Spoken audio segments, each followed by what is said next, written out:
Hello. Good morning, everyone. Myself, Bandita Das. I welcome all of you once again to this two-day seminar for our science outreach activity. So after having very fascinating and inspiring talks yesterday, I hope you guys are ready for more today, right? Because today we have a lot of them lined up. So before we start with the proceeding, I just want to start with a few lines that is actually written by my father in Odia. I will also translate it in English. So it goes like, अज्ञ को करई विज्ञान विज्ञ, अंध को दियई से चक्षुदान, आईमा कहानी करे वास्तव, अंधविश्वास को करे जे हत। आस आज आमे शपथ नेबा विज्ञान शिक्षा को दृढ़ करिबा, जुगे जुगे रखिबारे मान आम भारत हब महान। It means science provides wisdom to the unwise, light to the blind. Science brings the fairy tales to life. It also kills the superstitions. Let us all come together and place to strengthen science for all of us and make our country proud. Thank you very much.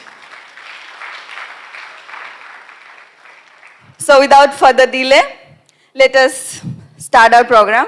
I would like to request Professor P.S. Anil Kumar to come and chair the first session.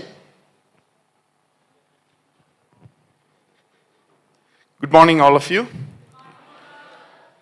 It's my pleasure to be here to chair this session where Professor Ashok Ganguly and Ms. Snigdha Das is giving the lectures. And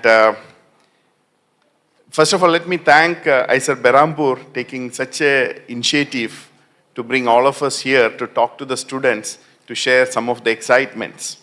So let me just introduce, some of you may not know the full details of Professor Ashok Ganguly, so probably I will give a brief introduction. Professor Ganguly is currently the Director and Professor of Chemical Sciences at ISER Berhampur. He is on leave from IIT Delhi, where he is a Professor of Chemistry. He was the Deputy Director of IIT Delhi and was the Founding Director of the Institute of Nanoscience and Technology in Mohali. He studied in University of Delhi for both his BSc and MSc and has obtained his PhD from the Indian Institute of Science, Bangalore in 1990. He worked at DuPont R&D in US and Ames Lab in US before joining IIT Delhi in 1995. His main interest is in the area of design of new materials, especially nanomaterials for energy conversion and superconducting materials. He has published over 350 papers and has 5 patents, out of which 2 are granted. He is a recipient of MRSI medal, CRSI silver and bronze medal, CRSI CNR Rao National Prize. He is the recipient of the National Award of Nanoscience and Technology by the Department of Science and Technology of Government of India. And he is a recipient of Bangalore India Nano Award given by Government of Karnataka and Distinguished Material Scientist of the Year Award in 2021 by the Material Research Society of India, and A.V. Ramarao Lecture Award and J.N. Mukherjee Lecture Award by the Indian Chemical Society. He is a fellow of the Indian Academy of Sciences and the National Academy of Sciences, and he is a fellow of the Royal Society of Chemistry of London and the member of the Asia Pacific Association of Material. Dr. Ganguly was keenly involved in the formation of the Science and Technology Cluster in Delhi. It's a part of the initiative of the Principal Scientific Advisor to the Prime Minister of India. Professor Ganguly has very keen interest to promote outreach activities for underprivileged sections of society and has been to remoter schools and colleges in several states in the country. This shows that how Professor Ganguly is very much keen to promote science everywhere in the country, and we can see that glimpse of that activity as soon as he came to ISER Berhampur as the director, and he started the activity right here as well. So with this, let me invite Professor Ganguly to deliver the first lecture for this meeting.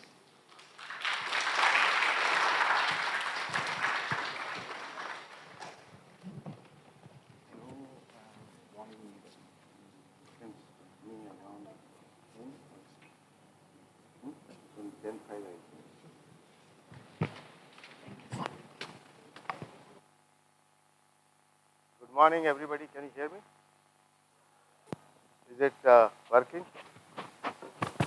Yeah. Good morning. Yeah. So let me first thank and introduce the chairperson because he was not introduced. Professor P.S. Anil Kumar is from Indian Institute of Science, Bangalore. He is a very distinguished physicist.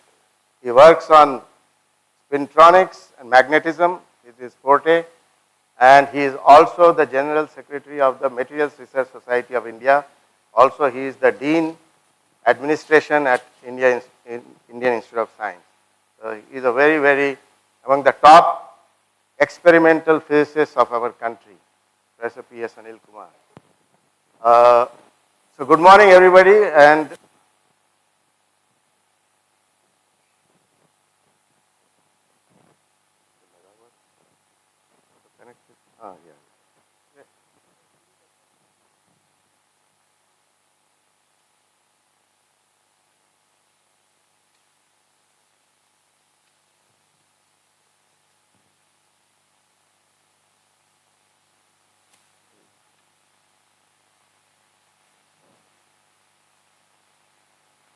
okay, can I have the lights off? I think because this is not. This light, can you turn it off? Ye wala light.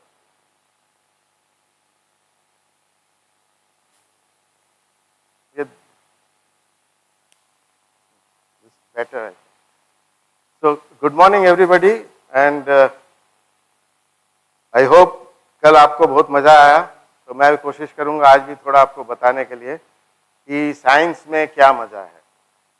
Actually, if you see anything around you today, there is a lot of science involved in every aspect of our life. All of you understand, right?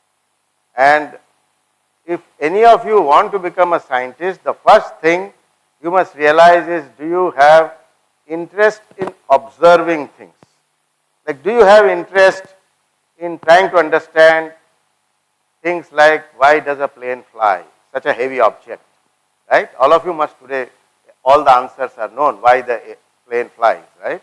But did you have this interest when you were in class 4 or class 5? Or did you see butterflies of different colors? Some of the students, young children, they follow butterflies in the bushes. This gives you an idea that you like something in nature. Okay? You like, have you seen those kind of lizards we call chameleons or chameleons which change color, red color, green color or something? How does that happen?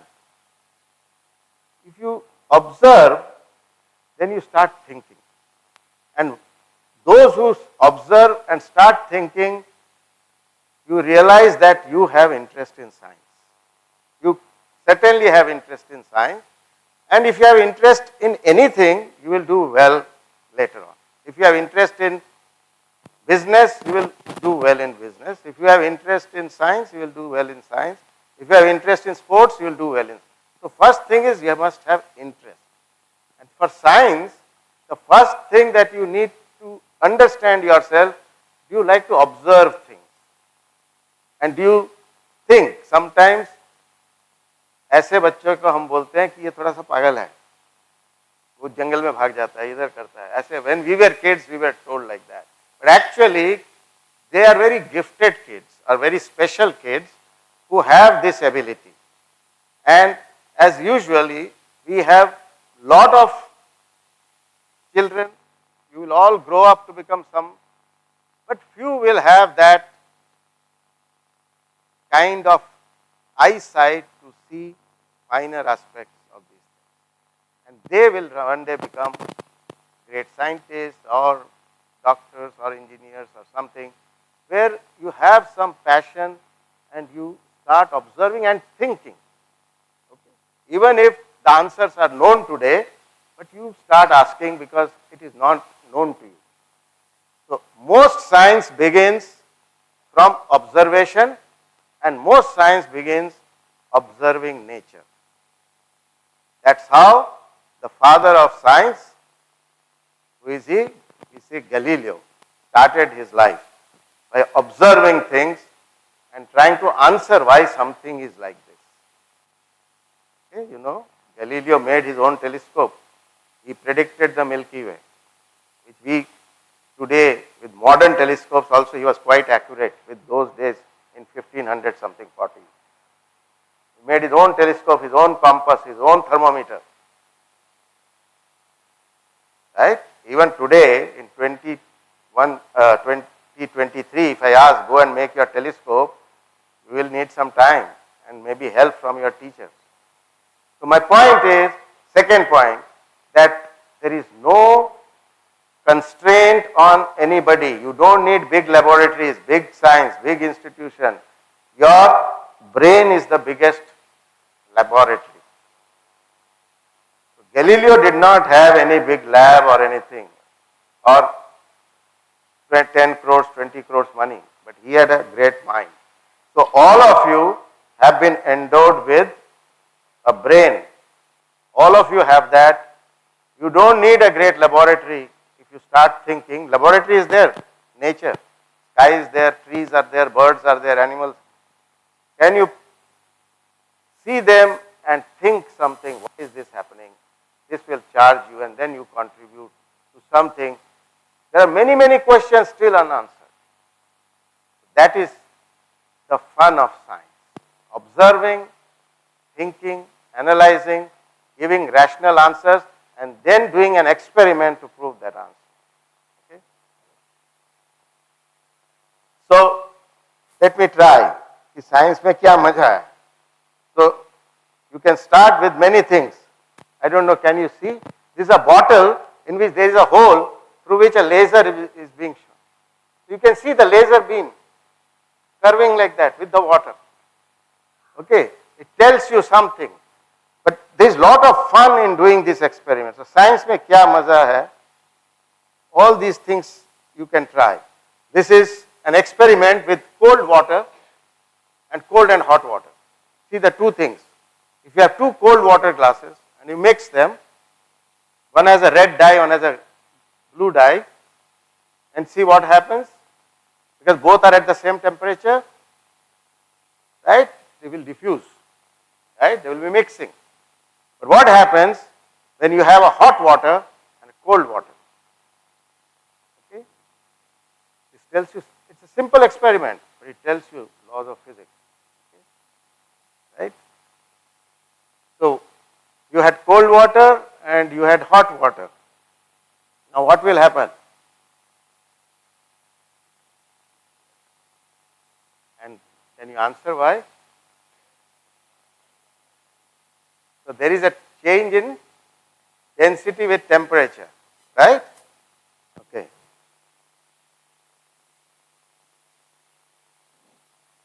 This is a nimbu. Simple experiment. Science में क्या मजा है? नींबू ले लो और experiment करो.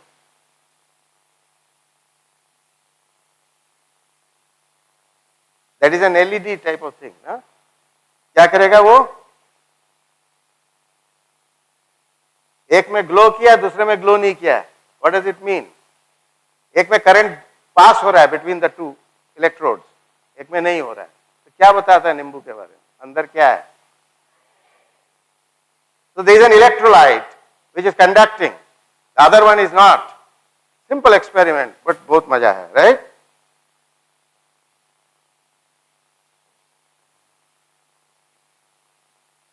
You use magnifying lens to burn a paper. With water you can do that. Just water. You make a black sheet and take a bottle filled with water.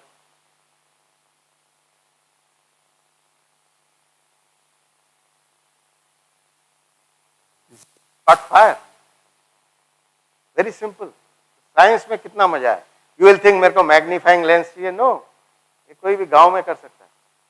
The point is, many such interesting things are possible.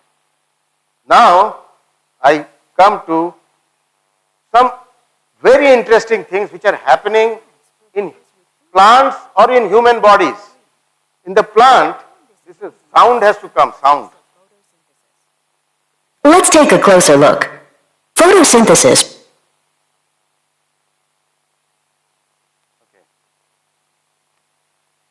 Plants provide us with food to eat and oxygen to breathe.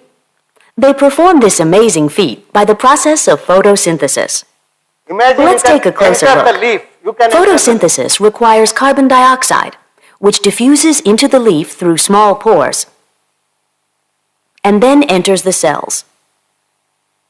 Inside the cell, carbon dioxide diffuses into the chloroplasts, where photosynthesis takes place. Chloroplasts use energy from light to transform carbon dioxide and water into sugar and oxygen. Zooming into a chloroplast, we see these flattened membranous sacs called thylakoids. Here, light energy is converted to chemical energy in the first phase of photosynthesis, the light reactions. The two green structures you see here are photosystems, large complexes of proteins and chlorophyll that capture light energy. An electron transport chain connects the two photosystems. Notice the small mobile electron carriers that shuttle electrons from one large complex to another. Now let's take a closer look at the steps of the light reactions. The photosystem on the left absorbs light energy, exciting electrons that enter the electron transport chain. Electrons are replaced with electrons stripped from water, creating oxygen as a byproduct. The energized electrons flow down the electron transport chain, releasing energy that is used to pump hydrogen ions, the blue balls, into the thylakoid. In the photosystem on the right, light energy excites electrons, and this time the electrons are captured by an electron carrier molecule, NADPH. The high concentration of hydrogen ions inside the thylakoid powers ATP synthase, producing ATPs. The light reactions in the thylakoid have produced two energy products, ATP and NADPH, that will now power the production of sugar in the Calvin cycle. The Calvin cycle takes place outside the thylakoids in the stroma, the thick fluid of the chloroplast. At the beginning of the cycle, carbon dioxide molecules combine with molecules called RUBP. The resulting molecules go through a series of reactions powered by ATP and NADPH from the light reactions. Sugar molecules known as G3Ps are produced. Most of the G3Ps are rearranged back into RUBPs that will begin the Calvin cycle again. But the important product of photosynthesis is the remaining G3P sugar. Some G3Ps are used to build glucose, which can combine into starch or cellulose. Still other G3Ps form sucrose. And some of the sugar is broken down by cellular respiration using oxygen in the plant's own mitochondria, generating ATPs that can power other work of the plant. Excess oxygen diffuses out of the leaf through the pores, while more carbon dioxide enters. With three simple ingredients, carbon dioxide, water, and light, plants produce. कितना मजा है देखने में। इसी को मैं आप class में पढ़ते हैं, ऐसे पढ़ाया जाता है। ये मजेदार है या पहला वाला मजेदार? तो साइंस में बहुत मजा है। अगर you try to enter into the realm of the, you are studying photosynthesis, you have to understand the plant, what is happening in the plant. Similarly, millions of things are happening in your body right now. Take any part of your body. Of course, the most complex is the brain. But take your digestive system. You ate breakfast, your machines are at work. Is there any motor, any electricity? But machines are at work. It's all bioengineering going on. Your muscles are contracting. Enzymes are being released. Who will tell which enzyme to be released? In what quantity? There is a signaling mechanism which tells after food what is going to release. Isn't it interesting to understand that subject which is happening inside your body? So who will study these processes? These are biochemical processes which are happening inside the body. This is processes inside the plant which is being taught In class you will be taught that there is sunlight, there is leaves, there is chloroplast, there is chlorophyll, and carbon dioxide goes in sunlight and produces oxygen. They will write few reactions, right? And so this is the reaction you will follow. Carbon dioxide plus water giving you glucose, right? But it is so interesting to understand how this is happening, how electron transfer is happening. This is all chemistry. You study in 11, 12, electron transfer will do reduction. Electron taking out will do oxidation. What proton will do something. So electrons, protons, they are all involved in this. Okay? But what normally we teach in class is like there will be equation and maybe some diagram. It's always better to learn with something which is moving. The next best is with pictures.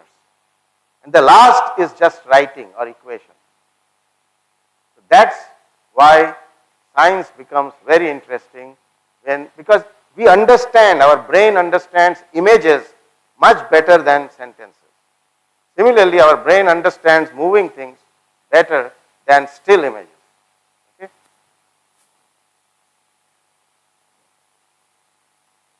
Okay, so this is all what the movie showed. Photosystem 1, photosystem 2. But if you read like this, it will take much more time to understand than you see the movie. It's very interesting. So you have to get into the process.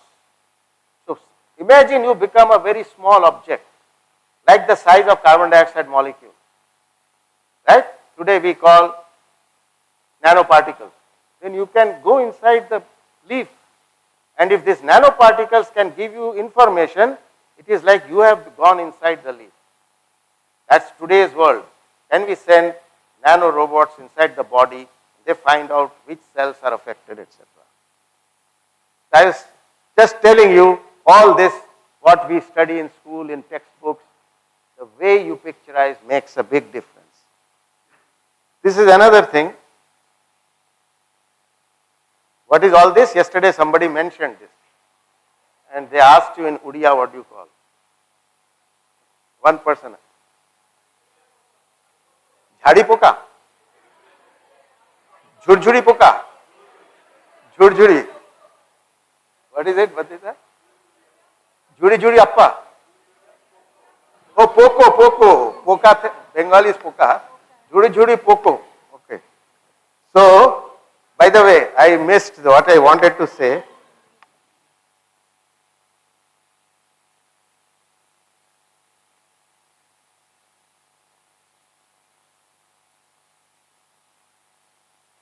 So these are fireflies glowing.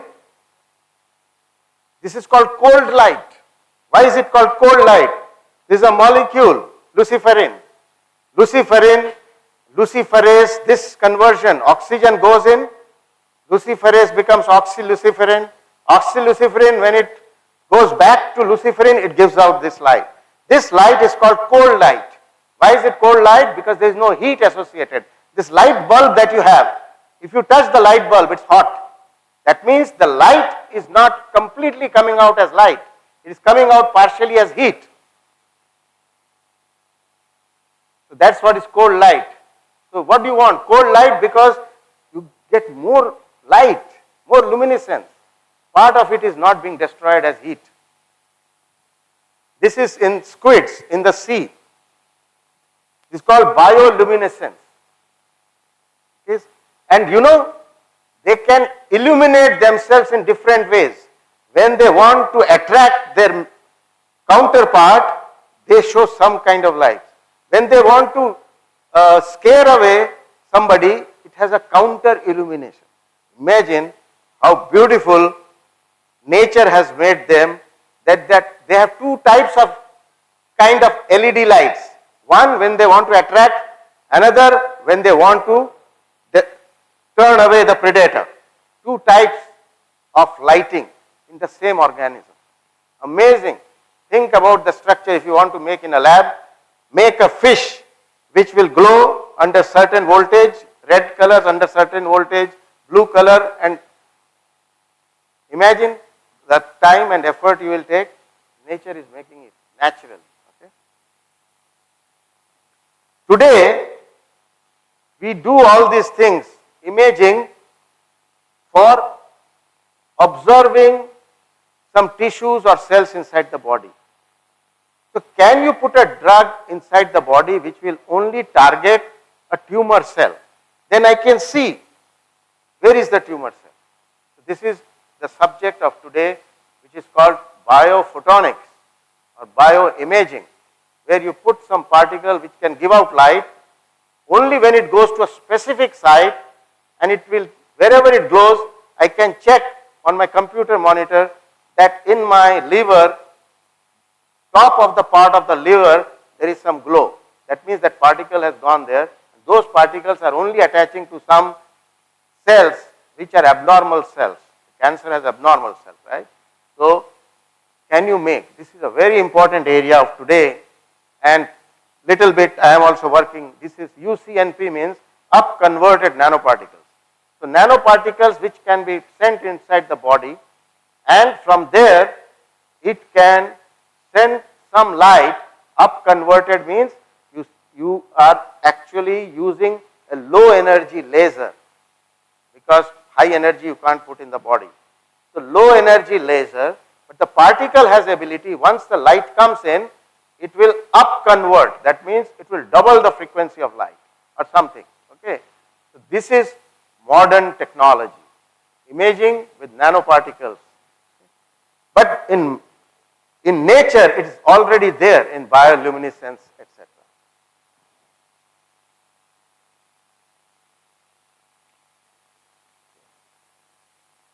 This is what I said, bioluminescent. These are all there in lots of jellyfish, anglerfish, etc.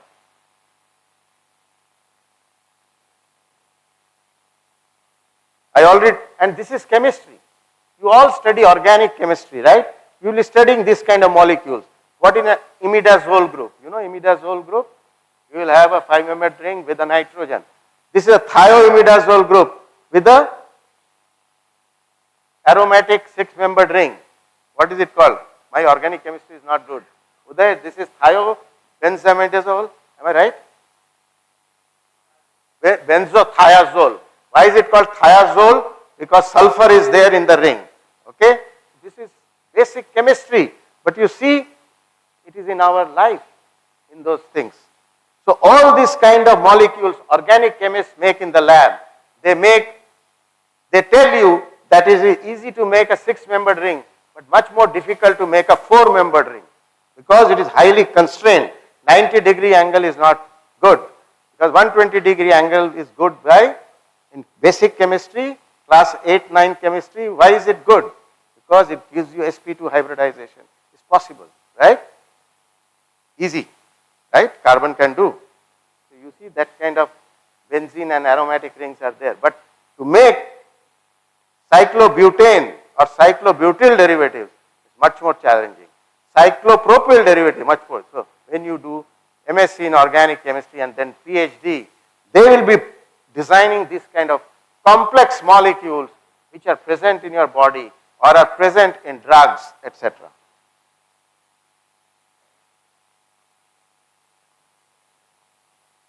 You know polar bears, penguins, whales, so many beautiful creatures. How many of you have seen polar bear? Nobody? He has seen. Yeah. Why we can't see polar bear in Berhampur? Why? No, one person. Stand up. Why you can't see polar bear in Berhampur? It's not its habitat. Okay, if I bring one polar bear and keep it here, what will happen?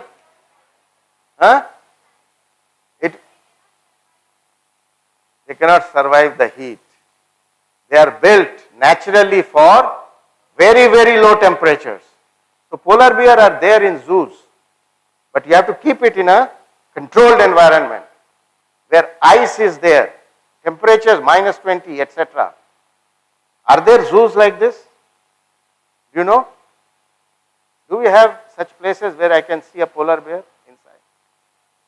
There are many zoos in the world where you can create This room can be converted in minus 20, minus 40. A lot of money you have to spend, but I can convert.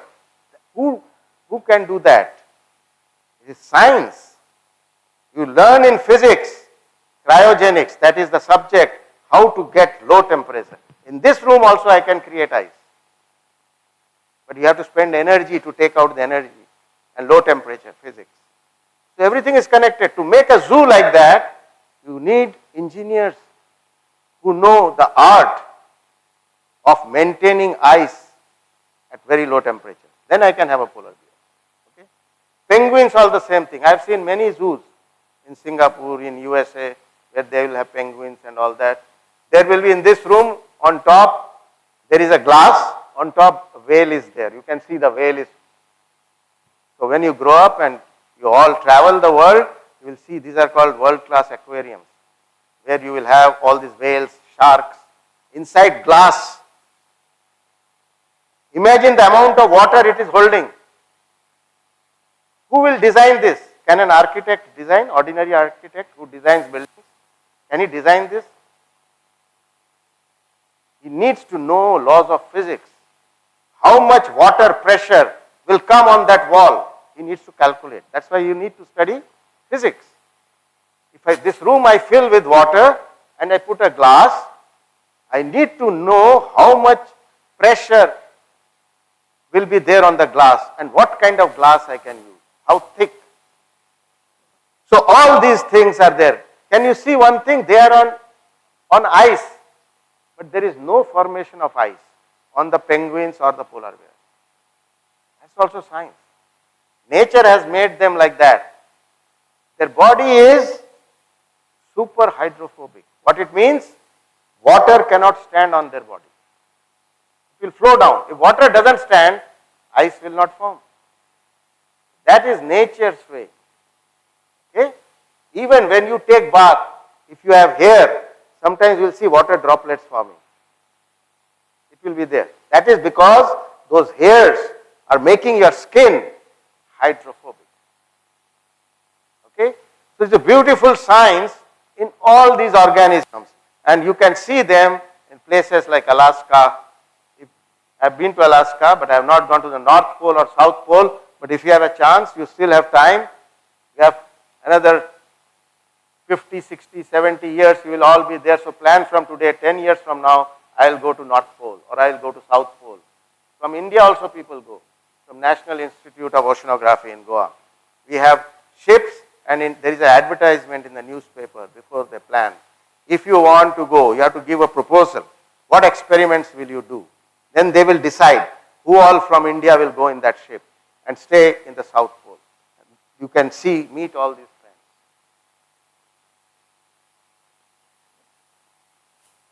This is another movie I want to now show you.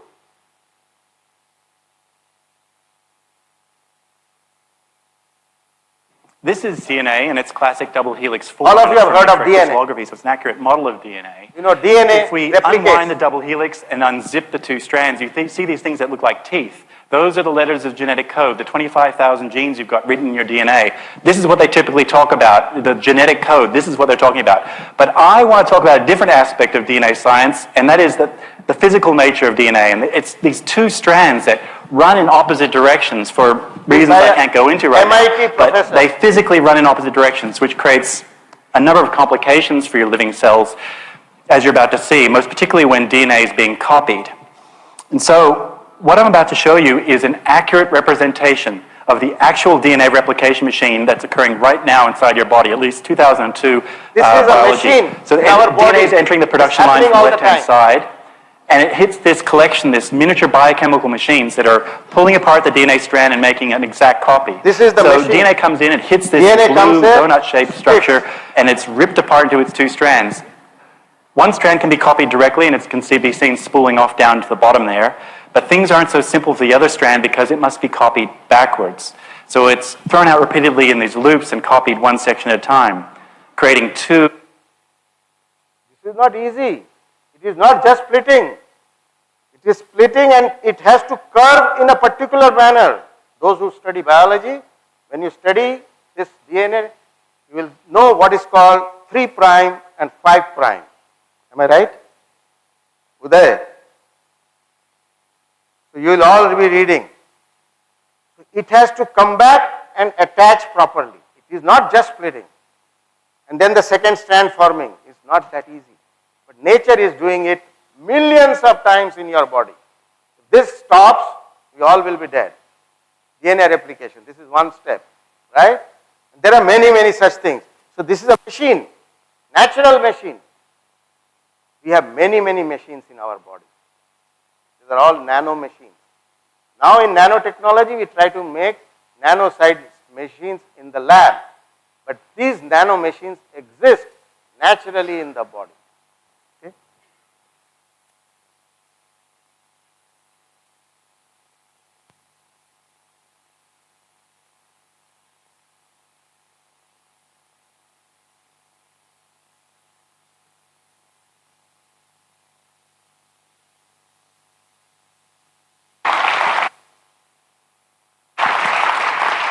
This is work from a number of years ago, but one is about 2 nanometers across, which is Now really you quite see tiny. something called But in chromosome. each one of your cells, each strand of DNA is about 30 to 40 million nanometers long. So to keep the DNA organized, to regulate access to the genetic code, it's wrapped around these purple proteins. I've labeled them purple here. It's packaged up and bundled up. All of its field of view is a single strand of DNA. This huge package of DNA is called a chromosome. And we'll come back to chromosomes in a minute. Chromosomes? That's how it We're pulling out, we're zooming out through a nuclear pore, which is sort of the gateway to this compartment that holds all the DNA called the nucleus. All of this field of view is about a semester's worth of biology, and I've got 7 minutes, so we're not going to be able to do that today. No, I'm being told no. This is the way a living cell looks down a light microscope, and So it's you are filmed zoomed at out. which is why You you are can see very it small. moving. Now you are The looking nuclear at the envelope light. breaks down. These sausage-shaped things are the chromosomes, and we'll focus on them. They go through This this is very cell striking division. motion that is focused on these little red spots. When the cell feels it's ready to go, it rips apart the chromosome. One set of DNA goes to one side, the other side gets the other. How does the cell know it has to divide? How does it know?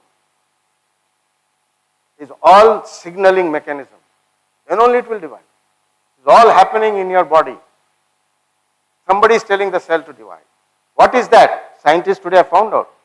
Amazing developments in biological sciences, medical sciences. We all know what is happening. Which molecule? In the body, in nature, all signaling is through molecules. Some molecule, concentration will increase, some signal will go. Some pH will change, some signal will go.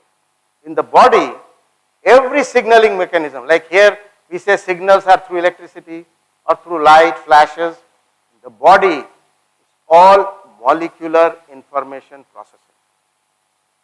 Molecules change, some signal goes. Molecule concentration increases, some signal will go. That will trigger something. So you will follow this. This beautiful chemistry of cell division is dependent on certain molecules. Another set of DNA, identical copies of DNA, and then the cell splits down the middle. And again, you have billions of cells undergoing this process right now inside of you. Now we're going to rewind and just focus on the chromosomes and look at its structure and describe it. So again, here we are at that equator moment. The chromosomes line up, and if we isolate just one chromosome, we're going to pull it out and have a look at its structure. Just look this at is one one of the chromosome. biggest molecular structures that you have, at least as far as we've discovered so far, inside of us. So this is a single chromosome, and you have 2 strands of DNA in each chromosome. One is bundled up into one sausage, the other strand is bundled up into the other sausage. These things that look like whiskers that are sticking out from either side are the dynamic scaffolding of the cell. They're called microtubules, but name's not so important. But what we're going to focus on is this red region. I've labeled it red here, and it's the interface between the dynamic scaffolding and the chromosomes. It is obviously central to the movement of the chromosomes, but we have no idea really as to how it's achieving that movement. We've been studying this thing called the kinetochore for over 100 years with intense study, and we're still just beginning to discover what it's all about. It is made up of about 200 different types of proteins, thousands of proteins in total. Protein signaling It is mechanism. a signal broadcasting system. It broadcasts through chemical signals, telling the rest of the cell when it's ready, when it feels that everything is aligned and ready to go for the separation of the chromosomes. it is able to couple onto the growing and shrinking microtubules. It's transiently, it's involved with the growing of the microtubules, and it's able to transiently couple onto them. It's also a tension sensing system. It's able to feel when the cell is ready, when the chromosome is correctly positioned. It's turning green here because it feels that everything is just right. And you'll see that there's one little last bit that's still remaining red. And it's walked away You see down the something microtubules. walking? The molecular movement. That is the signal broadcasting system. Somebody is walking. Stop signal, and it's walked away. I mean, it's that mechanical. It's molecular clockwork. This is how you work at the molecular scale. So, with a little bit of molecular eye candy, we've got kinesins, which are the This is all happening in your body with precision. Not once or twice, billions of times. Always thank yourself that your body is okay. I am standing here. Suppose this process stops in my body. That's all. Ashok Ganguly giving lecture is over. So, every day morning, this is a lesson for all of you. Be very happy. When you get up in the morning, look at yourself. Can you smile? 356 muscles move for a single smile. 356 muscles have to work together to create a smile. And I don't even think can I smile. So always try to smile. Otherwise people will think your 356 muscles are not there. Right? So always smile anybody you meet. Okay? So nature is great. But we are trying to understand nature. And imagine so complex nature. We understand still small things. So the greatest, one of the greatest 21st century explanations is the genetic code. And more than 3 Nobel Prizes have been given. Okay? So all of you have studied DNA replication, transcription. DNA gives messenger RNA. Messenger RNA makes a proper protein. If one protein gets wrong in your body, it can lead to diseases like cancer, this, that. All these things are because of some mismatch in something, right? But all of them have to happen perfectly well. And this happens where? Inside the ribosome. And who gave the structure of the ribosome? Professor Ramakrishnan, who is Indian origin, got the Nobel Prize in the year, I think, 2009 or 2009.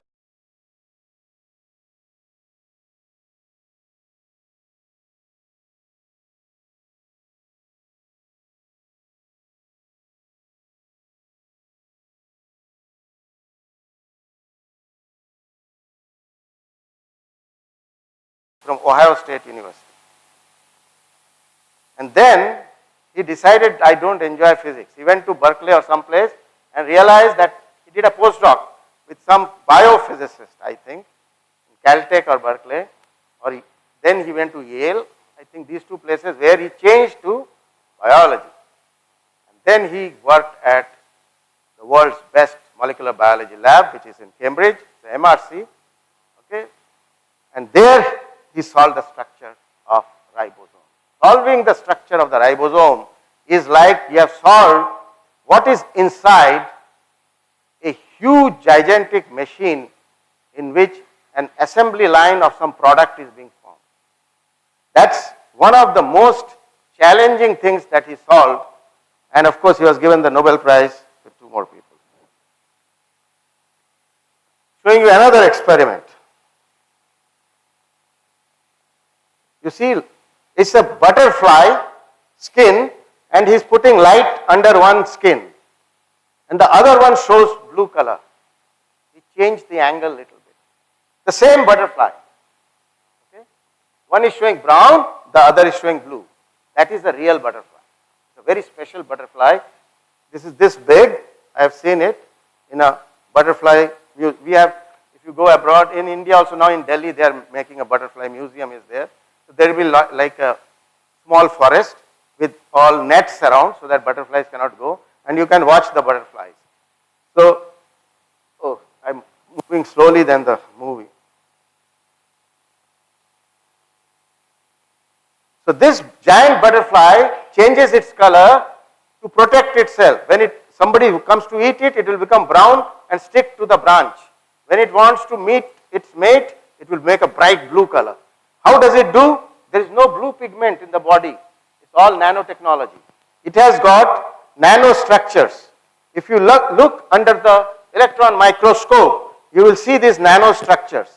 And these nanostructures can change size with how it flies.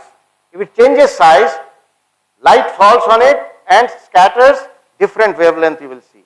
That's why sometimes you see brown, sometimes it's a very beautiful picture.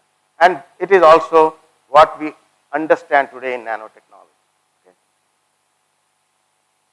This is the butterfly, this is the explanation, but if you don't see the picture, the dynamic, the movie, or a real butterfly, just showing you, if I teach this in class, what is nanotechnology of the butterfly wing? It's a different feeling, but when you see the butterfly flying and becoming brown on the branch, it's a different feeling. That is why science is fun when you interact with science. That's why you cannot do chemistry without doing experiment in the lab. I've seen many schools, they don't do, which I did 40 years back. Even those experiments they are not doing.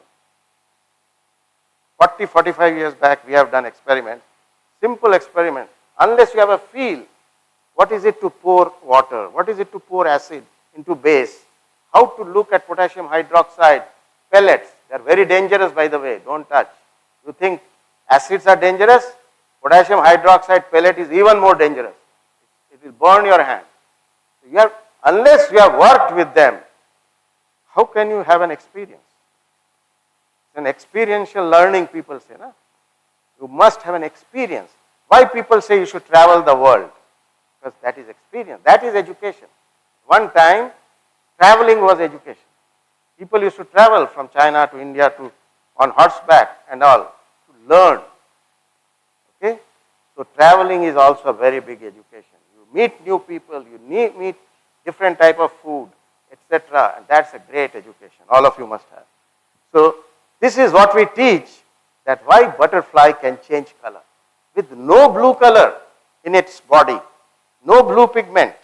Yesterday he was showing you many dyes, phenolphthalein and all that. Those are pigments which have that color. Okay?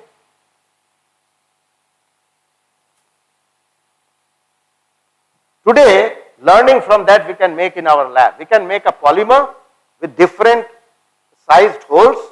We can take an aluminum sheet, make different size of nano holes, and we can show the same material. If I use one laser, sometimes it will show green color, sometimes pink color. Same material, your shirt, if I make out of that material, I can make it look different. Only thing is I might have to stretch it little bit. In the evening you can show red color shirt, morning I can show maybe green color shirt. Same shirt. Possible. This is another video. This is what? Like a lizard. In America they call it gecko. Okay, so gecko feet. You look under its feet, these are this hierarchical structure. One leg has thousands legs. That's what it grips. So this is also nanotechnology has explained. Today you can make this lab in the lab, we can make artificially in polymer. And if I give you that glove, you can climb on the wall. If you wear that glove, see is climbing. So it's for security, strategic, defense. So science, you learn from nature. Then you have a mind. Can I do in the lab? Then is the question, how to do in the lab? Which material I will do? How to make those ridges? Which technology I will use to make those ridges? That's science and engineering. Okay? Engineering comes, how will you make that glove? That is engineering. Which will fit and give you that surface.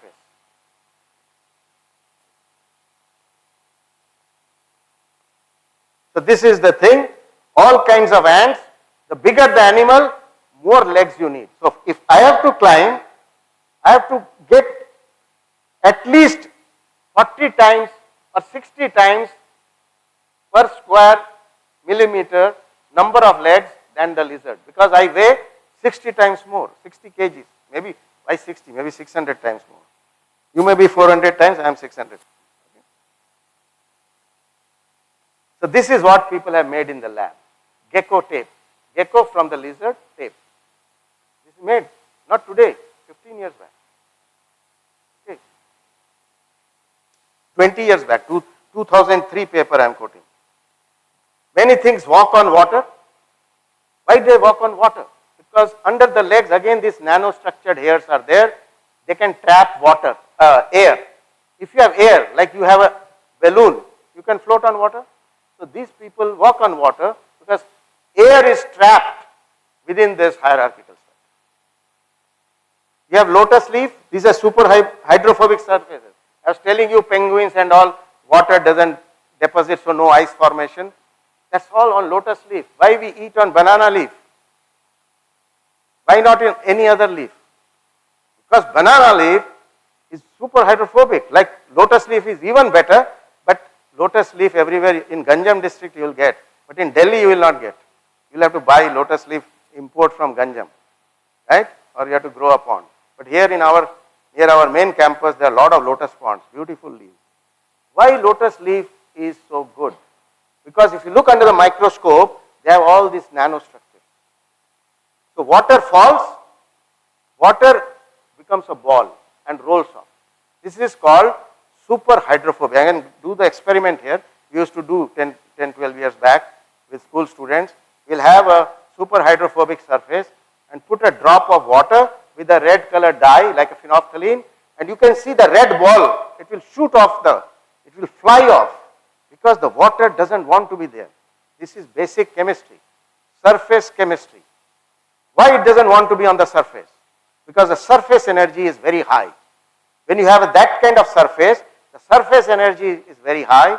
The water doesn't like to be on the surface. So when you feel cold, what you do? You curl yourself to reduce surface area. The water droplet is trying to do reduce surface area, so the contact is less, so that it doesn't like the surface, so the contact is less. And there is a term called contact angle. When we study hydrophilicity, in class we teach what is called contact angle. Okay? So that's the principle of why. But can scientists make some use of that other than eating in that plate? That's nanotechnology. By the way, nanotechnology is all the science and technology that you do around 1 nanometer to say 100 nanometers. But today the world has gone below nanotechnology. The world's smallest today size at which some science is being done is 10 to the minus 18. That's called attometer. 1 attometer. Have you heard? How many of you have heard atto? A-double-T-O. Okay. Good. Maybe 20 people. How many have you heard zepto? What is 1 zepto? Can anybody tell? Stand up. The person answer, stand up. I want to see that person. No. Stand up. Very good. What's your name? But you didn't complete. 10 to the minus 21. It's zeptoliter. That's what it means. 10 to the minus 10 liter. Right? That is the smallest volume today human beings can extract. Zeptoliter. Right? Similarly, in dimension, 1 attometer, 10 to the minus 18 meter. That's called a new branch of physics called attophysics. Very few labs in the world can do. Okay. So the world today, science and technology of very large dimensions like terahertz, terawatts, more or less we have managed. The science is all in smaller dimensions. This was told by a great man. Can anybody tell? It's very popular. Who told? That's, Stand up. Oh, you can't answer. Your PhD has to be taken back. Richard Feynman told in 1959 this concept that those who are smart don't worry about large sizes, large plane, large shape, large telescope. That all science we understand. You have to work at small dimensions. 1959, and that work started around 1999. So that is nanotechnology.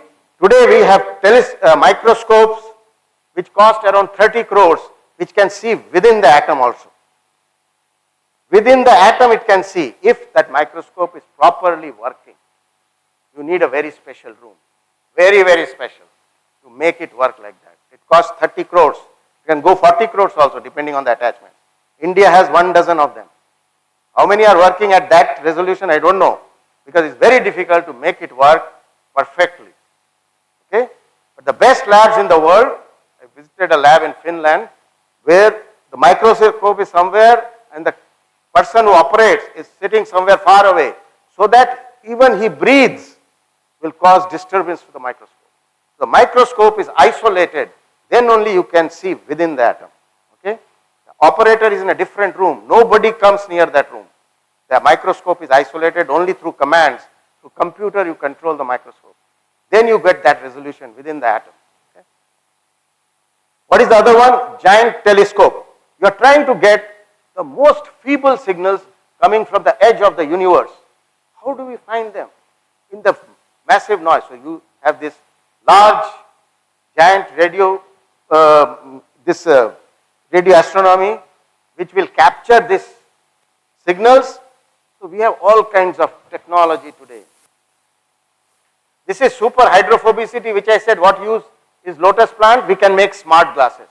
So you can use this smart glass, nanotechnology, no need to go to the window and clean. It will self-cleaning. You have to use a water jet. So skyscrapers and all you can build like that. You can make shirts. This is in India, DRDO has made with a Bangalore company for the soldiers. They have made now jeans and all many things. It's already done 10 years back. This is another thing. This is a shark. Okay. Maybe I will close after this story. Okay.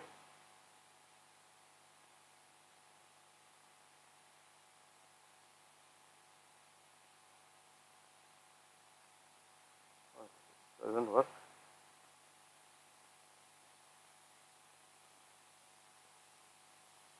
I don't know. Anyway, this is a shark. The story is the person who invented this technology grew up near the sea in Florida. And he used to, when he was a child, he used to watch, I know this person, I met him, he's in Northwestern University, he's a polymer chemist. He grew up in Florida and he used to watch sharks many places. And he always found this question, why sharks are so smooth in skin, whereas whales are not. Whales have always some fungus on near their, backside, etc. But sharks don't have. When he grew up, he became a polymer engineer chemist. He studied the skin of the shark under the microscope and saw the shark has this kind of patterns. Its surface was made like that. And then he made that in the lab. Okay? So this is his company, which is called Sharklet, and he made this is lab structures, this is not real shark.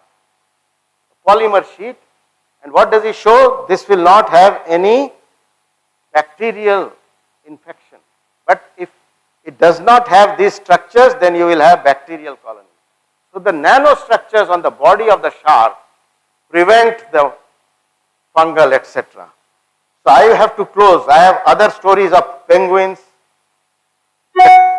How penguin story today is being used. It's used in aircrafts which fly above Arctic Circle. They use the same technology which penguins have, so that there is no ice formation on the wings of the aircraft. That's how technology improves. Okay? We have, I won't go into that, we have bullet trains, we have magnetic levitated trains, all of you have read, they float above air using superconductivity. There are objects, by polymers you can make fireproof garments. This is DuPont company where I worked. They have so many patents on these, on fireproof things, bulletproof things, etc. All are simple organic chemistry, polymer chemistry. Okay? See, he is using a welding. Nothing is happening because of the polymer vest. These are all these polymers which you study in organic chemistry. aromatic polyamides. Kevlar was the first bulletproof, is patented by DuPont. Okay. So many things can make using chemistry. Aircraft nose cones are made of tiles. This is the tile which is being used at the nose cone. Can withstand high temperature. Made of materials. Great material science you need to know. Low temperatures. You go to the moon. What is the temperature? Minus something, right? Huge. This is international.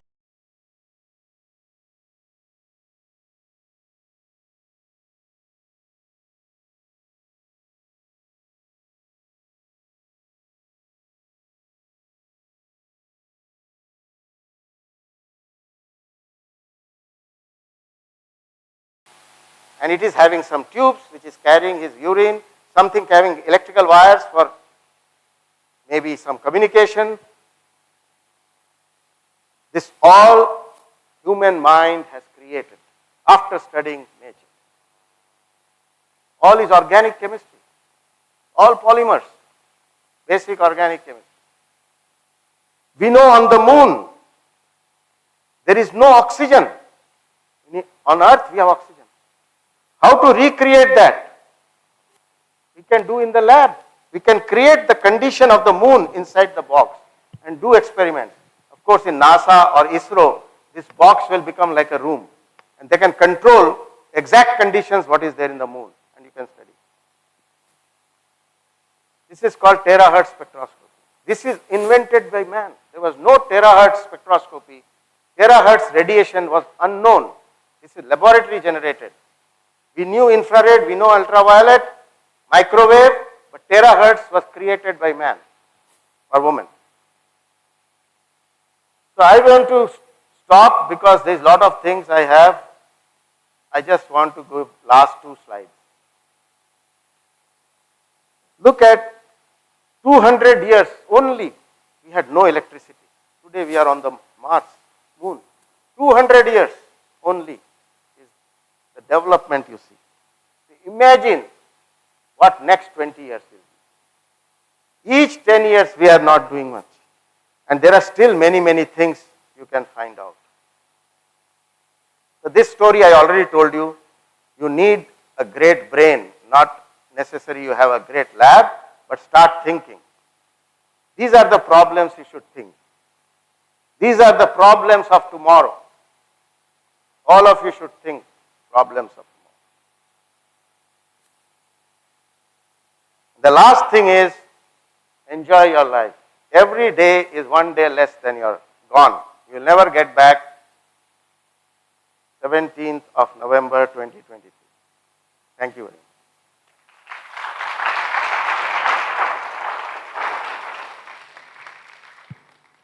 So you have any questions? There. You can turn off the light. They can read what I said because I did not read. Good morning, sir. Light ko band kar. My formal gratitudes to you. So my question is, you said that nano technology की मदद से हम जो polymers होते हैं blue butterflies में उनको ज़रूरत नहीं पड़ती. They can adjust the size of their bodies, that nano particles, and produce colors of different types and different wavelengths by absorbing it. But sir, अगर हम वो पॉलीमर बनाएंगे नैनो टेक्नोलॉजी से, वो पॉलीमर नहीं है. Okay. That is some material. Yeah, इसमें okay. Nano structures हैं, बट वो पॉलीमर नहीं है.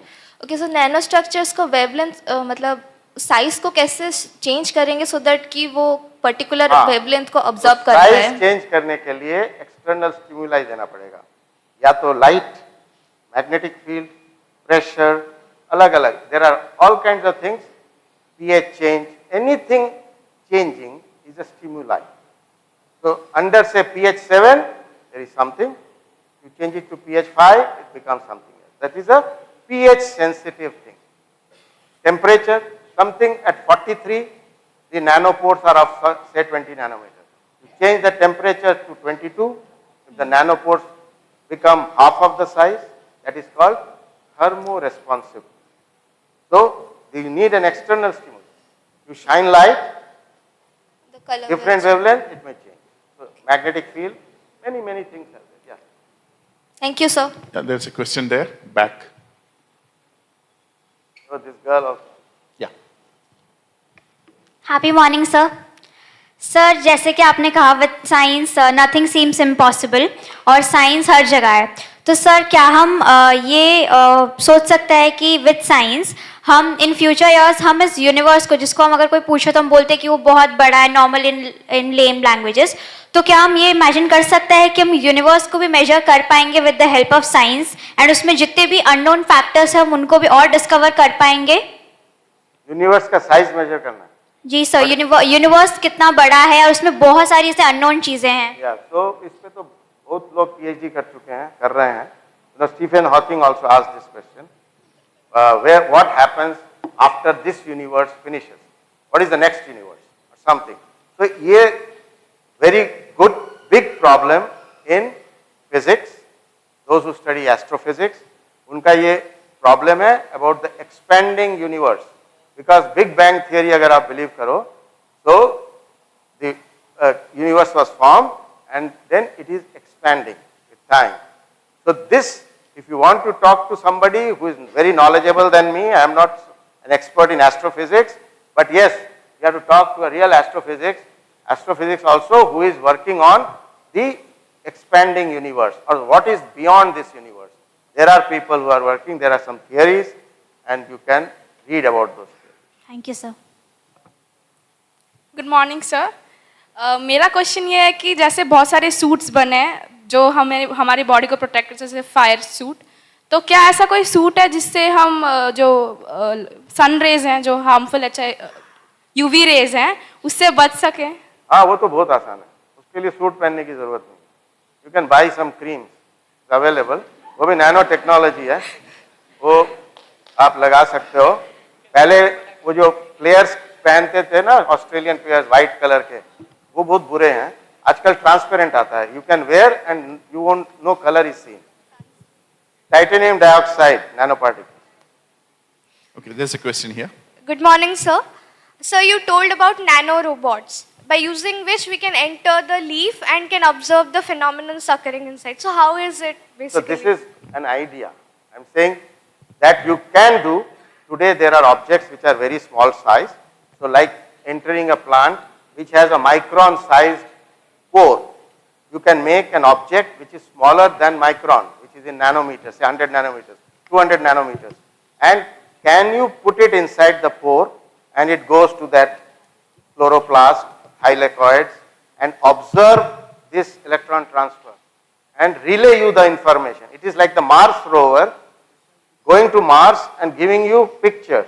Same thing can you do with a nano device. So these are projects. So people are trying. They are trying with the, say in the mice, can you put some object and it can go in the bloodstream. Can you do this kind of experiments with small objects? People are trying. But I would not say this is reached a perfection. But we have a lot of probes which are going. You know now a lot of surgery is done without making any cut. So we call it an endoscope or different names are given. You can use that, it goes and opens inside the body, right? And then you can do a surgery. It will have 4 or 5 hands. So doctor will know how to operate. Many of these are operated through the computer. The doctor does not hold. Once it goes in, you work on the computer and it does all those things. That probe will have 4 hands. So one is cutting, one is taking out something through suction, many things. I also had a gallbladder operation. They said they did the similar thing. They put a probe and did something. So there are many, so a very good area where students today should work is called biomedical research. Devise and engineer these kind of things which is used in medicine, in surgery. Without making a big cut, can you do surgery? That is today's modern technology. So engineering mein, biomedical engineering is a very hot subject. You need to understand some biology, but more or less you are an engineer. Sir, as you said that fireflies produce cold light, so are there any technologies made from which we can produce cold light artificially? Yes, there are many LEDs where the thermal part, because we have to reduce the thermal radiation. that is giving you heat. So those wavelengths, higher wavelengths should not come out. Only the light wavelengths, is, if you want visible light, so it's between 400 to 800 nanometers, that should come out. It should not give you light at say 1200 nanometers, 1400 nanometers, which is gone in the thermal region, in the IR region. Good morning, sir. Apart from the topic, I want to clarify that as you are in the field of nanotechnology, whether the suit of Iron Man is practically possible or not, it's just a frictional. I did not follow your question. What is it? Iron Man, did you notice? Iron? Iron Man, suit of Iron Man. It was lastly based on the nanotechnology. To speak slowly, this is also all students should learn. Communication is an art. Yes. Never try to speak fast. You speak slowly, your words should come out clearly. Then only you will become something. Your Yes. communication has to be good. Okay, speak slowly. Sir वो last time जब हम वो infinity war देखे थे तो फिर iron man का suit nano technology में आयरन मैन का suit. Yes sir. I am too bad, मैं पिक्चर देखता नहीं हूँ. हाँ बताओ, आयरन मैन में सूट बना था कोई? हाँ वो नैनो टेक्नोलॉजी में बेस्ट था. तो क्या वो प्रैक्टिकली पॉसिबल है या फिर वैसे? I don't know the story, but see science में anything is possible. As somebody yesterday said ना, लॉर्ड केल्विन ने बोला था जब beginning of this century 1890s में कि all science is understood, all physics is understood, but there are millions of things we have found every year. So anything is possible in science. Somebody has to put his mind. So anything is possible. But I don't know your Iron Man suit. I have to watch the picture and see that. Good morning, sir. Sir, you mentioned about all those benefits of nanotechnology, but I want to ask that if nanotechnology can prevent earthquakes, so that it could prevent massive destruction all around the world. There is. For example, for earthquake protection, what do we do right now? Do you know what is done in India? You should read. We have sensors planted in many places. Those sensors pick up signals, right? So using nanotechnology, you can make better sensors. Means highly, very, very sensitive sense.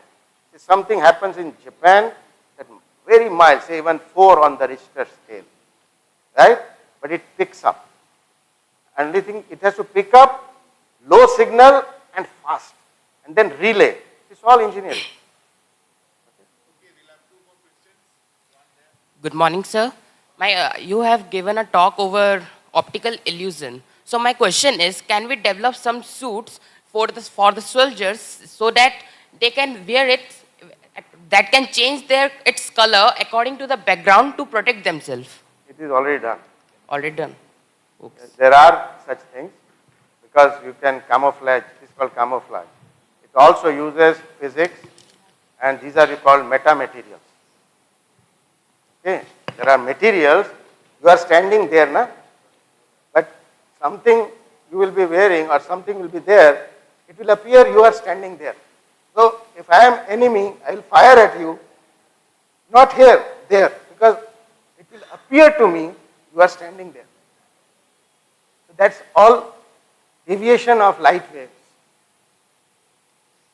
So the last question from the Just morning, sir.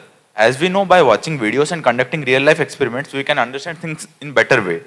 But our education system still follows the traditional method of teaching through textbook. What are the challenges? No, traditional, I said 45 years back I did experiments. Our traditional method is not like that. But sir, in large scale it is not implementing in India yet. What are the challenges No, behind in India it was there, it is still there in many places, in some places it is not. You are supposed to do science experiments in science labs. Unfortunately, So the very last unfortunately it is not being done properly, that is correct. But it has to be done. Science is experiential. Unless you see a frog. I first held a frog in my class, in class 9. Have you touched a frog? Can I ask them a question based on one of your slides? Yes. Professor Ganguly showed a slide with a picture of a polar bear, a whale, and penguins. Now, polar bears can eat whales, at least the dead ones. whales can eat penguins, but polar bears don't eat penguins. Question is why? You think about it. We will discuss during lunch, tea break. Thank you. That's a good question. Okay, there are a lot of questions, but still in this interest of time, let us conclude here.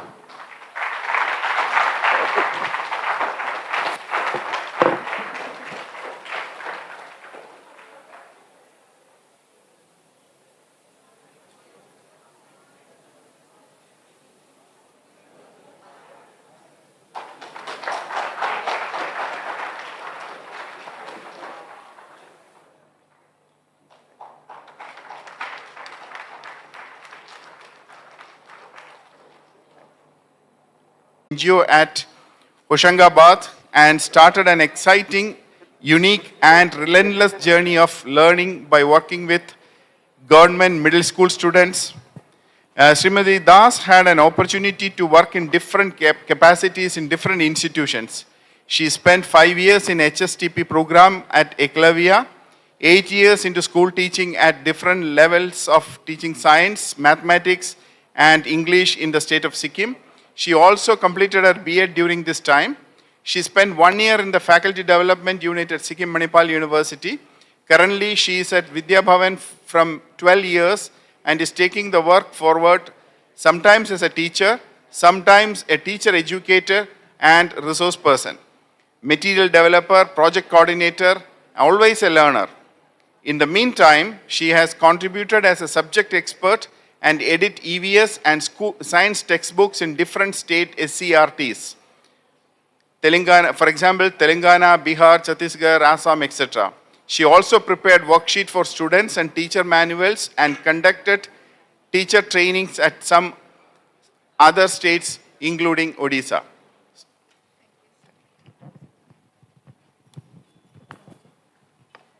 Hello. Hello.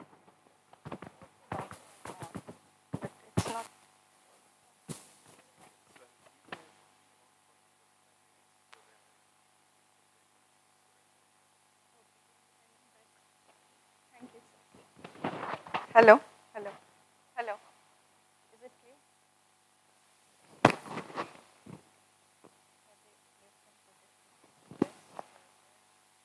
Hello. Hello. Am I audible? Yeah.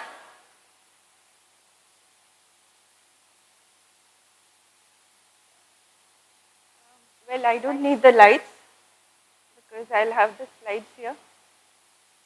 And it was a very good question from you that why exactly isn't it being implemented? Well, so now basically I'll be trying to take you through that journey of implementation and implementation with the underprivileged children of our country. Yesterday, of course, while doing the experiments, we came to know that even less than 50% of you have actually done experiments with your own hands, right? Maybe if we can create that opportunity, you would be able to do that even more. And I believe all of you have that caliber of doing things, making things happen in reality. So we just try to do that to some extent. I come from a city, Udaipur, that gave our country the first teachers education college.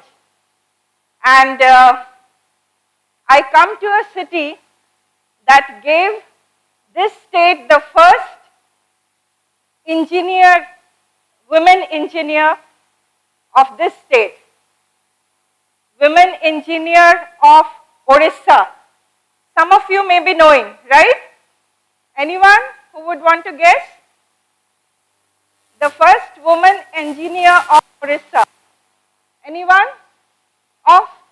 She used to be a faculty in the engineering college here, the Behrampur Engineering College. Any one of you? Well, Dr. Sudhira Das. You can Google about her and find out more about from where she belonged and how she actually made it to being a faculty of an engineering college. She also set up Polytechnic College where women could study. So she did make it happen, and that was way back in 1940. Now, as I come to the next slide,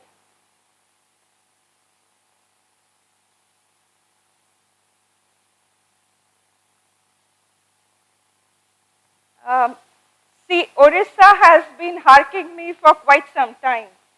Means way back in 2013, I did come here for a workshop with teachers, and but that was not a very intensive work.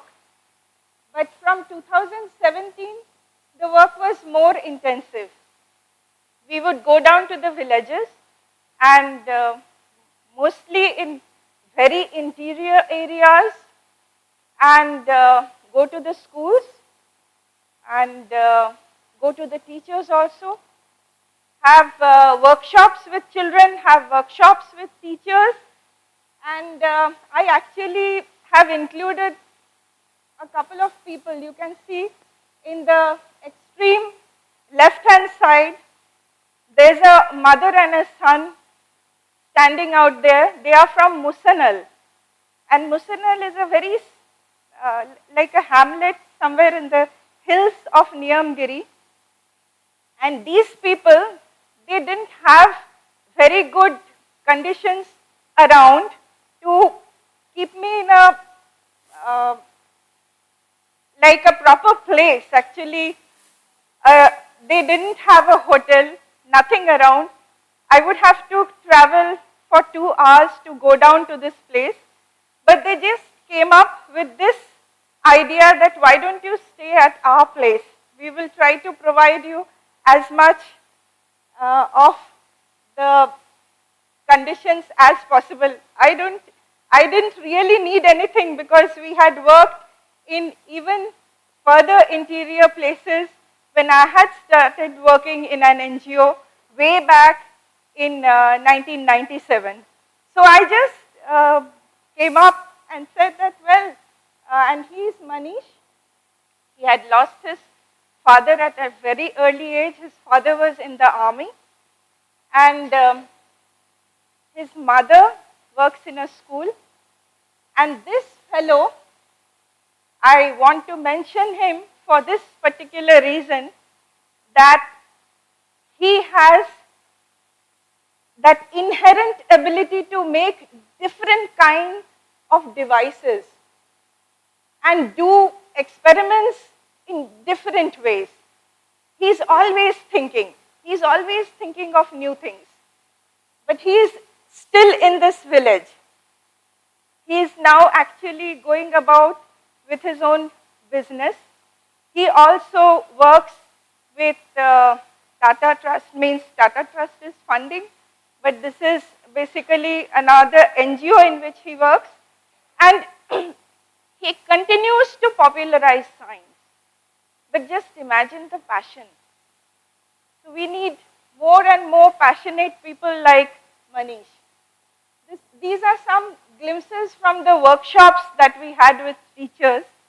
And as I proceed to the next slide, here is the whole group of teachers out there in Lanjigarh, where we had the training. And what exactly does this group do? We were talking about labs, but we need more labs to people who are out there in the villages, in the quaint towns of our country. And these people are actually taking the lab to the village, to the schools, and also to the community.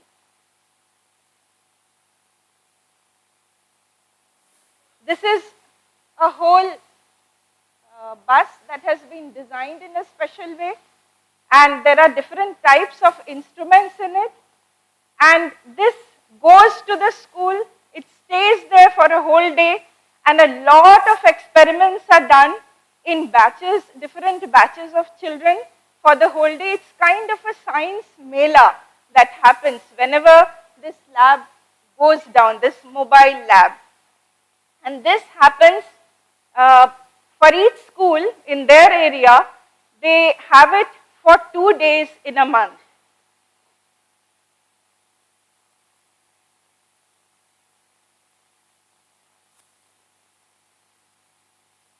Well, the NCF 2005 document and even the present document talks about the indigenous knowledge that we have, the knowledge pool.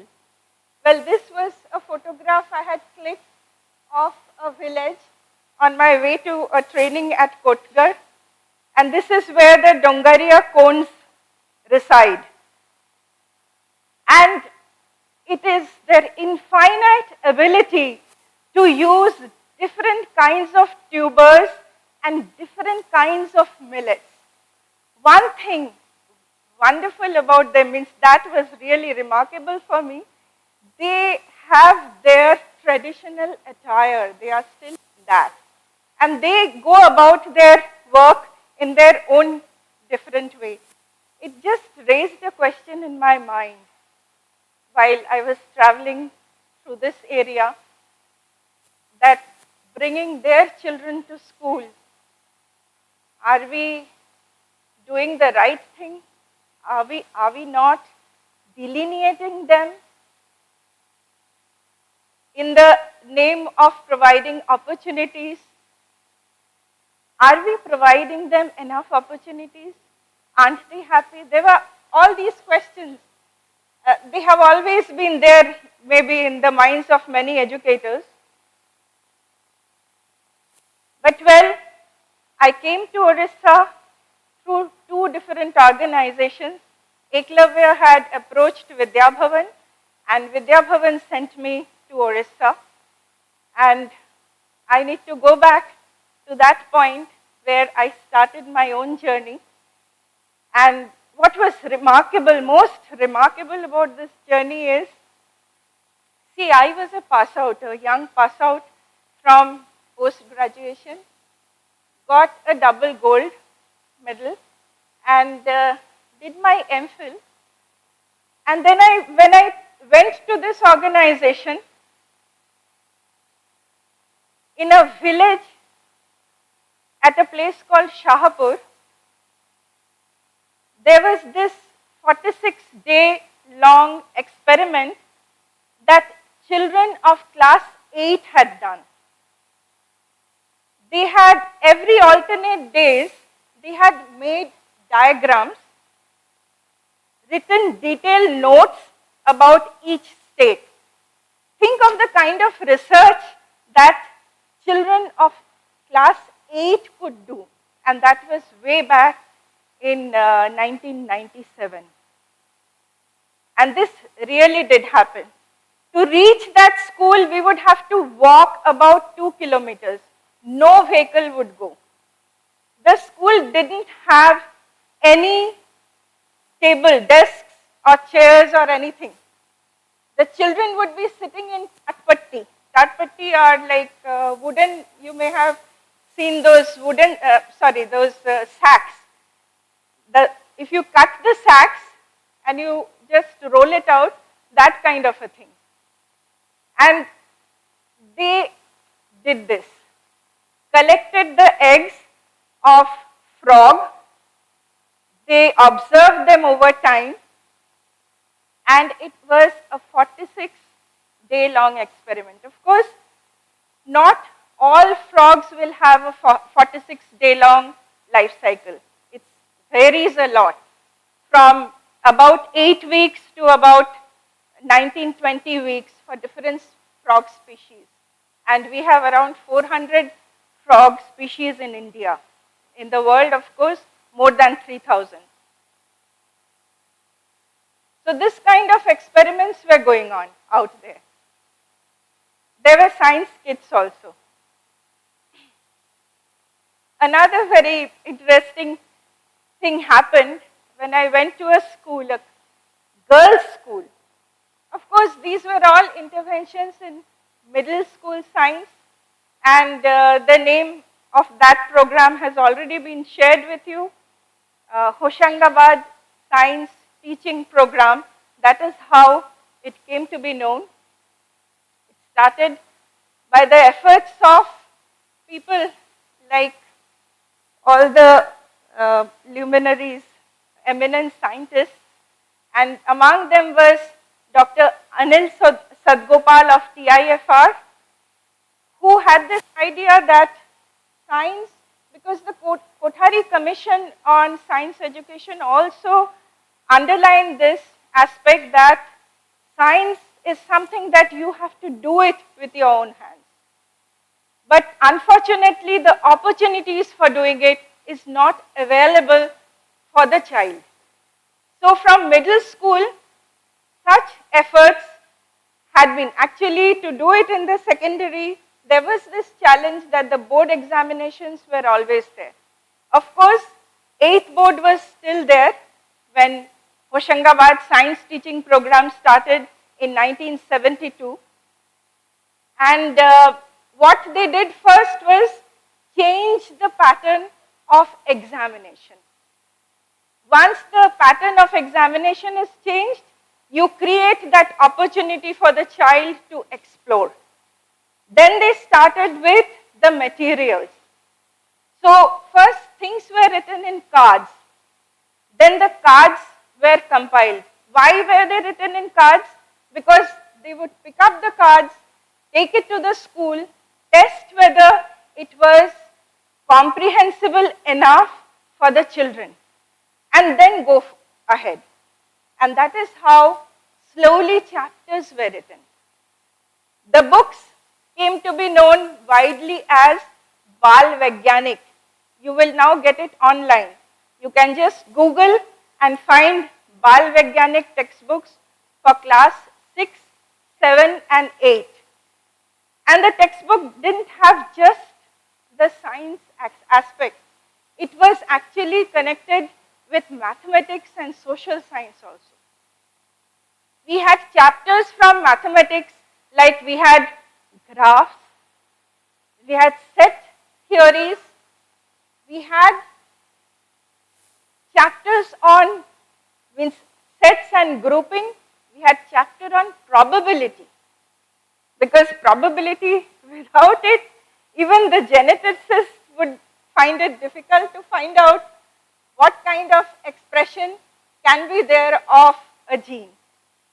So this basically happened, and it continued for around 30 years, a little more than 30 years, in Hoshangabad and its surrounding areas.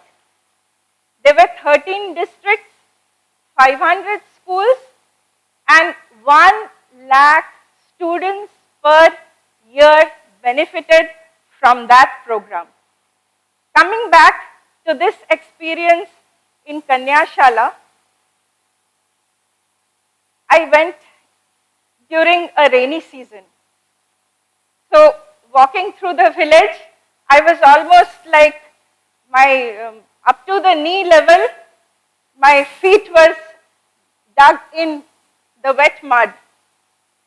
Children were just walking around and going to the school, and I started walking with them. When I reached the school, they just told me, "Are you from Eklavya?" I said, "Yes." "How do you know that?" "No, they look a bit different." I said, "How different?" "No, not from our village." "You have come to see what we do in science, right?" I said, "Yes." "So can you show me?" "Yes." "Come into your class and sit." "So will you be studying or teaching us?" they asked me. I said, "Well, I would be studying from you to see what you know." "Oh, about knowing, well, I'll tell you what." And there were a group of 4 girls. They just went into their class, kept their bags, and rushed to an almirah kept in the corner of the classroom. They opened the almirah and they said, "Which chapter do you want to see?" I said, "Which chapter did you study so far?" It was magnetism.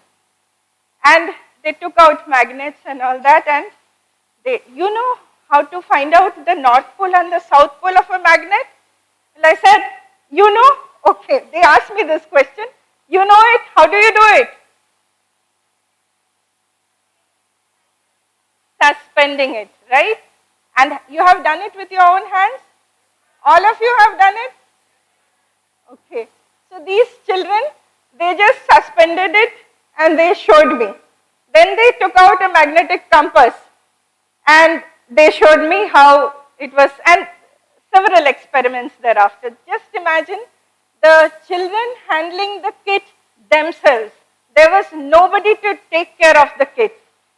And when asked where the teacher was, they said that माँ साहब का cycle वो puncture हो गया ना, वो गए हैं उसको ठीक कराने. Usually middle schools used to be run by just one teacher who used to be the principal or the headmaster of that school. So if माँ साहब had anything happening of this type, the children had to do it on their own. And they did a wonderful job, and many of them.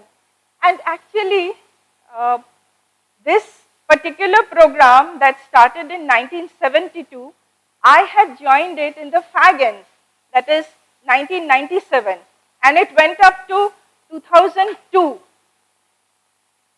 Even during those 5 years, there was this kind of passion in the children. Just imagine. So it did happen. And how did we keep it alive? Well, let me just go to my next slide. So I have already discussed all these things, but I'll just add a few more points.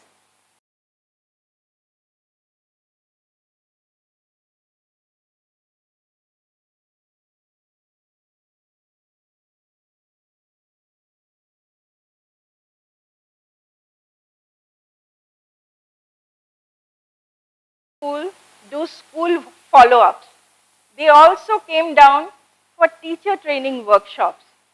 And there was a very good source group of not only students but also of teachers that kept on supporting the program. Otherwise, there was a very small group at Hoshangabad, mainly stationed at Hoshangabad, and a small group at Ujjain, who were looking after this program.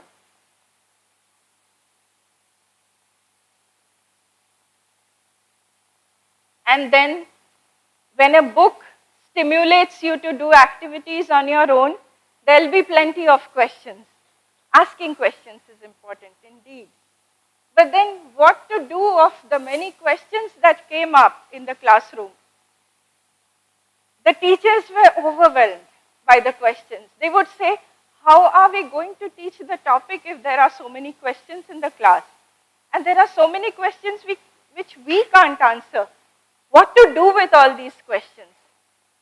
So then a group of, again, very passionate people, students, teachers, and the people working at HSTP was formed, and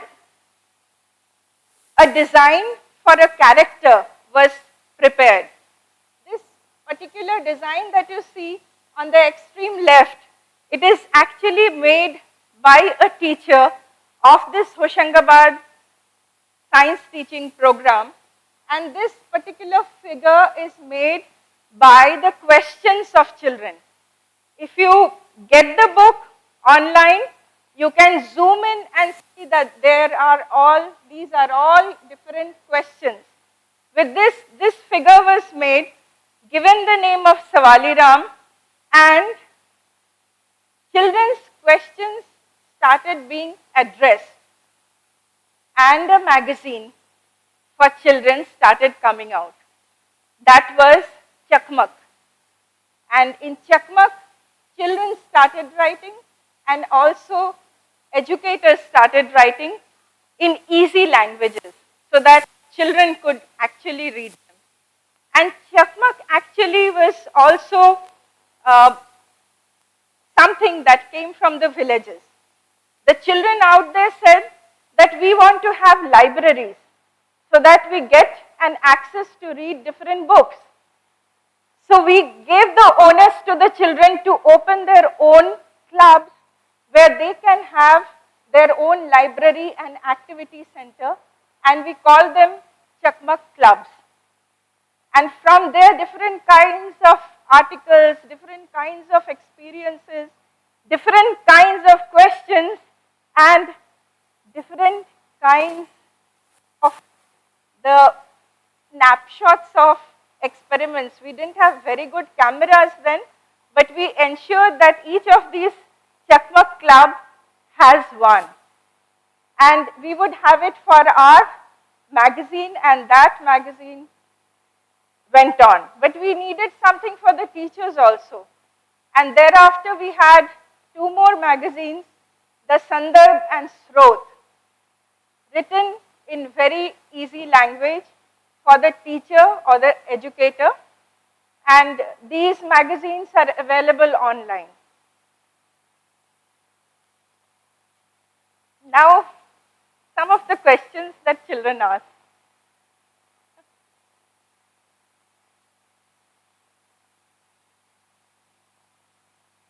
Have you ever seen a groundnut plant? Any one of you? See, groundnut makes about 50% of the oilseed grown in our country. The groundnut crop is and it also grows in some places of Orissa. Groundnut also grows here. Have you ever seen this plant? How many of you have seen it? This is the first question. Can any one of you give it a try? Can any one of you? Have you ever observed that the flower grows at the top while the fruit goes under the ground? This is one plant that sows its own seed, means it pushes its seed into the ground, right? So they just ask, how does that happen? The flowers of groundnut bloom above the ground, then how do the fruits grow underground? It was a very surprising observation for them. But how does that happen? Well, the pistils of the flower, it just goes down. It starts again photosynthesizing at a very fast rate, and there is a faster growth, and the seed, or actually the whole fruit, is pushed into the ground. But you see, plants have devised different kinds of mechanisms, a lot of which we really don't know.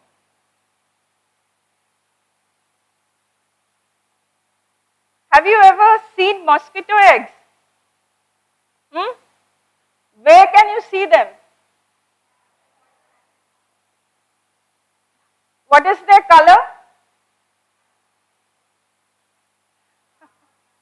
Next time you get to, you don't need too much to do this kind of an experiment. You keep stagnant water for some time at your place, and we have enough mosquitoes who would actually go around giving eggs. These eggs would usually be on the sides or on if you put a twig or something, whitish, because these are usually brownish eggs and very small, nearly less than a millimeter in size. So you would need a hand lens to see them in a better manner. So from asking questions to finding answers for them, we wanted the children to do experiments. First, we would give away kit material, and it would go separately. The teachers would have to come and acquire the kit and acquire different elements of the kit at different times. So what we did was we designed a very handy kit box that could be workable with, I think I need a table in the center,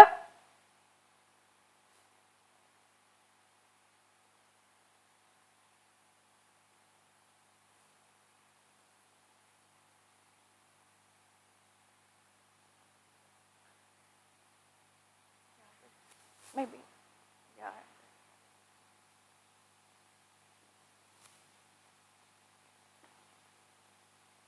This, yeah, you can stand here. This is basically the kit list. There are different boxes. The chemical box,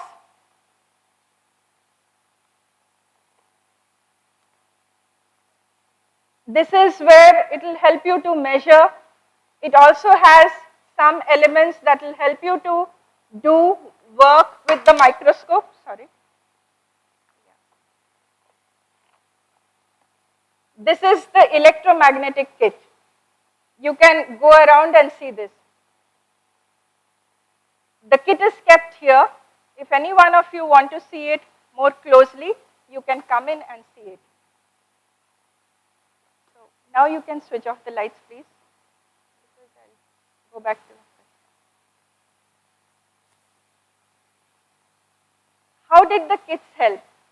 Well, children in groups of 6 to 8 could work with this kit all through the year. And more than 100 experiments can be actually done with this kind of a kit. Of course, our body, as Ganguly sir said, is a wonderful kit that you can, a wonderful resource that you can use.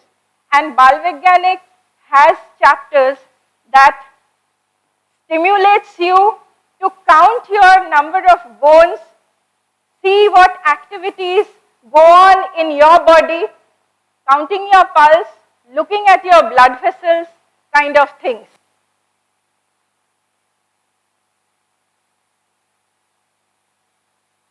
This is a larger version of this kit. A 30-year long program came to a closure in 2002.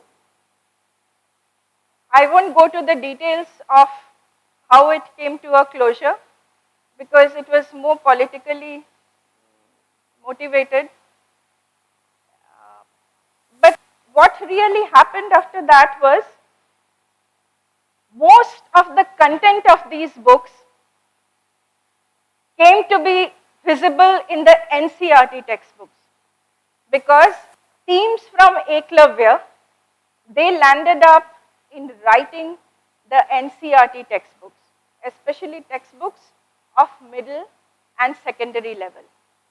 And you could actually see sections of different activities, experiments and stories from science that were adapted from the Balvigyanik textbooks. You all can even compare and see that. Now, from Eklavya, well, I went to Sikkim. The earlier slide basically shows that. I think a little bit of discussion here. One teacher, during a teacher training program, I had been to Gujarat then. It was an Avishika program that Vasant Bhai Vadwale used to run. Meenu Bhai Parabia and their group in Baroda University, they actually had started this Avishika program, which was a similar kind of program as HSTP in Gujarat. And they had these kind of books which had different activities in them, and the stories and the writing format was completely different to any textbook that you see even now. They are completely different. And from Avishika, basically, there during one of the trainings, one teacher told me, "Madam, you know you should come to this side and see how it is, how the world is." Because for us, keep toiling for the whole day and yet we do not really get the kind of appreciation that we should be getting. But I said that, yes sir, I'll come back. I have been to that side of course, but well, for a longer period of time, I'll be on that end and come back to you with that experience as well. And Sikkim actually gave me that opportunity. an upcoming school where actually we could allow the school management committees, we could actually intervene into school management committees to create opportunities. We could change the kind of report card that was usually given, because, you know, as the report card is held in the hands of the parents, given to the parents, you would see a marked difference on their faces, and that actually affects the child. So we wanted a report card that would give a smile to the face of every parent. We were trying to actually take such examples of different types of things that children could do. Some children could sing well, some could dance well, some could actually draw very well. Some could actually express very well, but not write very well, and all these kinds of things. So we created a space to include all that. And many more things done, but that would take a lot of time to actually go about. I think, how much time do I have, sir? Another 5 minutes, okay, I'll just So, well, the Vidya Bhavan experience, Vidya Bhavan actually started in 1931 with one school, and this was this Dr. Mohan Singh Mehta, who, inspired by Baden-Powell and Nai Talim, wanted something to happen as a mixture of these two ideologies. Nai Talim meant you also apply what you learn. And Baden-Powell's work, integrity of character and social work. So he wanted to include all this, and along with his friend K.L. Shrimali and a few others, he went ahead to visualize this school, and it came up in 1931. It is now the senior secondary school. It had started with 4 classes, 58 students. Now we have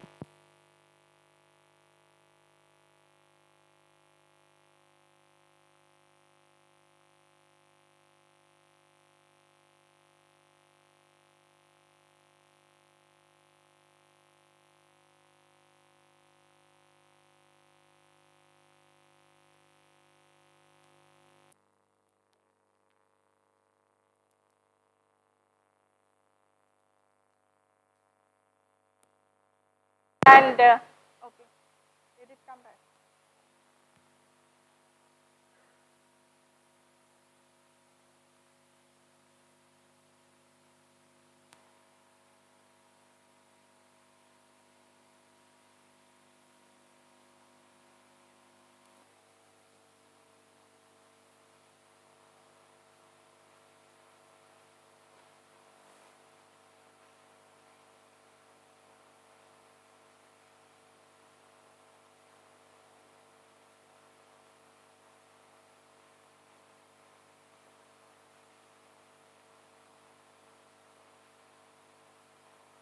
Should I just wait or continue?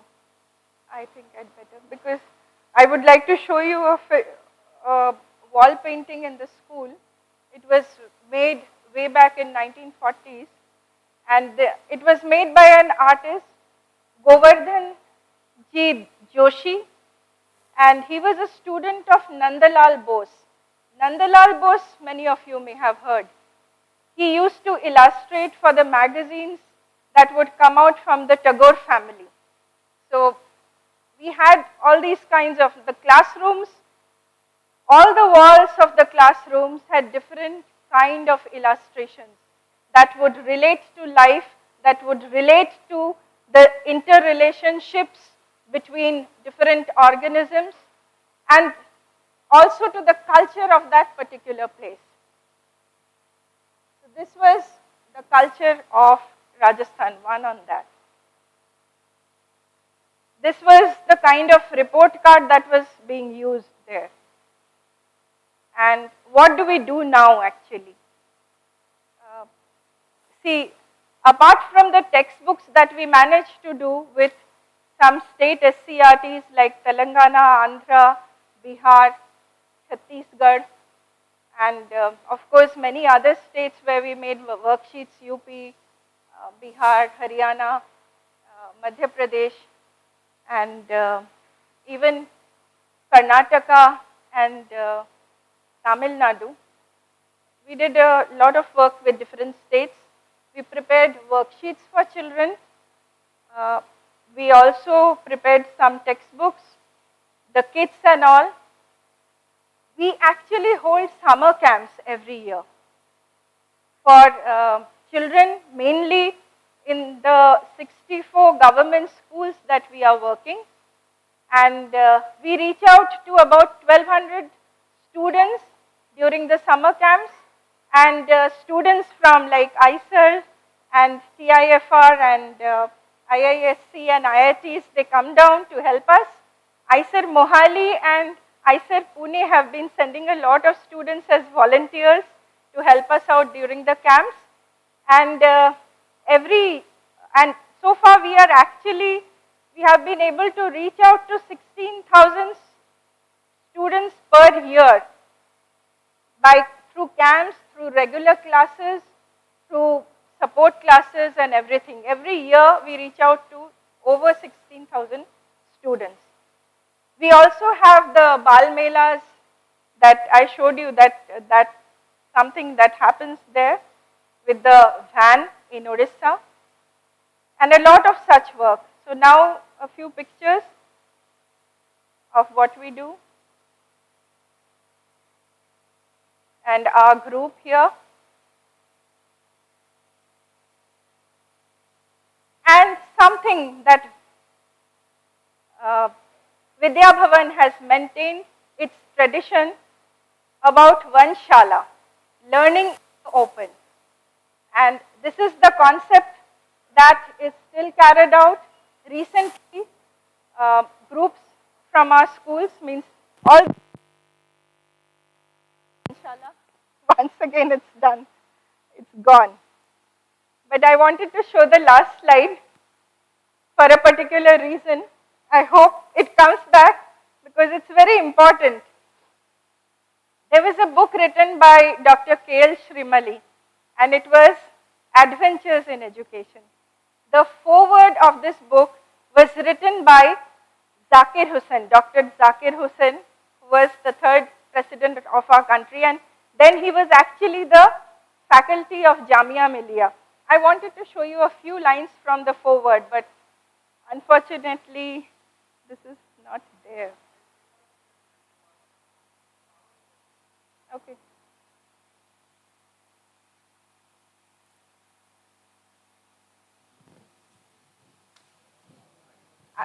Yeah,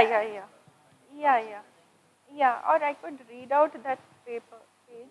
No, we will wait, it will come now. So Okay. we will finish the question. Okay. So then, shall we take the Yeah, please do. Okay, so until the projector comes back, let us take some questions. If you have any questions, anybody?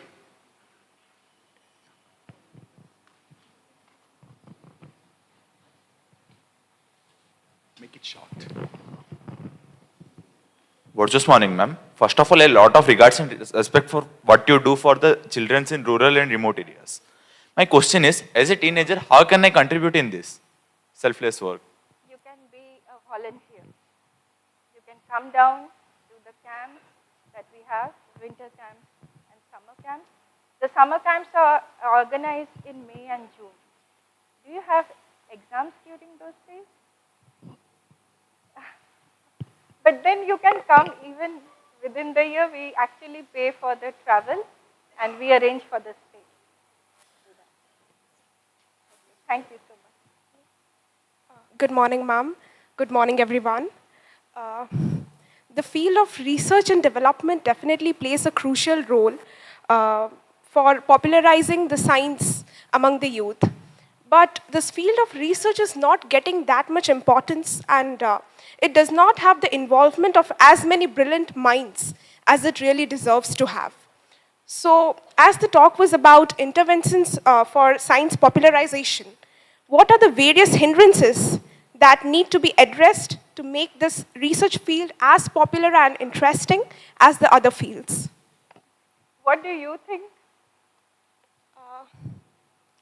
Ma'am, generally when I talk to the people and I take advice for like what should I do in, what should I pursue in my future as my career, I generally get the advices like medical and engineering are the most preferred options. But I have interest in this field of research. And from a very young age, I had this dream of becoming a scientist. So I rarely hear people appreciating this field. So I really feel that this particular field of research and development really needs attention and it really needs to be developed. So I'm not able to understand what are the hindrances that are creating an obstacle in its path to become as popular as the other fields.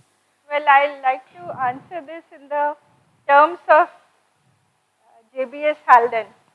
You may know that Haldane had come to Bhubaneswar also, right? And some bioscience unit out here, if I'm not mistaken. Institute of Life Sciences, yeah. So what he had said, he has written an article, What Ails Indian Science? And there basically he says that this disciplinary diversification means you go for more and more specialized areas, more and more of that. And that basically hampers the way we look at life, because life is not so demarcated, or the questions of life are not so demarcated in this way. And Professor Yashpal also actually wrote a lot on that, and he actually has that title to his article, कि जीवन के सवाल हमारे school के सवाल से अलग क्यों होते हैं, मतलब वहाँ से वो उसको रेस कर रहे होते हैं.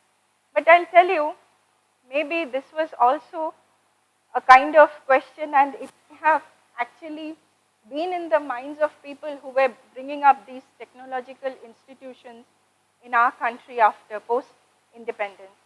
And way back in 1956, I'll have to take the example of Dr. K.L. Shrimali again. There were debates in Lok Sabha and Rajya Sabha about having technological institutions in the country. And Dr. K.L. Shrimali actually brought up this particular idea. He laid this paper and he debated it, that we need it.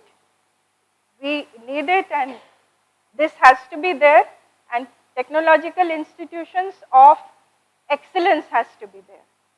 And that's how we had the first IIT Kharagpur, it came up.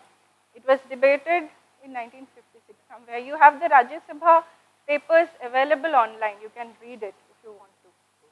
But then that basically turned out to be a kind of frenzy among us, that it was not science that we had to do technology. But technology can't stand alone, and neither can science. They walk hand in hand, so we need to have both. Only that we have to change our own perspective maybe. Yeah. Good morning, ma'am. So in one of your slides, I have seen a question that why do climbers climb anti-clockwise? So please, if you may answer that, ma'am. So, well, this question has not been answered yet, but we have tried to look for some more answers to this question. The previous question had been answered. We had tried to write an answer to this, and it's good that you posed this question.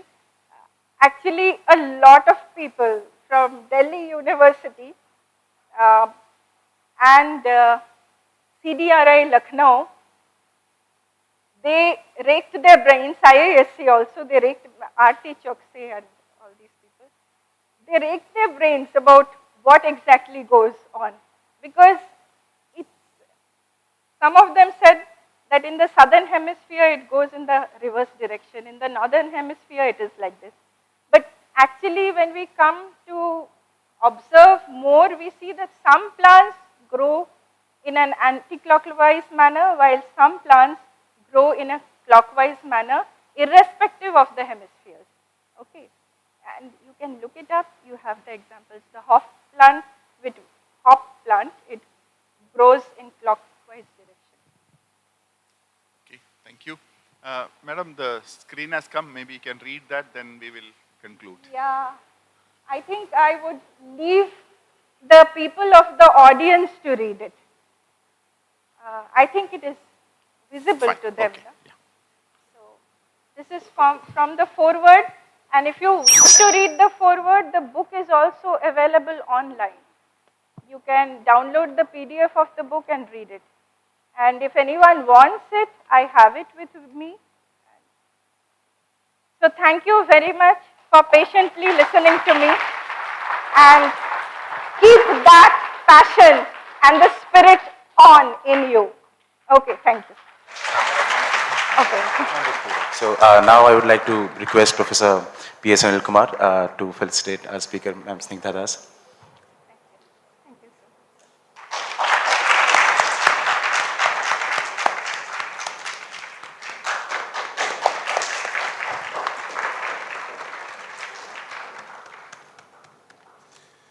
So now we conclude this session and break for tea.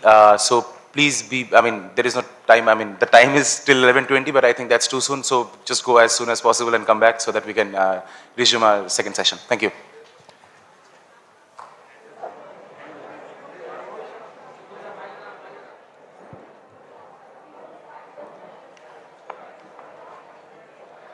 You're supposed to thank the chair, right?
Hello everyone. I would like to request everyone in the back to settle down so that we can start our next session. So we will now be starting our next session.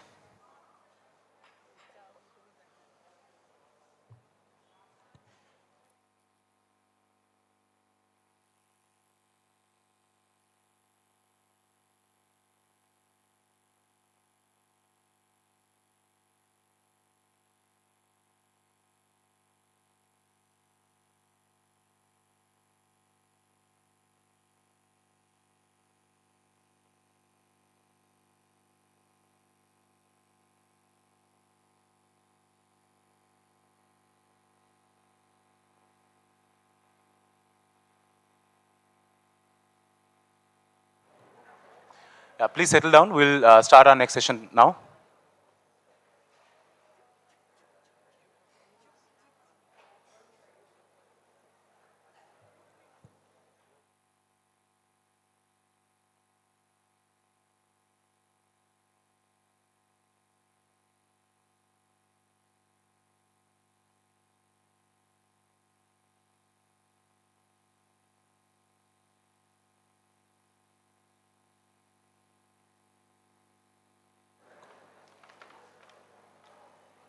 Yeah, so for our second session, I would like to request our director, Professor Ashok Ganguly, to chair the session.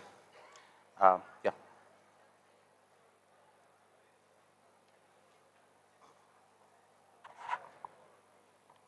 Good morning and welcome back to the post-tea session.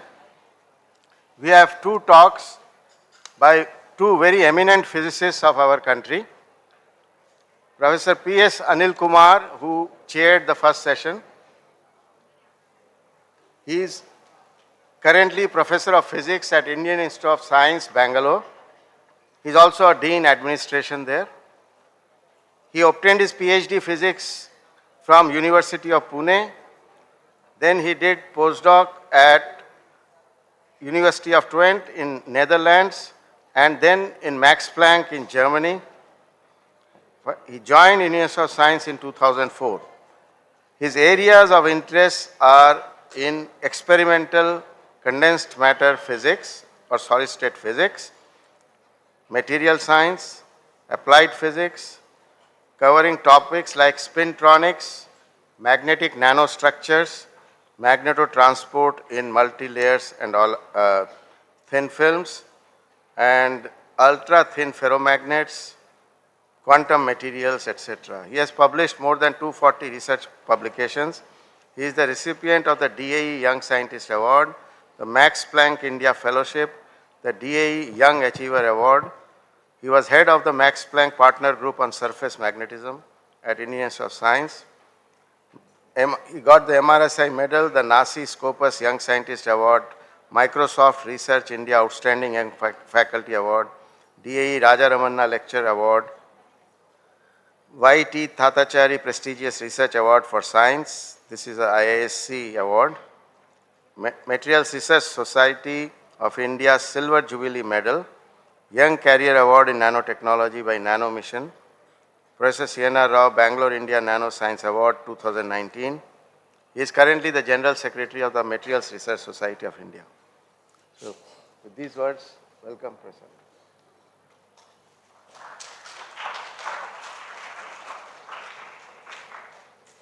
Thank you, Professor Ganguly, for. Can you hear me? Can you hear me? Can you hear me?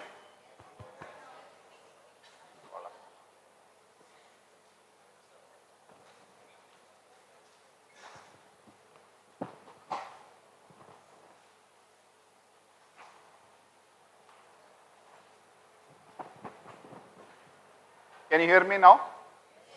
Okay, good. First of all, let me thank Professor Ashok Ganguly for inviting me here to give a lecture and see all of you here.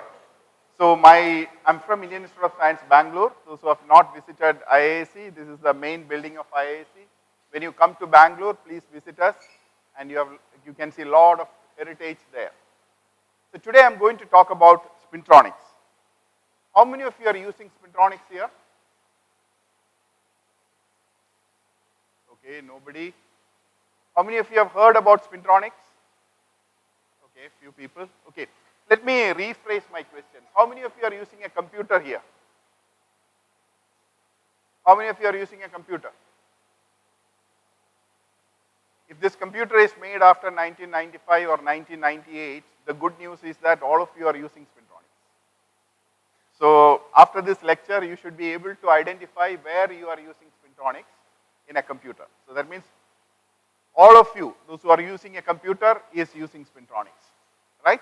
So before going into the spintronics, let me just tell you some very basic thing about magnetism.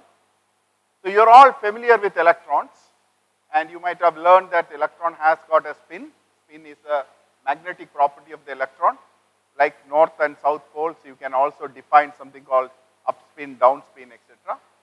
And when this spin in an atom contributes, this electron in an atom contributes two ways to the magnetism. One is that electron itself is revolving and it has got its magnetic properties. So this together gives the magnetism of materials. Now when it comes to spintronics, spintronics means spin-based electronics, right? You know that the electron has got a charge as well as a spin. And when you talk about the electronics, conventional electronics, you only make use of the charge of the electron. When you talk about the IV characteristics of a diode or IV characteristics of a transistor, whatever it is, you only worry about the charge of the electron. And you don't worry about the magnetic property of the electron, which is the spin of the electron. But nowadays, we start using the spin of the electron along with its charge to process information or manipulate information, to store information, etc. That is why it is called spin-based electronics. The conventional electronics plus spin. So it's spin-based electronics, and the short form is magnetoelectronics, or the fashion word is spintronics. So today we will be discussing where we are using spintronics and what are the future lying ahead for us in this area. Now when you talk about spintronics, there are many things that can come. So a lot of people, as in the morning also it was told that one person cannot do everything. So you need computer scientists, you need electrical engineer, you need material scientists, you need physicists. All these people together contribute to the spintronics materials technology, and what comes out of the spintronics material technology is very interesting.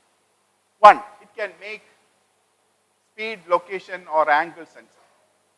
So let us consider that, let us consider a magnetic field sensor. So imagine that this is a magnetic field sensor and this is a tiny magnet. So what is the property of a sensor? When I bring the magnet close to the magnetic field sensor, it should sense the magnet which is present. So now the good quality magnetic field sensor is the one that can sense the magnetic field from far away distance. And also even the better one is the one which can sense magnetic field from a tiny magnet. So spintronics technology allow you to get magnetic field sensor which are highly sensitive. That means with a very tiny magnet from far away distance, I should be able to find out that there is a magnet here. So this is the magnetic field sensor based upon spintronic technology. Now where do I use it? Imagine that you are using a bicycle, right? I attach a magnetic field sensor on the fork of your bicycle and a tiny magnet in the tire, in the rim of the tire. And now you are bicycling. What happens? This magnet comes close to the magnetic field sensor, it gives you a signal. And you are bicycling, in the next rotation, again the magnetic field sensor comes close to the magnet. So it gives a signal. And what is the total distance traveled? 2 pi r. And if I can measure the time between the two spikes, two signals, which is delta t and 2 pi r by delta t, what does it give you? Speed of your bicycle, right? So with a magnet and a magnetic field sensor, now I have made a speedometer, right? Without any contact. Imagine those who are familiar with the bikes, how many times the speedometer cable breaks? There's nothing like this. You have a magnet and a magnetic field sensor, and you have a speed sensor. Now imagine that I am opening a door, and I'm attaching a motor on the door, and the door is opening. And when I open the door, what happens? This is the wall, this is the door, and the door opens, and it comes close to the wall. If I don't stop the motor at the right time, this door comes and bangs onto the wall, isn't it? Now imagine that I keep a tiny magnet on the door and a magnetic field sensor on the wall. What happens? I'm opening this door, the motor is rotating, and when the magnet comes close to the magnetic field sensor, it gives a signal, and that signal is fed back to the motor, stop. So then the door opens, just stops. It won't bang onto the wall. Now, this magnet and a magnetic field sensor has become a position sensor, right? Or a location sensor. Now imagine that when I open this door, in every 10 degree I am keeping a magnet. When the magnetic field, the sensor passes the first 10 degree, it gives a signal. Next 10 degree, another signal. Next 10 degree, another signal. Now it has become an angle sensor, right? So the same simple magnetic field sensor and a magnet, you can use it as a speedometer, a position sensor, or an angle sensor. If you take a modern car, you will have plenty of such magnetic field sensors for sensing different things. Fuel injection, motion. Imagine, I am thinking about an hypothetical situation. I have a steering wheel, and I keep array of magnets below the steering wheel and a magnetic field sensor. So when I rotate the steering by 1 degree, the sensor tells me that it has rotated by 1 degree without any contact. Now if I rotate by 90 degrees, the sensor tells you it rotated by 90 degrees. This information fed back to a motor to turn the tire. Imagine now with your little finger you can move your steering wheel, which you don't want to do. So, lot of such applications there with a magnetic field sensor. So that's why I said that the spintronic material technology allows you to make so many devices which are highly sensitive for different purposes. Now, where do you want to use this magnet and a magnetic field sensor? The limitation is your imagination. You can think about new devices, new technologies, where you can use a simple magnet and a magnetic field sensor and make your own device, right? Now, another important aspect is that in the data storage in your computer hard disk, that's why I asked you the question, how many of you are using a computer? So that's why you will soon realize that in your computer hard disk, you are using spintronic technology, which I will tell a little bit more in detail later.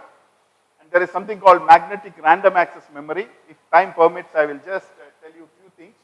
And when you talk about the next generation, which we are not going to talk about, spin memory, spin FET, etc., there's a lot of applications for this spintronics technology. Now, before getting into that details, let me just give you some examples. See, for example, you are all familiar with hysteresis loops. In your textbook, you have an hysteresis loop. The magnetization versus applied magnetic field, you get a curve like this. That's the hysteresis curve which is there in your textbooks. Now, I am refining that hysteresis slightly in an advanced way. Now, imagine that I have a magnet. I can define, it's a single crystal material. I can define something called an easy axis of magnetization. The name itself suggests easy to magnetize in that direction. And there is an hard axis of magnetization, means it is hard to magnetize in that direction. If such a material, if I apply magnetic field along the easy axis, and if I increase the magnetic field, all the magnetic moment will get aligned in the direction of the applied field. Now, if I remove this magnetic field, reduce the magnetic field, bring back to 0, still it will have the full magnetization in the material. Now, if I reverse the magnetic field and come to the other side, at a particular field, the magnetization reverses. This you call it as the coercivity of the material, and then it gives this hysteresis loop. And this hysteresis loop is a square hysteresis loop where magnetic field applied along the easy axis of magnetization. Now, if the same magnet, if if I apply magnetic field perpendicular to that, as I increase the magnetic field, the magnetization increases.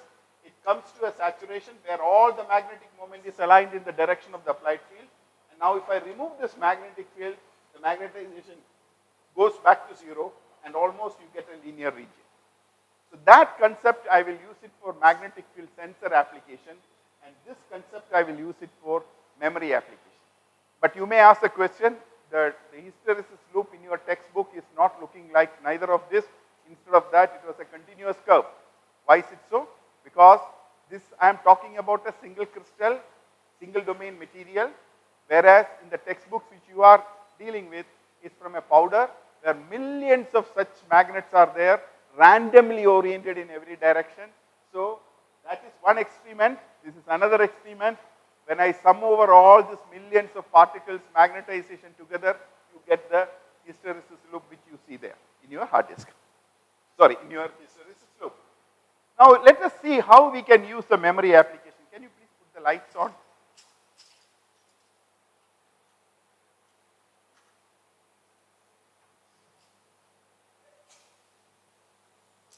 All the chemistry people used objects to explain, so then I also thought I will also use.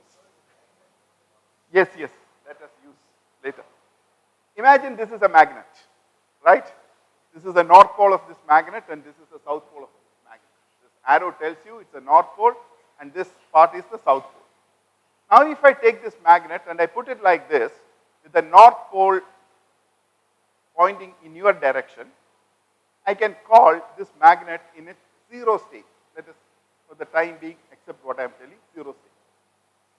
Now if this north pole is towards me, I call it as a one state. You know the information stored in zeros and ones, which I'll explain now. Now with this magnet, I created a zero state and a one state. Now if I have two such magnets, so always read from my right side to the left. What is the state of this magnet? 0, 0.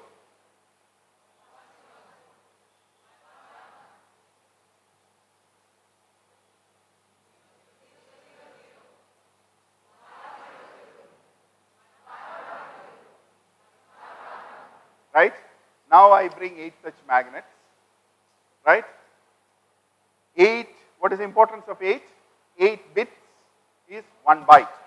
So this is 1 bit of information in your computer hard disk. 8 such bits together will give you 1 byte. And 1 byte will define a character. We will see how that character is defined. Right? So now what is happening is, can switch off the light for a minute and then you'll have to switch on again. So you have these magnets on your computer hard disk where depending upon the direction of the magnetization, you can define a 0 state or a 1 state, like what you read this 4 bits of information, 0, 0, 0, 0 or 1, 0, 0 like that.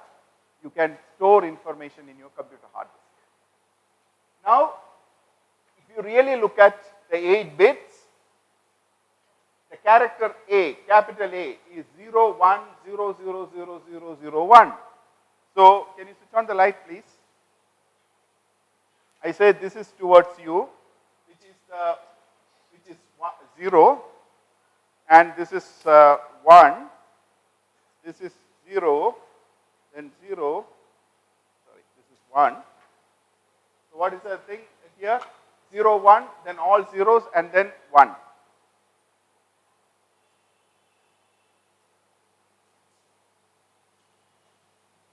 Now, this magnetic arrangement of 8 magnets has defined the character capital A.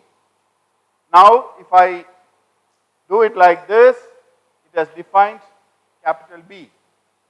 Like that, all the characters that you are familiar with, capital ABCD, small abcd, exclamation mark, dollar sign, everything is defined by the set of 8 bits. This is how you store information in your computer. I am just little bit simplifying because in order to avoid the errors, there are some other phenomena also we should keep, you should worry about, but let us don't worry about it for the time being. So this is how you store the information in your computer hard disk. And no, don't switch off. So now, if I have this magnet, what is the state? What is the state? In a computer, how will you go and see whether this is a 0 state or a 1 state? Now you know that it is a 0 state and a 1 state. In a computer, what happens? I will use a read head to take this information. Similarly, how do I do it? I made from 0 to 1, I picked up and put it like that. When you write information in a computer, you don't go and pick up the magnet and put it. So there is a writing methodology as well. Now, can you switch off the light?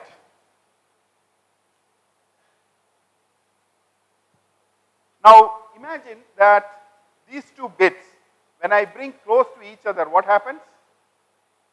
If I have two magnets in my hand, if I bring them close to each other, what happens?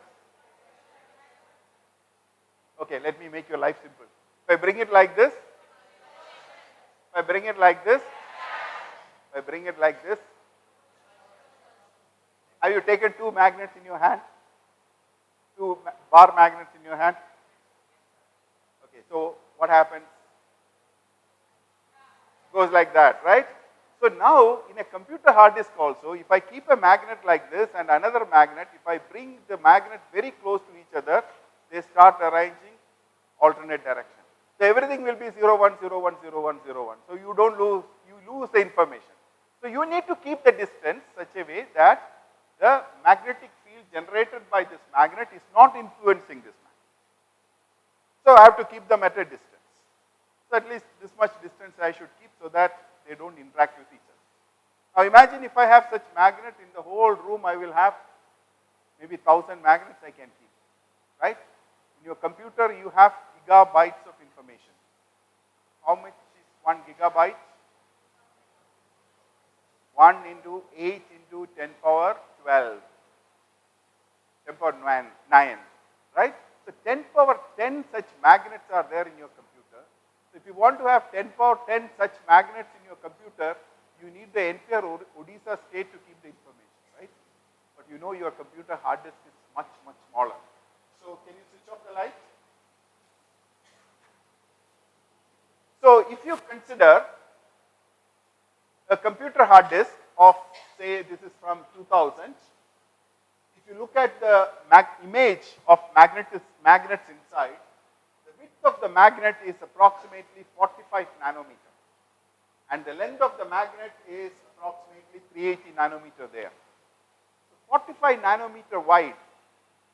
How small is 45 nanometer?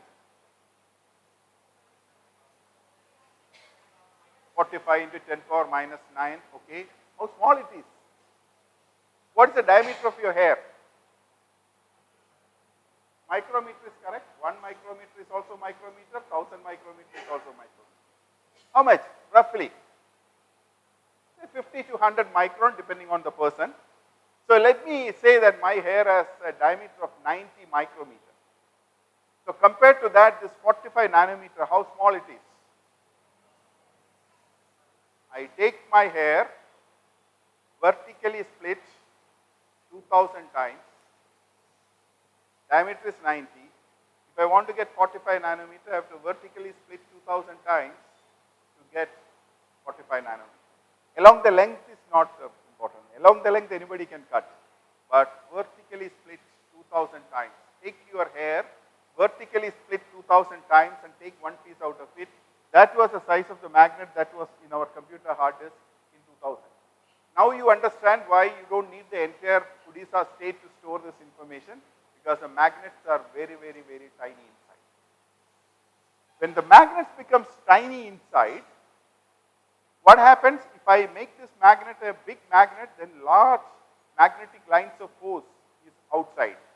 As I make the magnet smaller and smaller and smaller, the amount of magnetism or magnetic field that is outside also will go down. Now if I use a magnetic field sensor to sense this magnetic field, then I need to have an extremely efficient magnetic field sensor if I start reducing the dimension. That's why I told you in the beginning, a good magnetic field sensor is the one that senses this magnetic field from a faraway distance from a tiny magnet. As you make your magnet tiny as 45 nanometer, then the magnetic field outside available is also so tiny efficient ways of looking at the magnetic field. Up to 1995 or 1998, people used a technology called magnetoresistance, where the resistance of a material changes in presence of an applied field. An alloy called permalloy, which is an alloy of nickel and iron, was used for this purpose. Permalloy changed its resistance by 4% when you apply 1 oersted of magnetic field. So that means if I had a resistance of 100 ohm, if I expose it to 1 oersted magnetic field, it changes its resistance from 100 ohms to 96 ohms. So 100 minus 96 by 100, it's 4%. Now if I make the magnetic field half, then the change in resistance is 2%. It will go from 100 to 98. If I make it a quarter size, it will become 100 to 99, right? So like that, if you start reducing, the change in resistance becomes smaller and smaller and smaller, and below a critical size of the magnet, you don't have sufficient magnetic field to change the resistance. For any measurement, there is something called a noise in measurement, how accurately you can do the measurement. Below a critical change in resistance, you are unable to make a distinction between the presence and absence. So that is why, if you look at our computer hard disk, it was of the size of microns in the beginning, and it was slowly coming down the sizes. Somewhere around this region, suddenly you see that the size started becoming much smaller, because that is the time where electronic technology got introduced into our computer hard disk.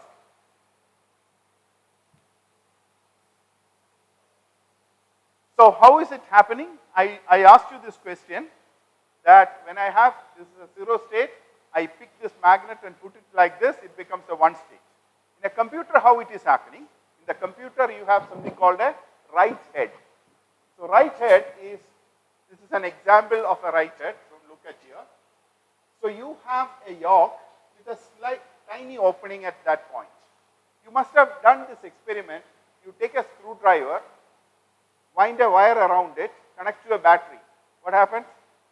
Then it can pick up any material, right? It becomes a magnet.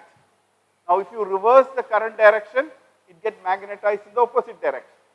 Similarly, you have a yoke here, and you apply a current through this yoke, so that creates a magnetic field here, right? Because this becomes a magnet.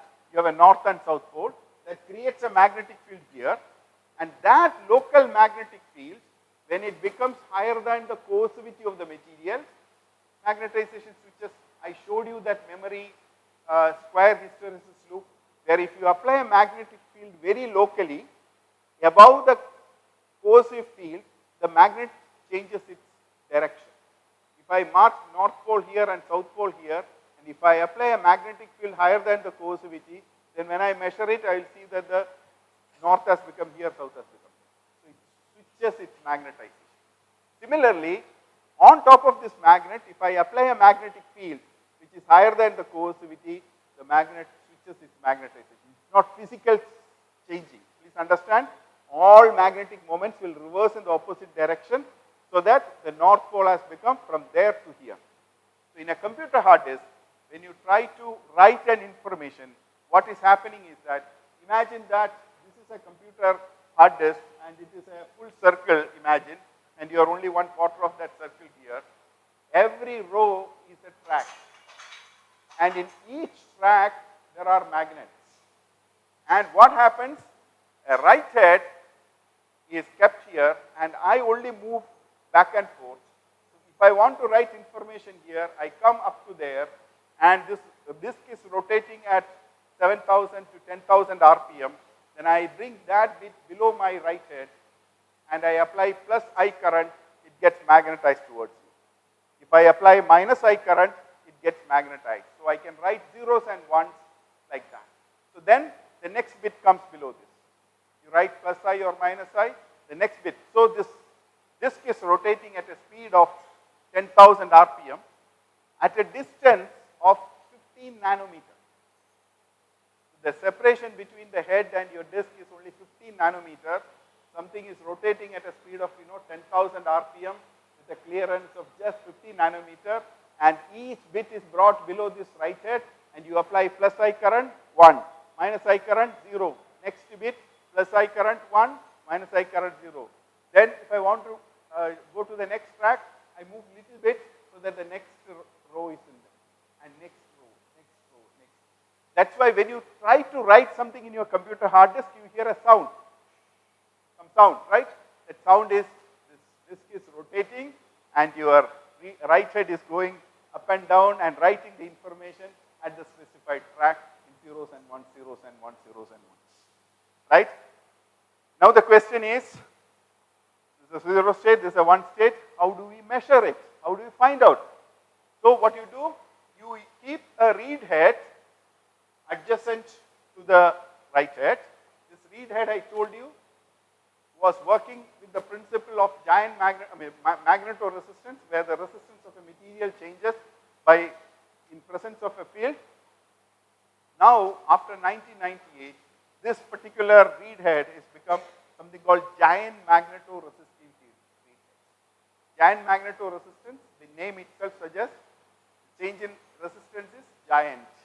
That's why it's called giant magnetoresistance.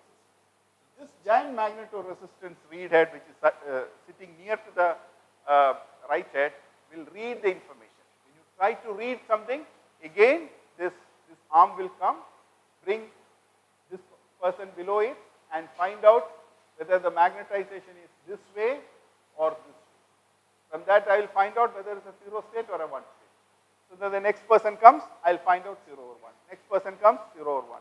I come to the next person, I'll find out. Like that, I move back and forth here, and you rotate. And each and every bit can be read by this thing. That's how you read the information from your computer.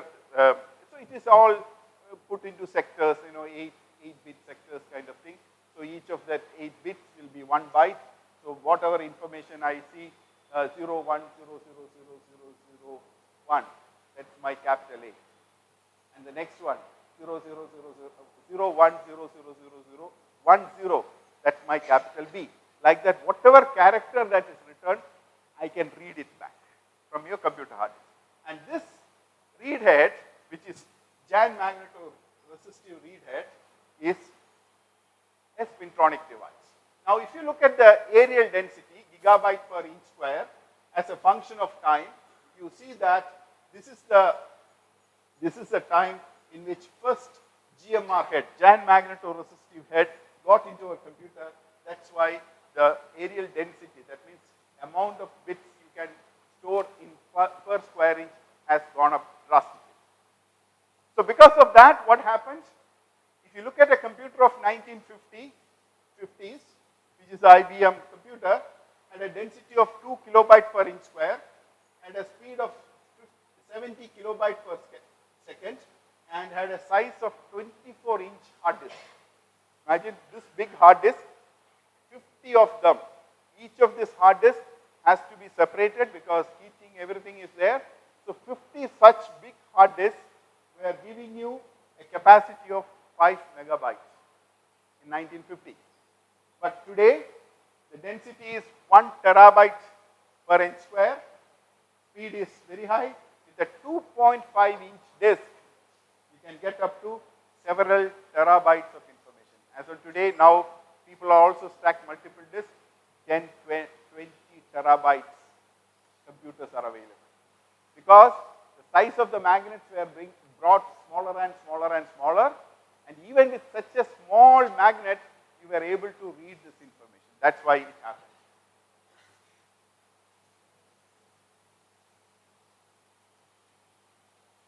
So now, what is this giant magnetoresistance? Just for your information, you may not have to understand everything. See, you have a ferromagnetic layer which is iron, which is made into a thin film form, 30 angstroms. Then another non-ferromagnetic metal layer which is chromium, 18 angstrom. You make a bilayer of that, several such bilayers. And if you put the thickness of iron 30 angstroms and chromium 9 angstroms, and if you put 50 such bilayer, the change in resistance is almost like 50%. Earlier I was talking about permalloy with a 4% change. Now it is 50% change in the resistance in this multi-layer form. So the importance of this multi-layer is, if I take iron and measure the magnetoresistance, negligible magnetoresistance. If I take chromium and measure the magnetoresistance, negligible magnetoresistance. But some people thought that if you put it in this particular way, that two materials that is not showing any magnetoresistance is brought together and made a multi-layer, 50 such layer, and it started showing 50% magnetoresistance. So it cannot be an ordinary thinking, right? You will never think that two different materials without any such property are brought together and new property came. And these two people were responsible for that, Albert Fert and Peter Grunberg. They discovered in 1986-87 this phenomena of giant magnetoresistance. After their discovery, within 10 years, it came into our computer hard disk. This is a spintronic device, and in 2007, they got the Nobel Prize in Physics for this invention, right? So this is how our life got changed. Otherwise we would have been sitting with maybe 20 MB computer even today, or 50 MB computer today. But now we are sitting with the terabytes of information in our computer. So that is because of this discovery of giant magnetoresistance. It's not only this, there are examples. There is an insulating material. You make a thin film out of it. Take another insulating material and bring them like, one material on top of other, two insulating material. Nowadays people show superconductivity at the interface. So like that, lot of, periodic table is with only so many elements, but it is our responsibility to put them in right combination to get the right property which we want, right? So this is one such example. So the phenomena is something like this.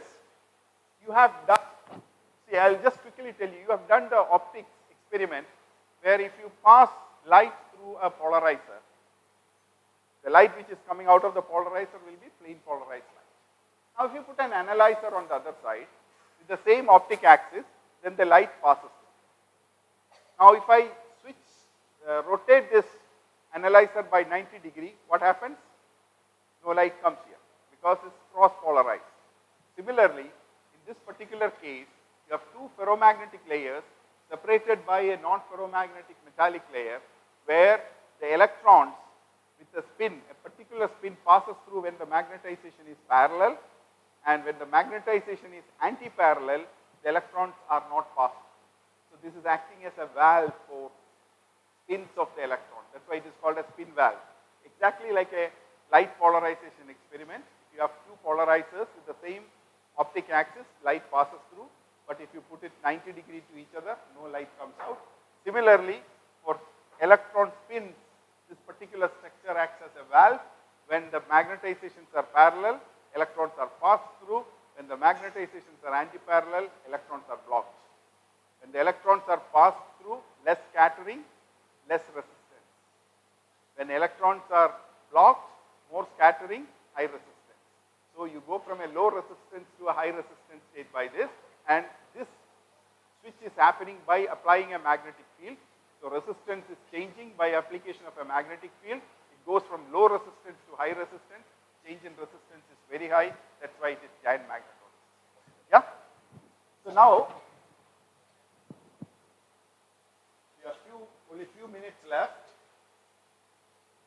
Let me introduce one more interesting concept, tunnel magnetoresistance, where the electrons from one ferromagnetic layer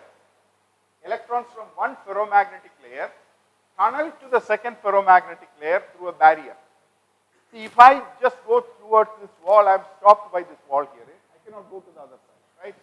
You might have seen a movie where a man is running towards a wall, diffuses through the wall and start running from the other side, right? Something quantum mechanics allows for electrons, the same thing. The electrons can tunnel. I mean, like I cannot physically tunnel through this wall and go to the other side, whereas the man in that movie could tunnel. Similarly, electrons can tunnel from one place to another place through a barrier, provided the width of the barrier is very, very small. Right? So you will study in quantum mechanics after a few years why it is happening. So believe me, at this point of time, it will happen. Like, if you take a calculator and put 2 plus 2, how much it will come? 4. You don't ask the question, is it correct or not, right? So you accept those certain facts. So similarly, this also you will learn after you, go to higher classes. So electrons can tunnel from one side to the other side. And is anybody using this technique? I may have to rephrase my question. Anybody is using a computer that is made after 2005? All of you. Good. The good news is that you are using this phenomena as well. In your, up to 2005, we were using giant magnetoresistance, and since then we started using tunnel magnetoresistance, because here the change in resistance is even bigger change than the giant magnetoresistance, and the computers that is made after 2005, we are using this. So that's why if you look at the roadmap here, and this is the place we started introducing the tunnel magnetoresistance, and nowadays all the computers that you are using is making use of tunnel magnetoresistance as the read head in your computer. That's why you are able to measure, you are able to store such vast amount of information in your computer hard disk. Now, let me tell you one more quick technique, which is magnetic random access memory, another spintronic device. So here what happens, I told you the ferromagnets can be made, magnetization can be parallel or anti-parallel. When the magnetizations are parallel, the resistance is low. When the magnetizations are anti-parallel, the resistance is high. The question is that, can I use this phenomena itself as a memory? I put it like this, I measure the resistance, low resistance state, I call it as a 0 state. When I make it anti-parallel, this is a high resistance state, I call it as a state 1. So I can make a 0 and 1 state. See, the memory anyway you can make it. Imagine an example I will just tell you, that's why I bought this water. See, I have 2 bottles of water. I also picked up 2 different colors. One is empty, one is full.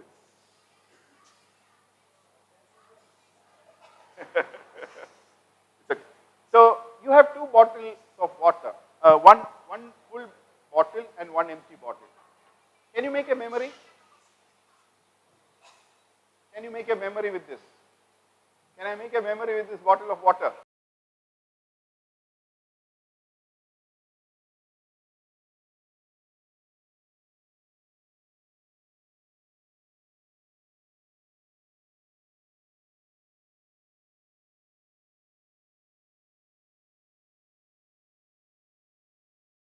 What is this state now?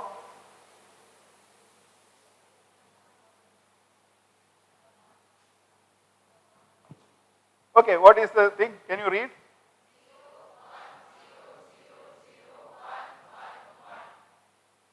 With the bottle itself, I created 8 bits of memory here, right? Now, I can put it in any way I want. I can define any character. So, please don't think only the magnets can make this memory as what we are thinking. Think about new phenomena. This is an example with empty and full bottle, but of course the problem is that again it needs large space to keep this memory, and somebody should empty the bottle, fill the bottle, etc. See, suppose if you want to make 0 to 1, you have to drink water, right? Make it 0. But again, if it was 1, you have to put the water back, right? So that's a tedious process. That's why we don't use bottles to create zeros and ones. Whereas a magnet in a controlled fashion, you can do it. Now, in this particular thing, people thought that we will make a tri-layer ferromagnet with a tunnel junction. When the 2 magnetizations are parallel, in the same direction, you get a 0 state, and when they are anti-parallel, you get a 1 state. So now, imagine that you are sitting here with a tri-layer structure. Your leg is one ferromagnet, your body is an insulating layer, your head is a second ferromagnet. When these two ferromagnets are parallel, you have a zero state. Imagine that her head is spun in the opposite direction. So her magnetization top layer in that way, bottom layer in this way, it's a one state. So 0, 1, like that I can define. So now how do I do? I have to, so in this particular architecture, if I pass current through this line, you know a current carrying conductor generates magnetic field.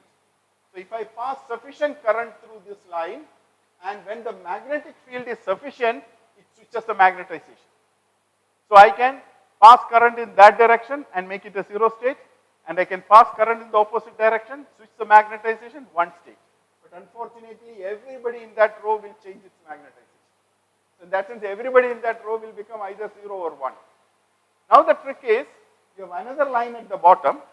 Imagine that this is a flat plant. All of you are individual bits, and all of you are stepping through a copper wire which is laid in that direction, and all your heads I am connecting with the copper wire in this column. Now if I pass current through this thing, that creates a magnetic field. I put only 50% of current through it. That magnetic field is not sufficient to switch anybody in this direction. Now I pass current through this line, so that 50% of current is passing through here. Wherever there is a junction, there is a bottom magnetic field and a top magnetic field. Wherever a junction, the magnetic field superimposes and the total magnetic field is sufficient to switch the magnet. Now, by sitting here, ith row, jth column, I can switch the magnetization by changing the current. And I can put it back again by changing the current. I can measure whether it's a zero state or one state by measuring the resistance. Now, the earlier case, my hard disk was rotating. Now, without any motion, I can sit here. I can find out what is the state of the ith row, jth column. I just connect ith row here, jth row column there, and find out whether it's a zero state or one state. So without any motion, you're able to find out the state. Now, how do I write the information? Through the ith row, jth column, you pass current.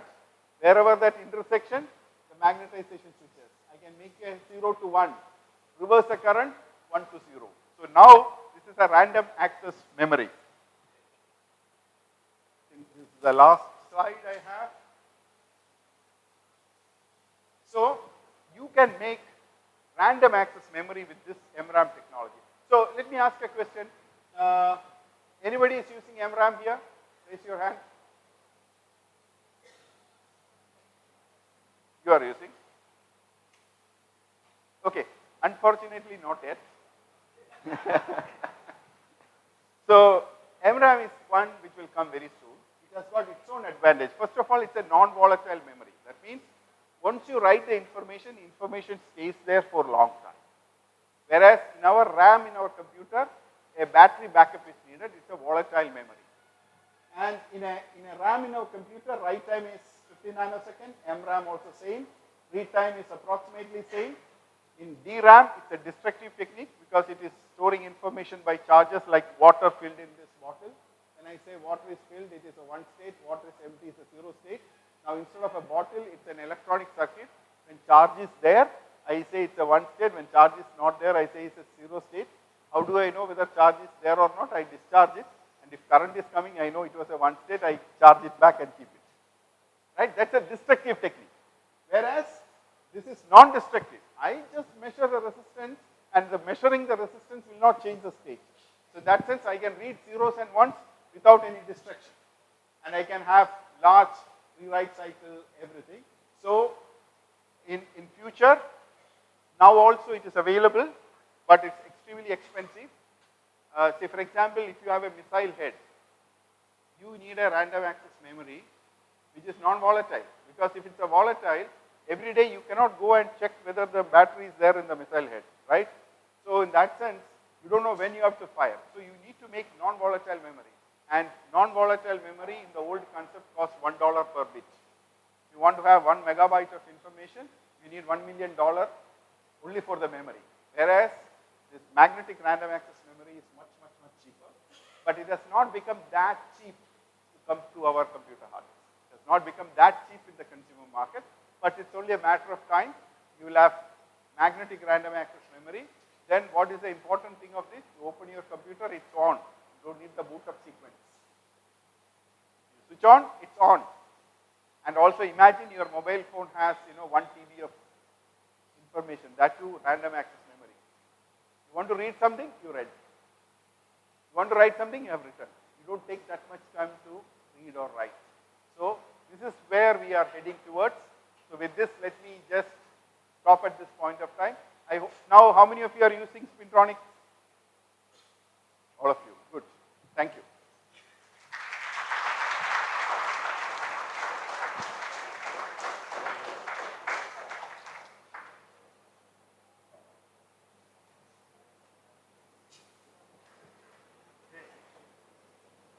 So questions? Any question? Last, second row, there is one girl. Second last row. Somebody give her a microphone. Second last row.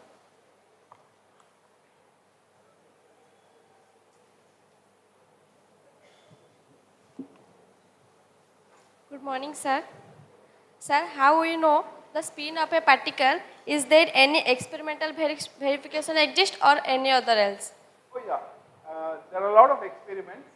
See, if you read the history, you will see Stern-Gerlach experiment. That was the one that told about the spin in the beginning. And there are a lot of experiments nowadays where you can find out the spin. Thank you, sir.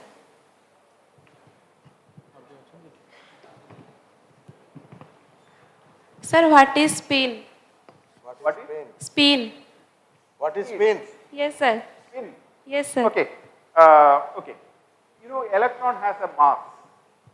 Yes, Electron sir. has a charge. Yes, sir. Similarly, electron has its own intrinsic property, which is a spin. This was explained in 1920s. People thought that it's a charge which is rotating, and because of that rotation, it gets this magnetic field, and people started interpreting clockwise rotation is upspin and anti-clockwise rotation is downspin. This was only a concept at that point of time. It's nothing to do with rotation of the electron or anything. It's an intrinsic property, intrinsic magnetic property of an electron, like charge and mass. That is it.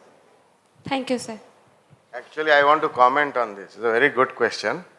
This I was taught in BSc first year, and we had a very good teacher in chemistry. I was doing chemistry honors at Delhi University, and most books teach you spin is like this, rotating, anti-rotating. That's not correct. As he said, physically aisa nahi hota hai. It's only two energy states. A spin going around this has a different energy. And I still remember my teacher, his name was G.S. Manku, and he was a PhD from Delhi University. He studied in St. Stephen's College. He came to class and asked us this question. Spin क्या लट्टू है क्या ऐसे घूमता है ऐसा घूमता है ऐसा घूमता है अभी भी मैं I remember this is like 44 years back. So really good knowledge by teachers, I still remember, and I never forgot that all the textbooks which show spin like this, like that, is only to make you explain. That's not correct. That is wrong. Spin actually is quantum mechanical, and it is two energy states. The electron has two energies, and we have plus half, minus half. Of course, spin can have multiple energy states. But the quantum number is 1, you will have 1 plus 1 minus 1, 0. When you go higher studies, you will read non-integral spins, integral spins, and all those things. So it is, as you go up, you will read the same subject with a different understanding. So in class 9th, 10th or 11th, maybe spin rotating this way, that way is okay. It can be explained to a class till you study quantum mechanics. Once you come to undergraduate and you are studying honors, then they will start explaining quantum mechanics. And a good class, good teacher will explain to you at the first day. Forget about this spin going this way, that way. It is not right. So you must know what is right, what is wrong at an early age. Misconceptions in science should not be there. A very good question by that student. What is spin is a very fundamental question. Everybody. Precisely spin angular momentum. Virtuous afternoon, sir. Sir, you told after 1998 or 99, spintronics was introduced in computer hard disk. So how we store information earlier? the information was almost the same way. But as I told you, 1980s onwards, this permalloy, that alloy was used to get this information. But that alloy can only accommodate large magnetic fields compared to what we are able to do it. Because of that, it was going at a slow progress. And now, with the introduction of this giant magnetoresistance, you could make the bits much smaller. We had the technology to make it smaller, but we didn't have the technology to read this information. So with the advent of this GMR, that was possible. With the TMR, it became even better. So my last question is, what advantages does spintronics offer over conventional charge-based current other than size? See, for example, consumption of energy, right? Energy consumption. See, there are either you can produce large amount of energy, or you make devices which consumes less energy. It's equivalent, right? So spintronics allows you to make energy efficient devices and more functionality. Like, you know, if the electron didn't have any spin, there is no GMR or TMR. If there was no GMR or TMR, unless we had some other technology, we couldn't have had the computers that we have today, right? There's a lot of progress that's happening. Thank you, sir. Okay. Is there anybody I else? just want to give one example to them. See, many a times students ask the question, is there anything left in science to do? Right? How many of you know about photoelectric effect? All of you. If I increase the energy of the incoming electron, the number of electrons going, incoming photon, the number of electrons going out, will there be any change? If I increase the intensity of light, will the emitted electrons will increase? If I increase the energy of the incoming photon, will the energy of the emitted electron will increase? Okay, so you all know photoelectric effect very well. Good. Now, when is the electron getting ejected?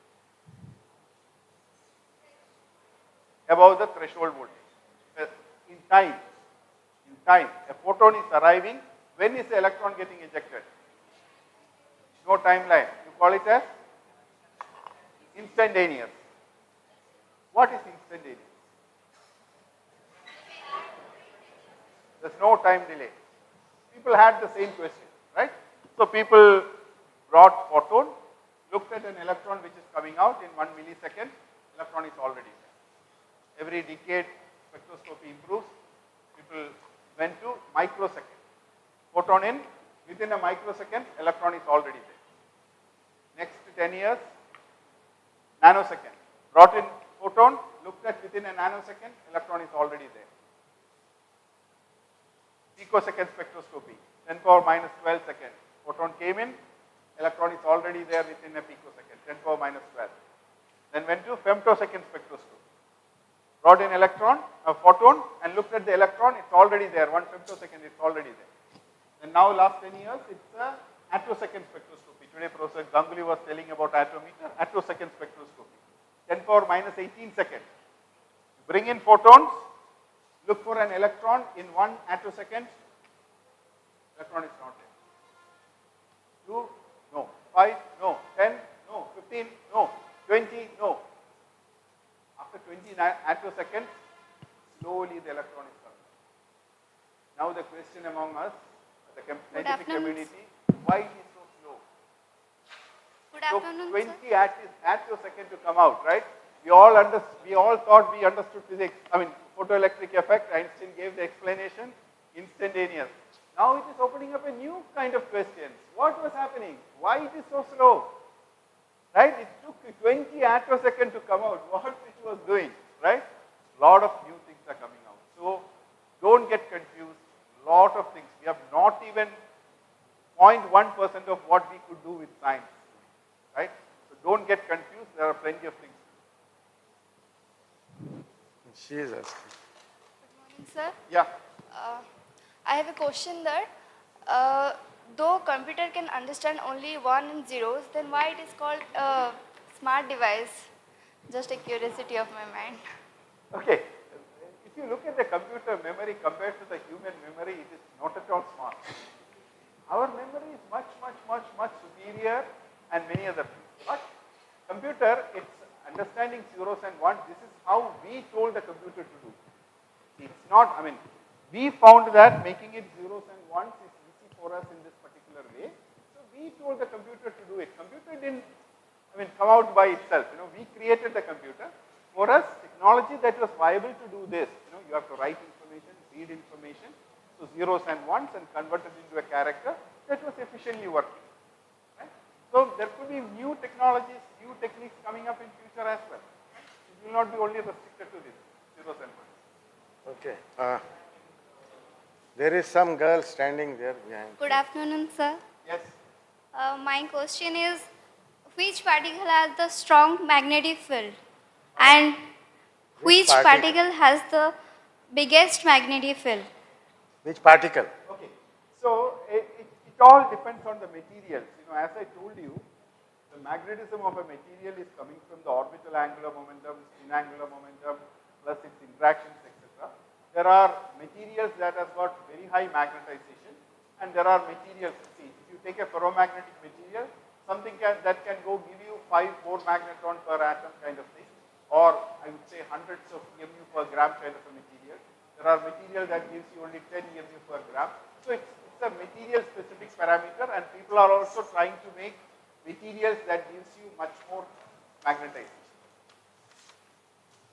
Okay, I think we are running late, 12:40. There are 2 microphones. The last, you have a question, a quick question, and then you have a last question. Okay. So what is electronics and are electronics and spintronics different? See, I'll tell you, when I talk about spin, FET, etc., it is electronics where the spin component is added to it. So they are not totally different. An additional functionality is coming in electronics by way of using the spin of the electron. That is why spintronics is coming in. In certain, don't think that spintronics is always superior to electronics. Depends upon where you want to use it. This particular thing, there are a lot of superiority. Yeah, you want to ask a question? Go ahead. Give the microphone. You also have a question? You are standing there?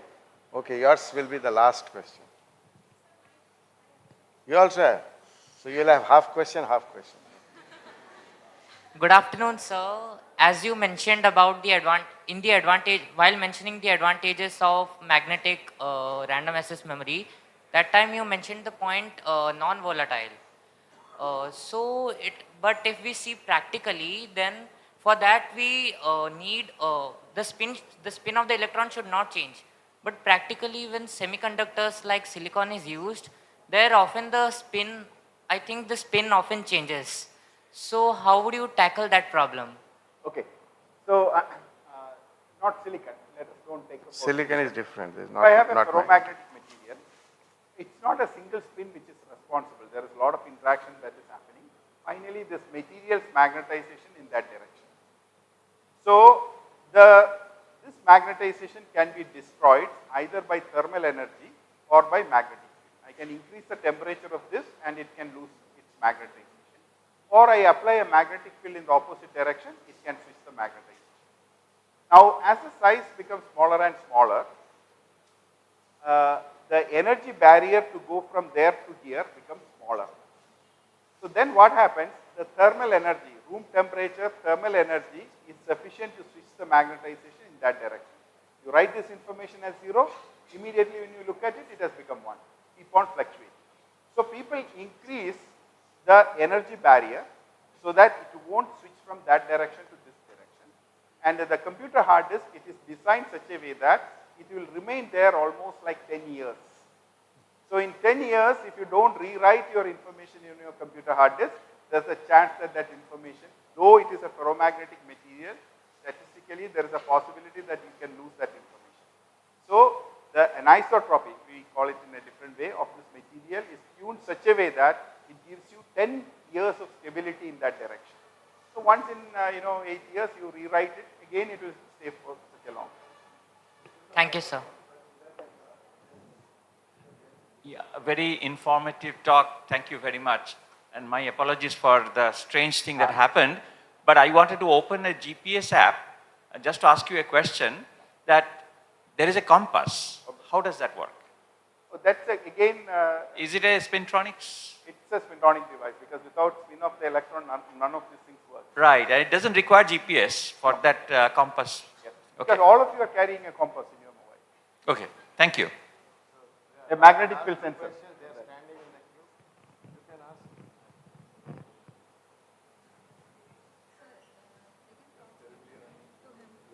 You have to finish quick, short question. Short. After lunch, we can meet at the time of lunch. You know, those who are not able to answer the question, I will be there with you for lunch. You can ask me at that. Yes, sir. Good morning, sir. Sir, my question is, every information in the computer, as you told, is stored in the form of 8 bits. So the sequences means, if we take all these 8 sequences, the sequences must be finite. But millions of data is being stored by the big companies, and also how that works. Yeah, I told it in a very simple manner. The thing is that every sector is defined. Beginning of the sector, there are some things sitting there to qualify what is address of that sector. And there is something at the end of the sector also will verify whether all this information has codified correctly. So I was just, it will not work the way I explained. There are additional components sitting at regular intervals in each track that make sure that the sequence of is that not track, repeated. Yes, because every track needs to be addressed correctly. All these Because things are there, inbuilt. otherwise there would be overlapping of information. Na? Yes, sir. Thank Okay, you, sir. quick, next. It's very short, otherwise I will close. Sir, instead of using magnets, can't we use small electromagnets directly for transforming? You can use it. The problem is the size. The electromagnet means you need a coil around it. And then the size that is needed to store an information is much bigger. Otherwise use it. Even this you can use it for a memory, right? I told you. So you can use it. Anything that distinguishes two states, anything that you can make the two states distinct, and you can create it and Later, measure lunchtime. it. Possible. Okay, let's thank Professor Anil Kumar. Now I would like to request Professor Ganguly to felicitate Professor Anil Kumar.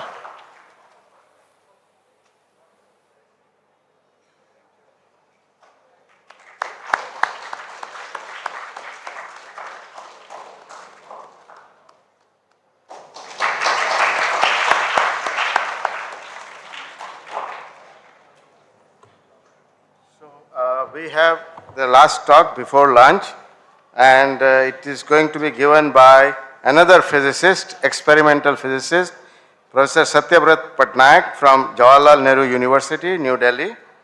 Professor Patnaik works in the area of superconductivity, magnetism, and multiferroics. Of late, his group has developed expertise in growth and magnetotransport, characterization of Dirac and Wiles. These are very advanced subjects and very modern subjects of today. He did his MSc from IIT Delhi, MTech and PhD from IIT Kanpur, and then he was in USA in University of Madison, Wisconsin, and later he joined JNU in 2002. Professor Patnaik.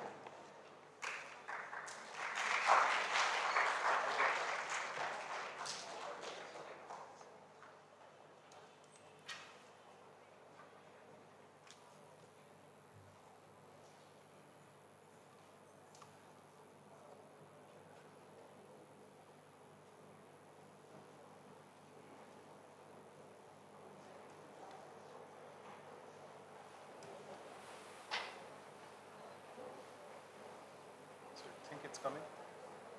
Yeah. Please switch off the. Yeah. So I'll just do the slideshow, sir. No, you leave it. I'll leave it. The pointer.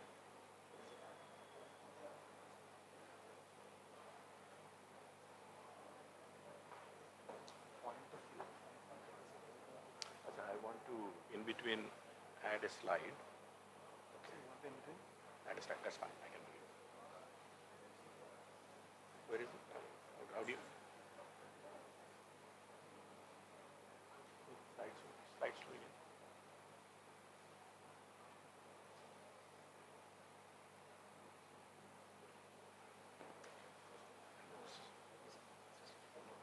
Turn it on.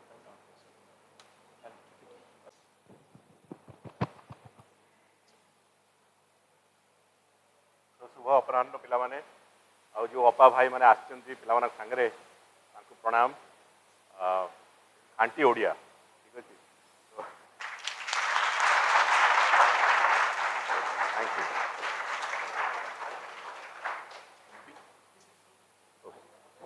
Show ଆମେ ବହୁତ ଗୁଡ଼ିଏ କଥା ଜାଣିଛେ, କିନ୍ତୁ ମୋ topic ହେଉଛି quantum materials. I have three objectives to cover over the next 45 minutes.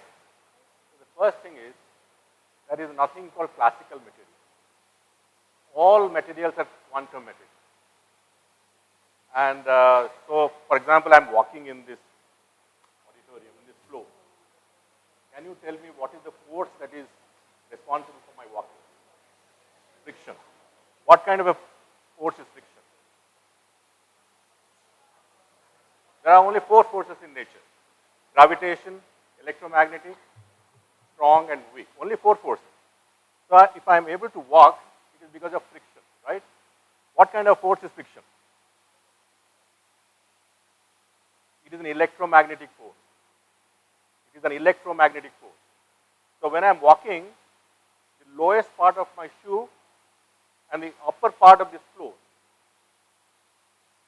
electromagnetic force is actuated through exchange of photons. So when I'm able to walk, so the lower part of my shoe and the upper part of the floor, continuous exchange of photon is happening, right? So the point is, a lot of things we digest by saying yes, yes, yes, yes. For example, gravitation. Fundamentally, why should the moon be attracted by Earth? Newton wrote down the equation G m1 m2 by r square. But why should a mass be attracted by another mass? Right? Think about it. So a lot of things we just assume. There was a beautiful question on what is spin. Electrons are zero-dimensional particles.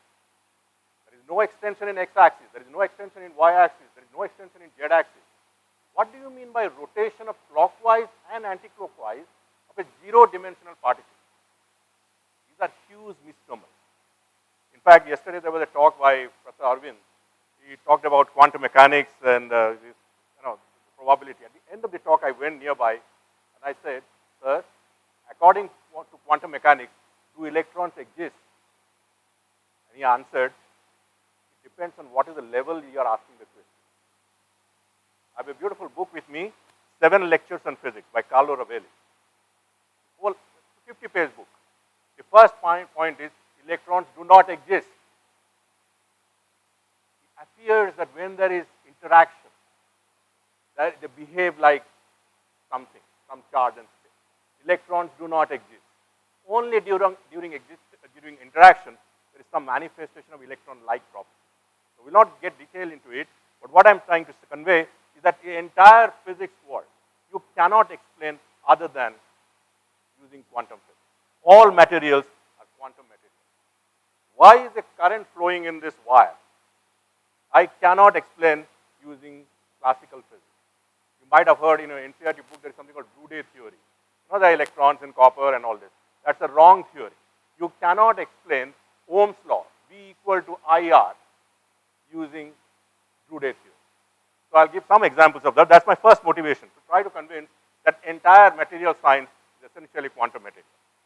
Second point that I want to emphasize is that physics, chemistry, biology, these are essentially experimental sciences.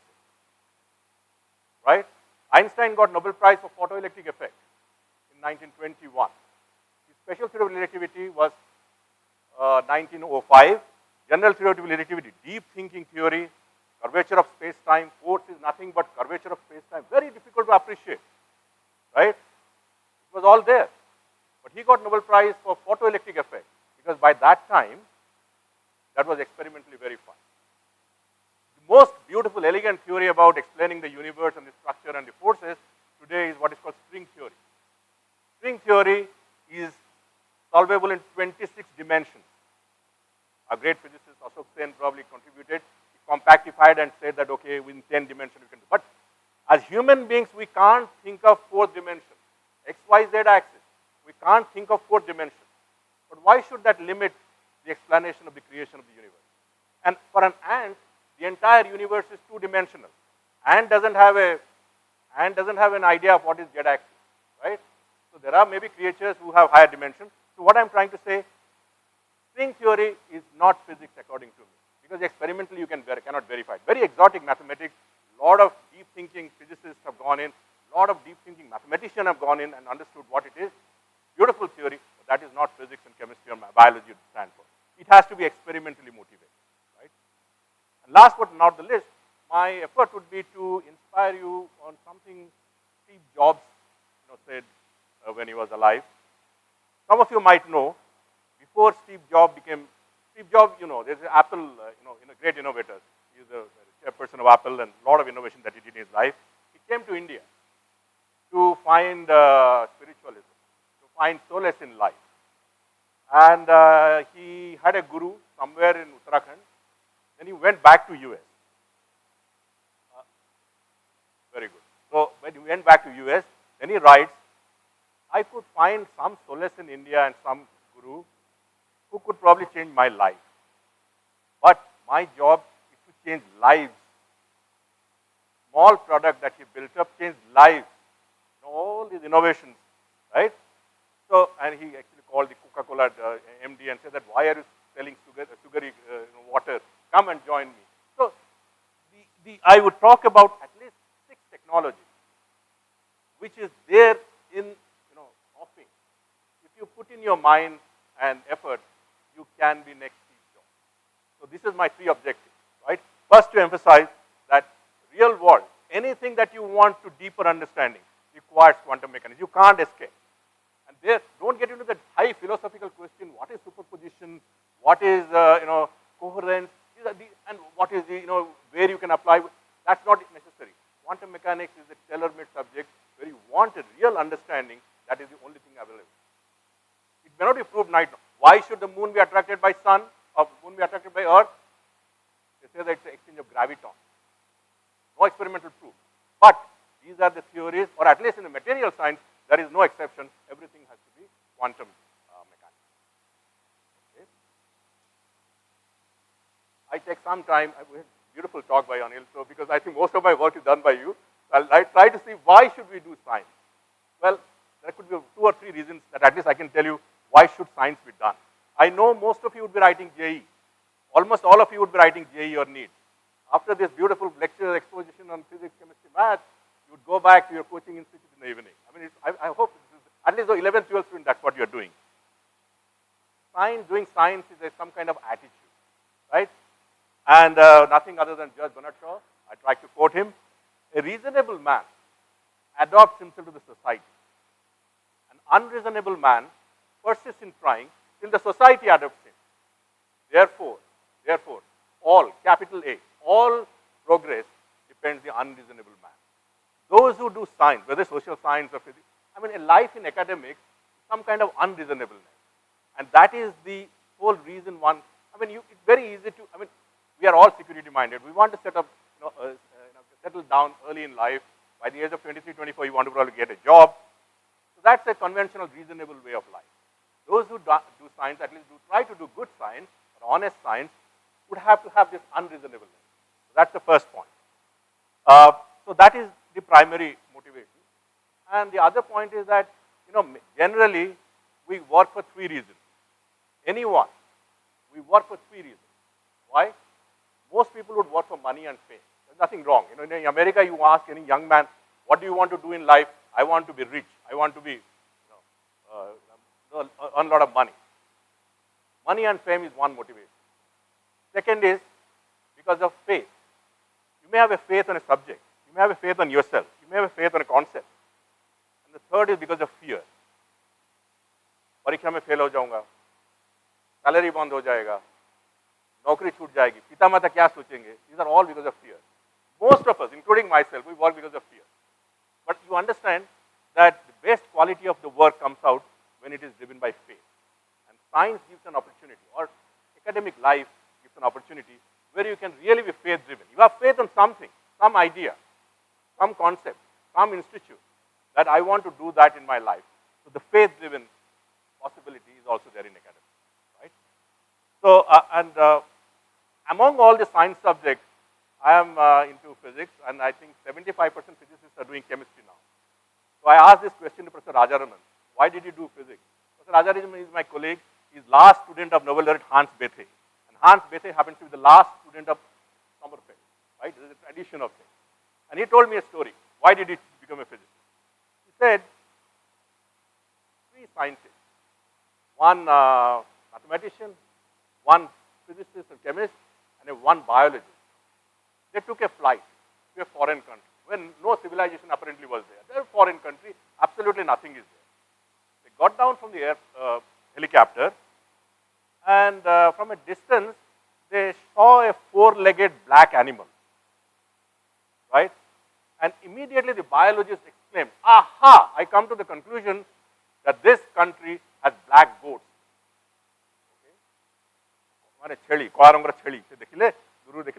Biologists concluded, I conclude that this country has black goats.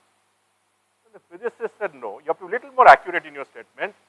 The correct statement is, from the evidence available, this country has at least one black goat. You can't say this country has black goat, this country has at least one black goat. The mathematician smiled and said, no, you cannot even say that. The correct scientific statement is, this country has at least one goat whose one side is black. The other side was not visible to anyone. So the mathematics and biology, the approximation. In biology, the approximations are true empirical approximation. Mathematics is true extracting. I mean, intuitively, that it's a black goat, the other side will not be white. So in between, the middle path is physics or chemistry, and that's why, at least Professor Rajaraman said, that if you want to do science, and for him, and for many of us, the approximation that you use is much more reasonable than other extremes of biologists and mathematicians.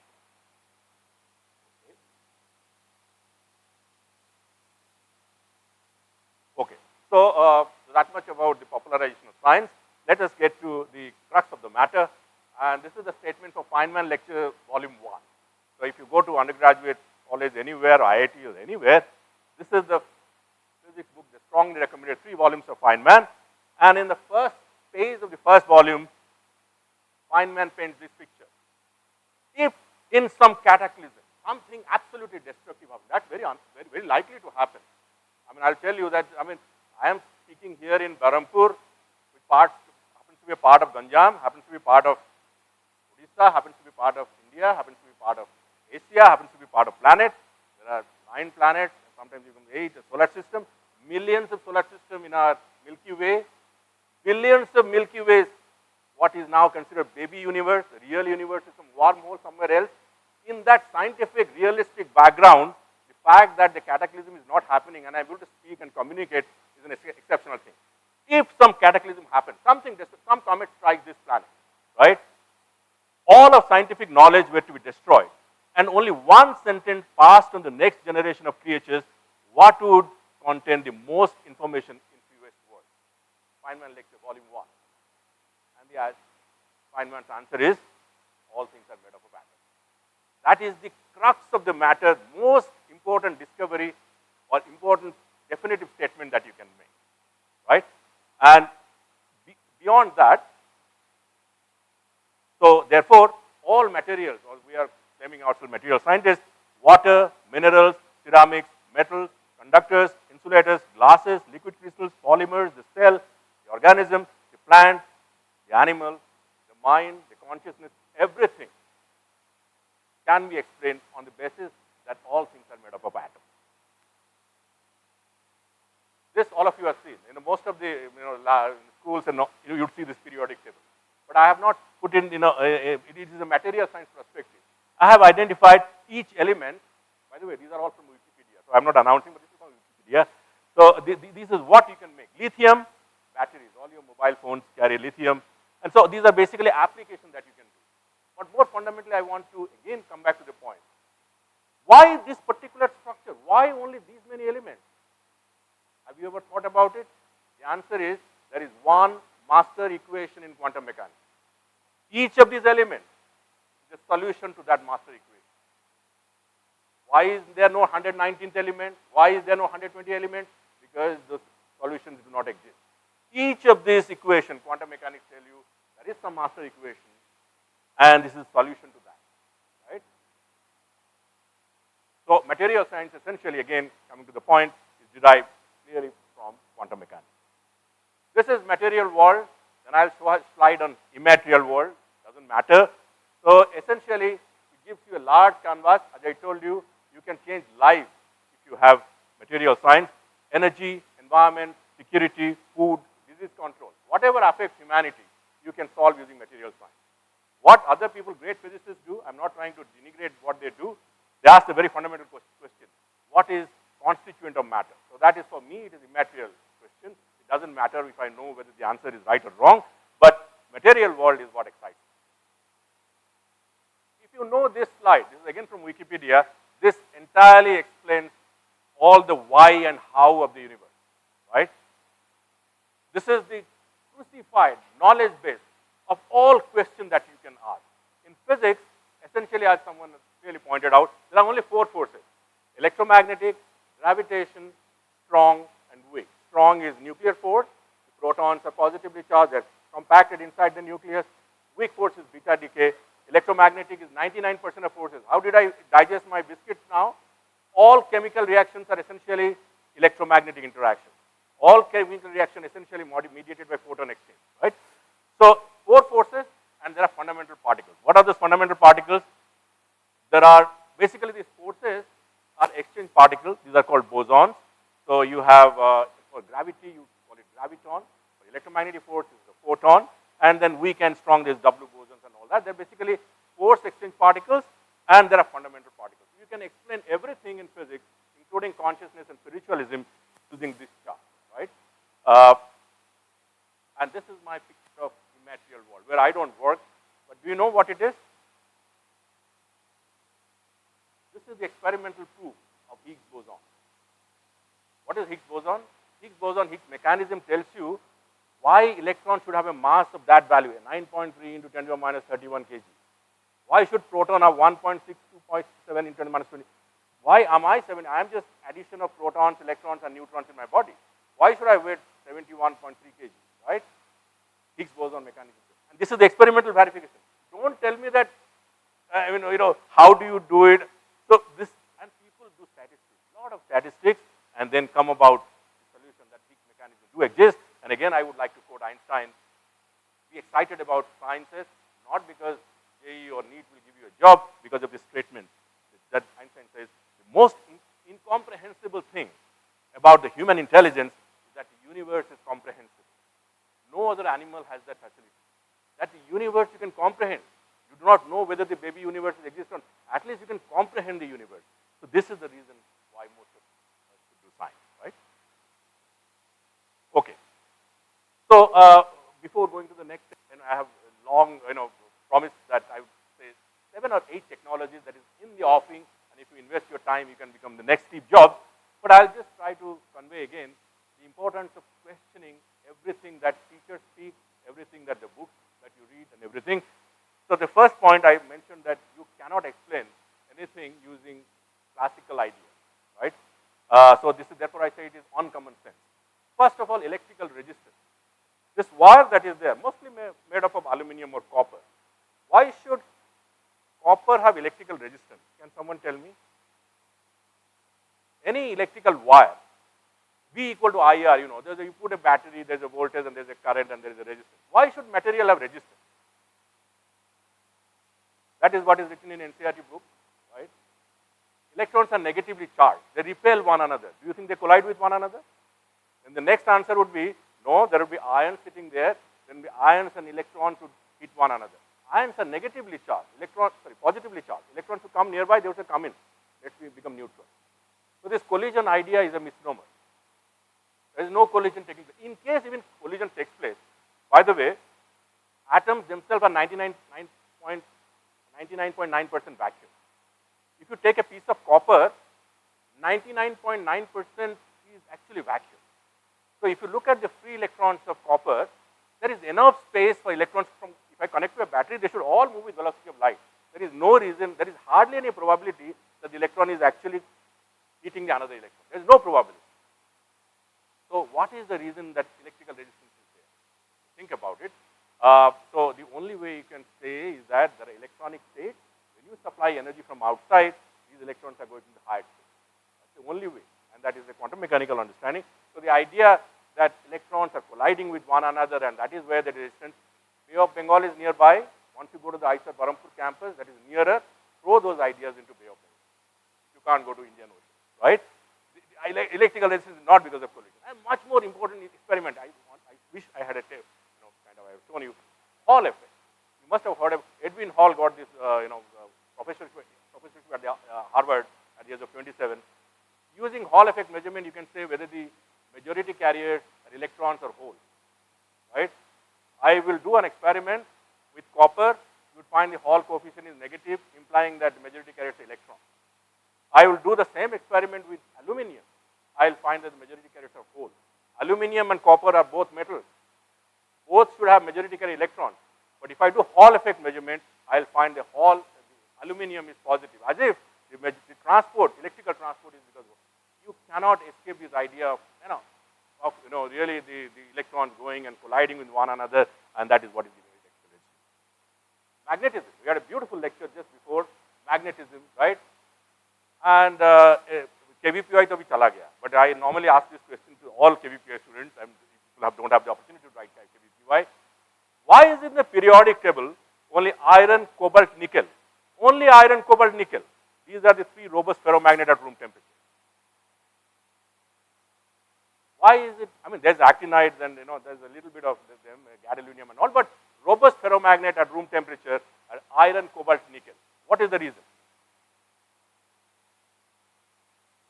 Some people would say it is because of unpaired electrons, right?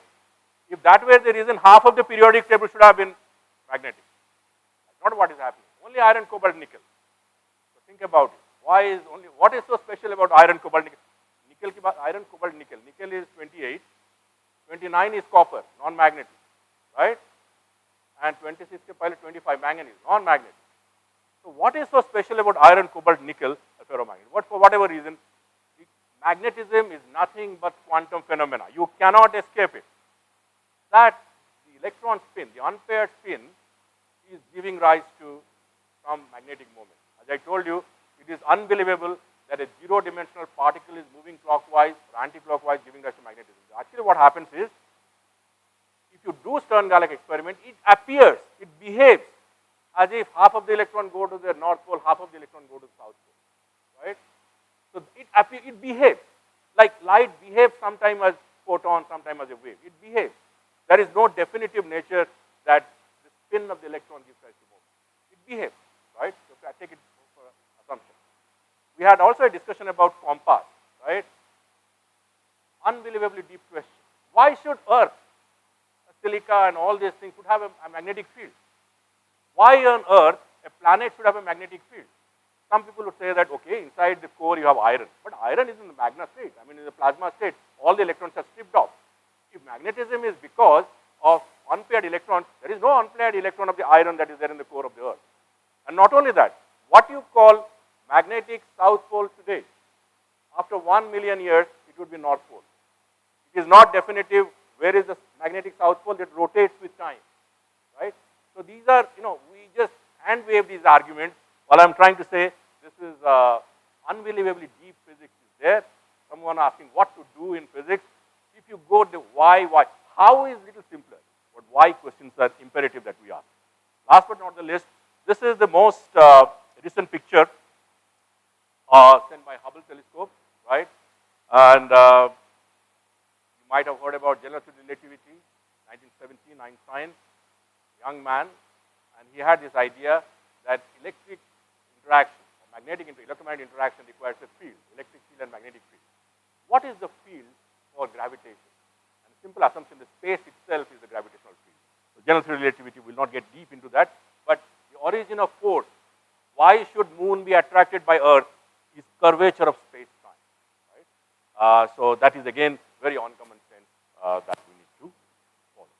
Okay, here is what we do in our lab.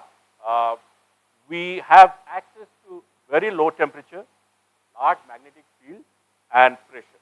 So we study material properties as a function of temperature, magnetic field and pressure.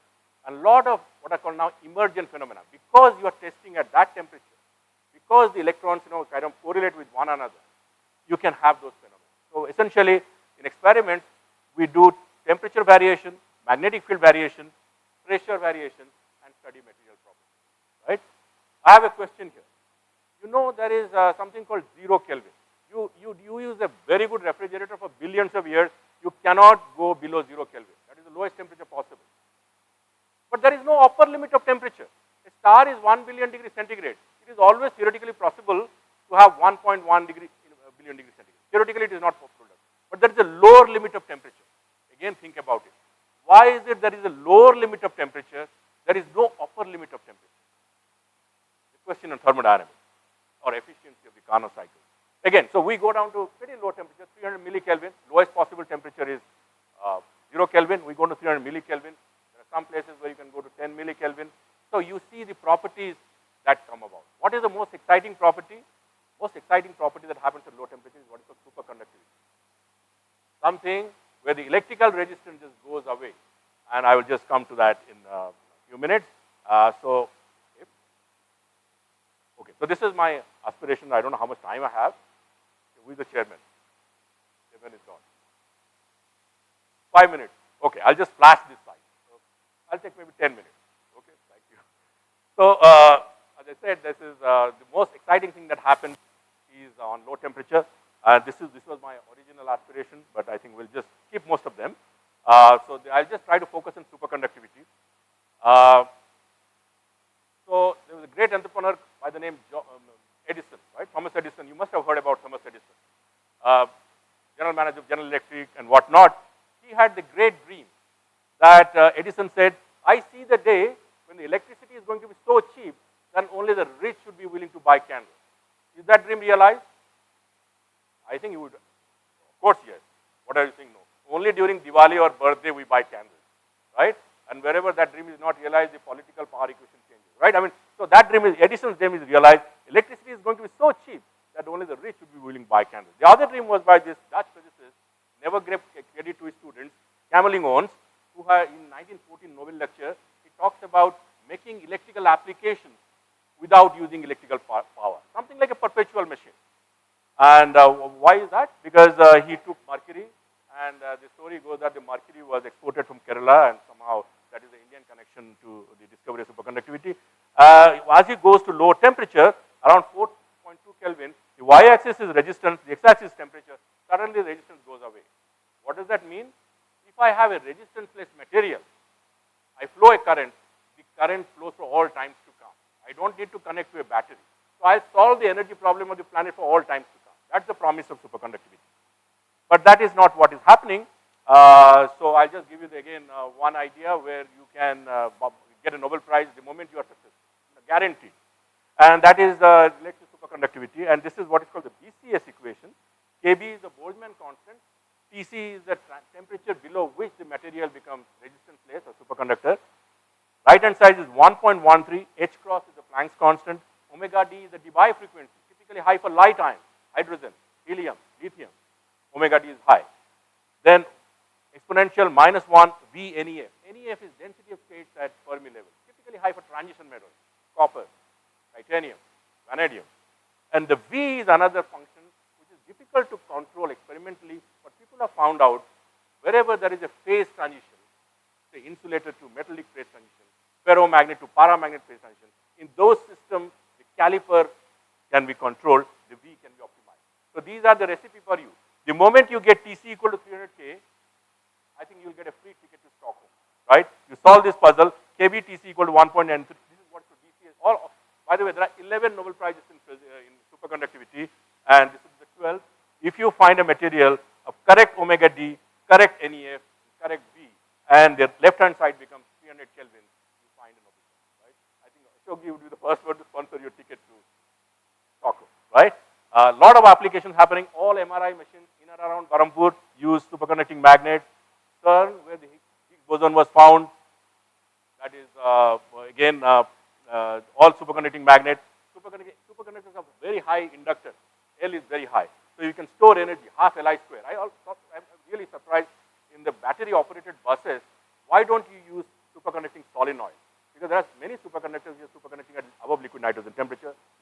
hydrogen is cheaper than mineral water, by the way. So therefore, it is not difficult to maintain superconducting magnets. You can always store energy and use in buses and cars. By the way, again, one example, you must have heard about Chandrayaan, right? Chandrayaan was alive for 15 days. And the next 15 days they were waiting because that was the moon, there was no light, sunlight. And the temperature in moon is what, minus 175. Supposing the electronics and the wires are made out of superconductors, ISCO, right? Then you would not have this problem, right? Because superconductors don't consume energy, and whatever 15 days loss you had could be alleviated if you use superconductors that are already available now, which is typically viscous superconductors. But the main challenge again here is to find a new superconductor which would have Tc equal to 300 K. And I have given you the ingredient, omega D, V, NEF. The bi-frequency, light ions, NEF, transition metals, we look for systems where phase transition takes place. We'll skip all that. Okay. Another exciting thing is happening today, what is called topological materials. Topology, you must have heard, it's something to do with mathematics and very deep physics again. What you call conservation of mass, conservation of energy in physics actually depends on symmetry principle.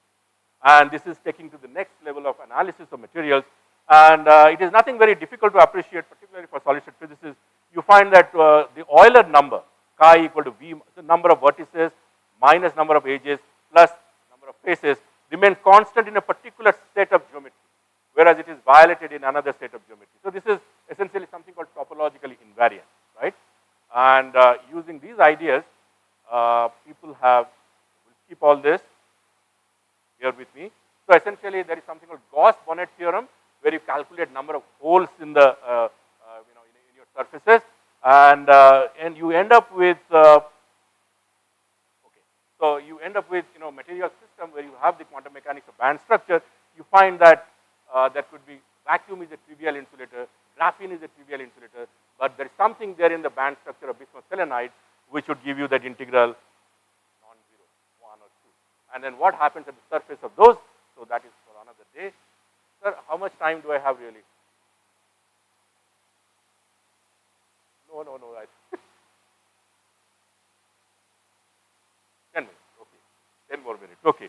So then I can go a little slow. So this is again, these are the new materials that are coming. One example is bismuth selenide. The other is, I will get into it. Okay. So since I have 10 minutes, I'll use, delay your lunch further. And I want to introduce what is called quantum Hall effect. And how many of you know about Hall effect? Hall effect? No? So you send in a current, measure a voltage not along the line of the current but perpendicular to it. And if you, that puts you a question, why should there be a voltage drop at all? But then I just said, Edwin Hall did this measurement in gold foils in 1889.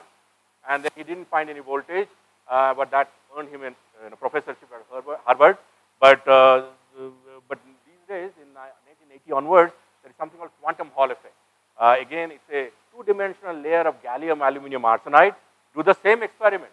And what you find is that the Hall resistance is varying as magnetic field in step. Again, deep ideas of physics.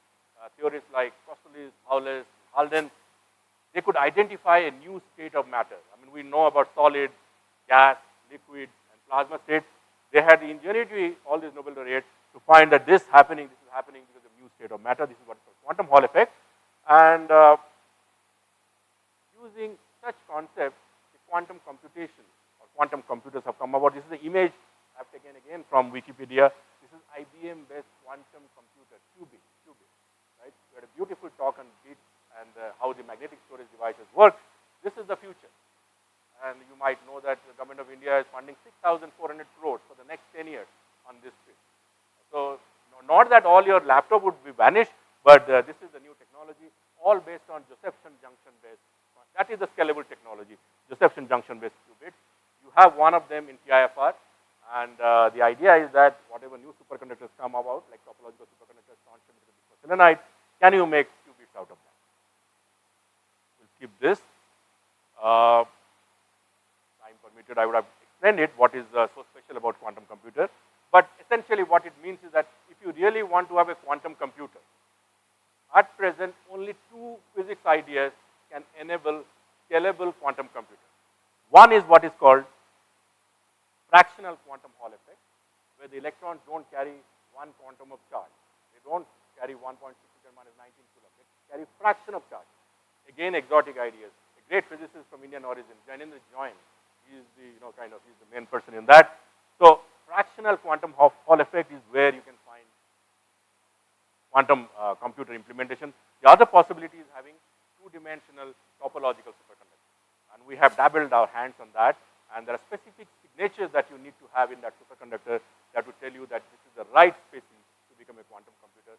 One example that we have is strontium bismuth. The other day I will tell you why it is so exponential, but this is the area. If you want to become Steve Jobs of the next 10 years, one can jump into it. Keep all this. Yeah, so this is the experiment again I wanted to show. We are able to measure magnetic moment associated with electrons. This red and green curve is essentially measurement of magnetic moment associated with super pairs, two electrons, when the superconductivity happens. And so the green curve and the red, that's the difference. So we could really measure, and, as I told you, electrons don't exist. And furthermore, super pairs are essentially some quasi-particles. Even with that assumption, we could measure magnetic moment associated with Cooper pairs and show that the order parameter related to strontium intercalated bismuth actually fits into that which is required for its implementation as a quantum computer. Right? These are exciting areas. As I told you, you get into this and you get a Nobel Prize.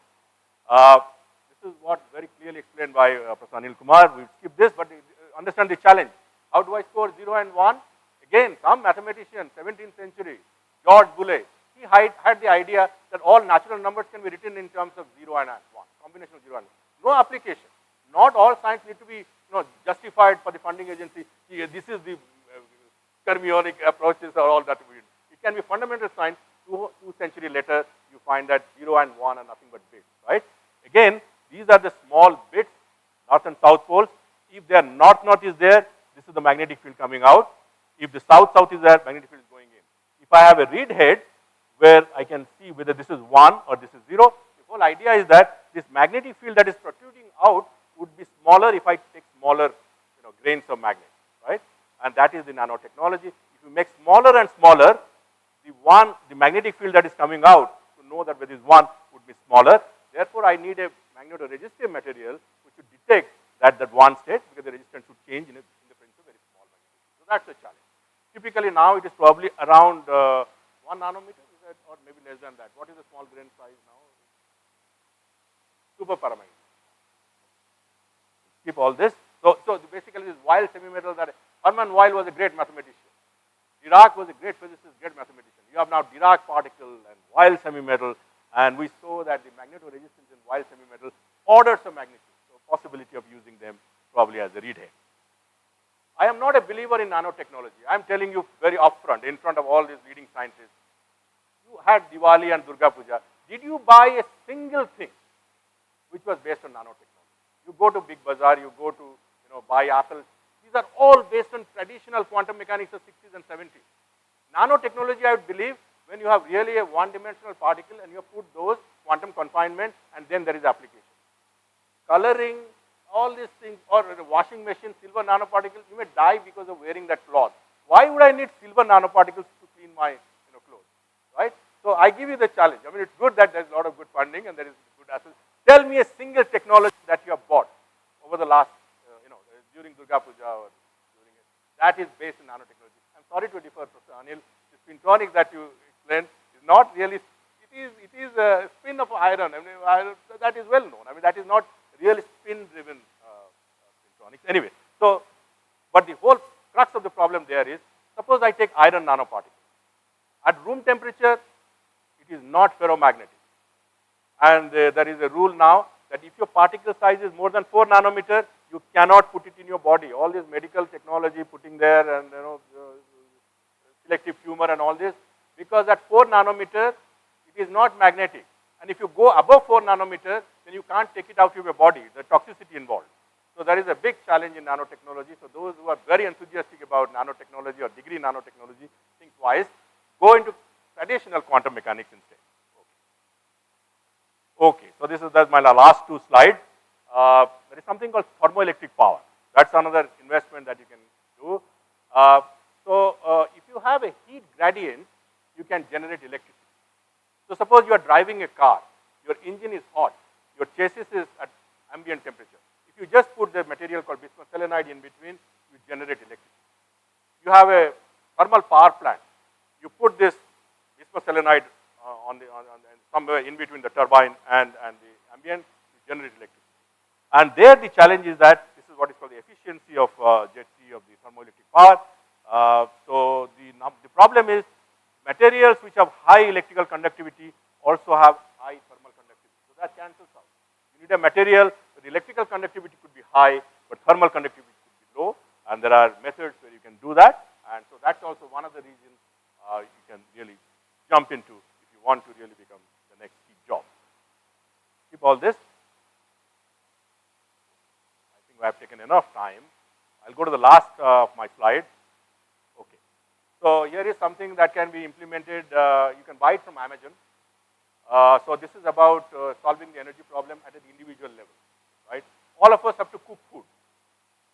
You have to cook food. You have to cook rice. And here is a utensil which is available in Amazon, where you can, if you cook for 1 hour a day, you generate enough electricity for yourself. What do I need? I need to charge my laptop. I need to charge my mobile phone. I need to have 5 hours of light, LED light, 3-watt light. I need to have a fan. This is my individual requirement. So typically, if I can generate 50 watt hour a day, 50 watt hour, then I take care of myself, right? So this utensil has a layer of viscous selenide on it. So if I cook rice or some sabji and some dalma for 1 hour, it generates enough electricity, around 50 watt hour, right? So at least the places where there is no electricity, I mean, now that you are, the electricity is very cheap, rice is 2 rupees a kg, you don't care. But there is going to be a time when there will be scarcity of systems, and thermoelectric power is one area where immediately tomorrow itself, you want to buy this utensil, your individual requirement can be taken care of, right? The other is what we have discussed already, solar cell. A lot of people work in solar cells, and the idea is to increase efficiency. Take it from me, silicon is a mature technology. It is very difficult to replace solar cell, anything other than silicon. There is gallium arsenide, indium. So that's not. So what is important is all these devices that we discussed yesterday, all these devices actually use DC. My laptop is a DC power requirement. So solar cell is actually coming as DC. Then I store it in a battery, convert it to AC, bring it to my laptop, deconvert it back to DC. If you have a 48 volt, DC to DC, then solar cell can be really useful.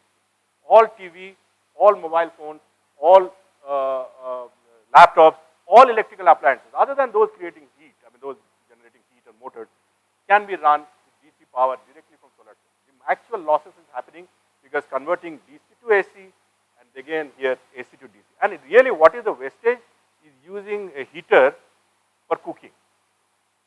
Thermal power से electricity generate हो रहा है, वो electricity लेके आके फिर उसको आप बैक थर्मल पावर में जनरेट कर रहे हो, दोनों बार 50-50, 25% 25% energy loss. So these are the new ideas on solar cell application and thermoelectric power application. Quite late. This is what I wanted to cover, but I think I'll just thank you and thank you very much.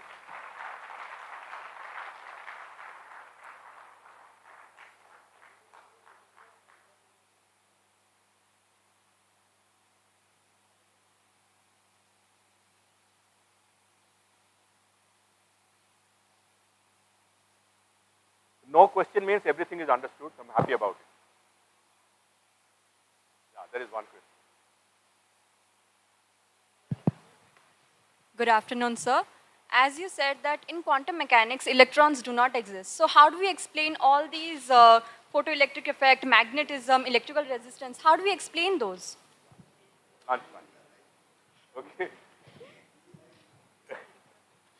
So that is the assignment that are for you. We know what is the photoelectric effect, and so it is there in the NCERT book, but identify the reason how Einstein identified that this experimental data can be solved by considering photons, which are essentially discrete energy packets, not by continuous electrical energy. So that you identify. Yeah, so there are ways to. Good afternoon, sir. Yes. Sir, can you please briefly explain about perpetual machine? Well, I did not say, I said that superconductor essentially means once you set in a current, that current stays for all time. So if you have a solenoid, you send in a current, and that solenoid will keep on producing magnetic field for all time, right? And all the applications related to magnetic field, like motors, so you don't require to supply energy from outside, right? But then you ask me, what is the use of having magnetic field? When you drive your car, there are at least 30 places where you need a magnet. So at least those places, you set in a current, that current stays for all time. In that sense, it is you don't supply energy. There's no electricity bill for that.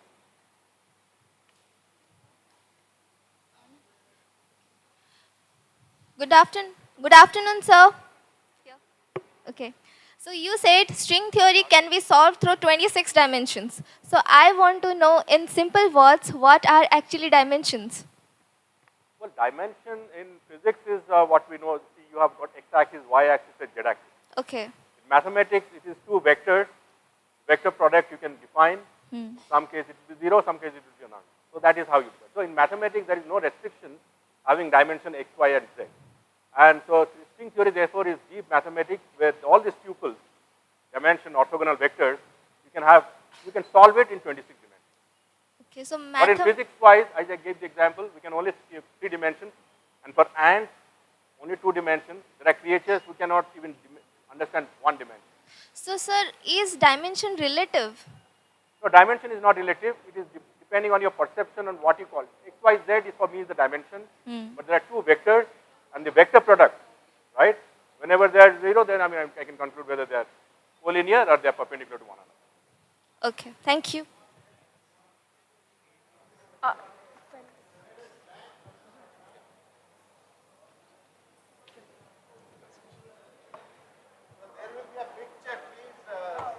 Everyone please stay back.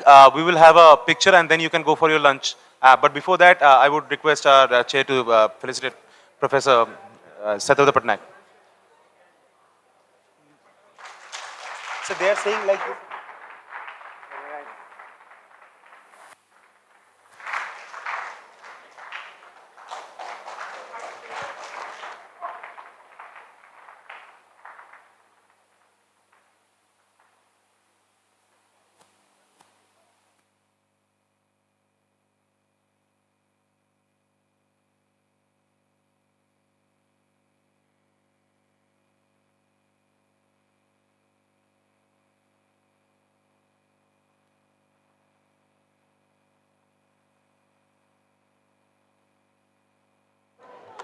Okay, so here is what we are going to do for the picture to be taken. It's going to be challenging. You all need to cooperate. We are going to turn the lights to you, so you are in the focus. And then the speakers in the front row, they'll be standing, and you will also be standing. And then we will try and take a picture in such a way that everybody is in one single frame. Those on the either sides may have to come into the walkway so that we can fill up that part. So here we start. We have turned one focus. We are turning the other focus this side. Yeah. Okay, by the time he comes to do that, those on this side, can you just come on the walkway? Yeah.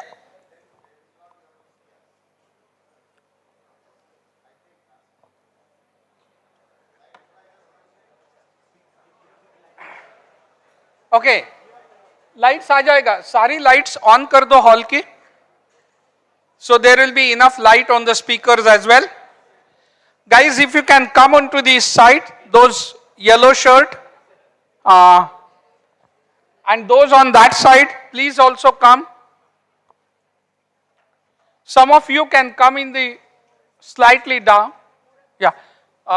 Sir, if you can come on this side. Yeah. Some of you can come in the front also. Yeah, walk down.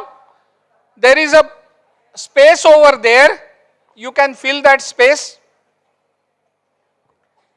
There is the pink color, if you, pink and brown, there is a space over there.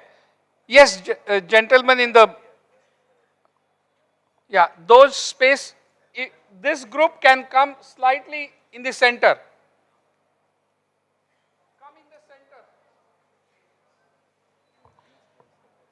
Okay, and these students can also go into the center. Green students के पीछे के row में जगह है.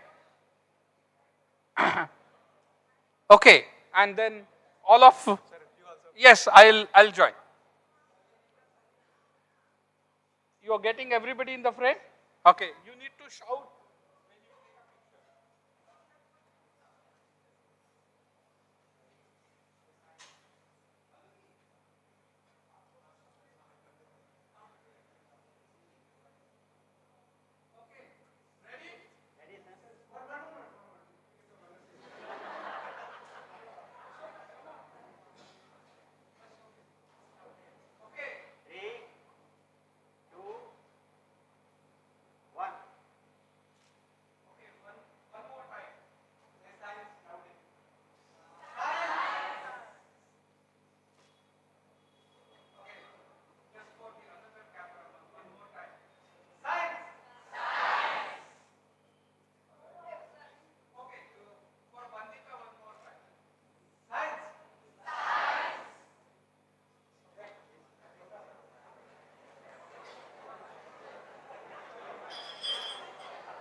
Everyone please be back at 2:15. Our next session will start from 2:15. I repeat, everybody please be back on 2:15. 34 minutes, 2:15.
So everyone please settle down and we'll just start now.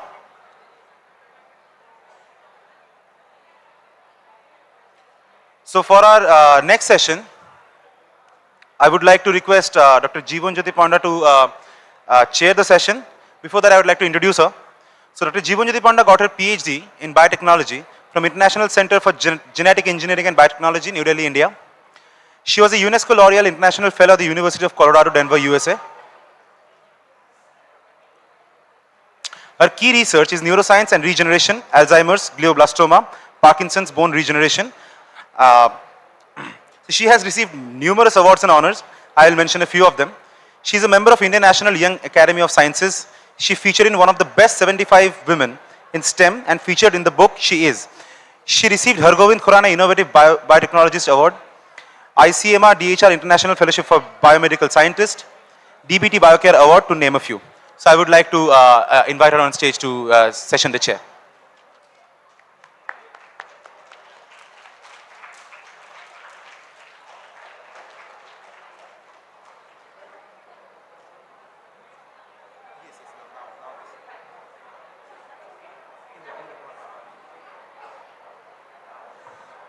Hello? Am I audible? So good afternoon and welcome back. I know you had a great lunch, but then, okay. आपण मानंगु समस्तंगु स्वागत करछि मु आशा करूछि lunch बहुत tasty थिला पर आपण माने सोइबेनी because we will have very interesting talks by two of our eminent scientists. So our first speaker is Dr. Soumik Siddhant. He is an assistant professor at the Department of Chemistry, IIT Delhi. Before joining IIT Delhi, he did his postdoctoral stint at Johns Hopkins University, USA. He completed his undergraduate studies from Delhi University and after that joined for an integrated master's and PhD program in JNCSR, Bangalore. His research interests include molecular imaging, vibrational spectroscopy, plasmonics, and biophotonics. His research is focused on harnessing the potent combination of engineered plasmonic nanomaterials for various kinds of applications. That includes diagnosis, imaging, manipulation and control of biological structure and functions. He received numerous awards that includes Indo-US IU-SSTF Student Research Fellowship. And then he also got fellowship from American Society for Laser and Medicine. He has several grants from SERB, CSIR, DST. And with this, I would like to welcome Dr. Siddhant to the stage.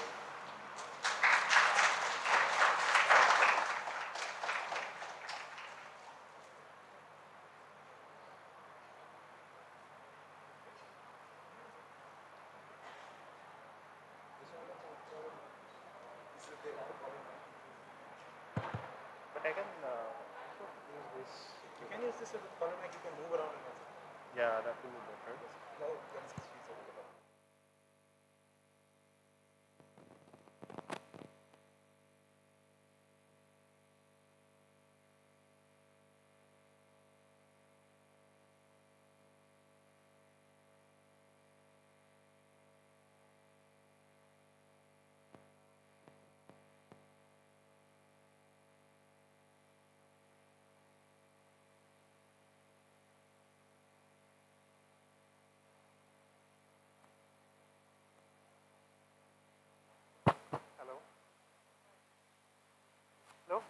Hello.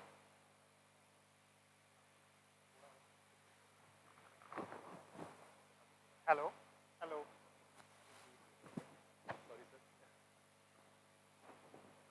Hello. Hello.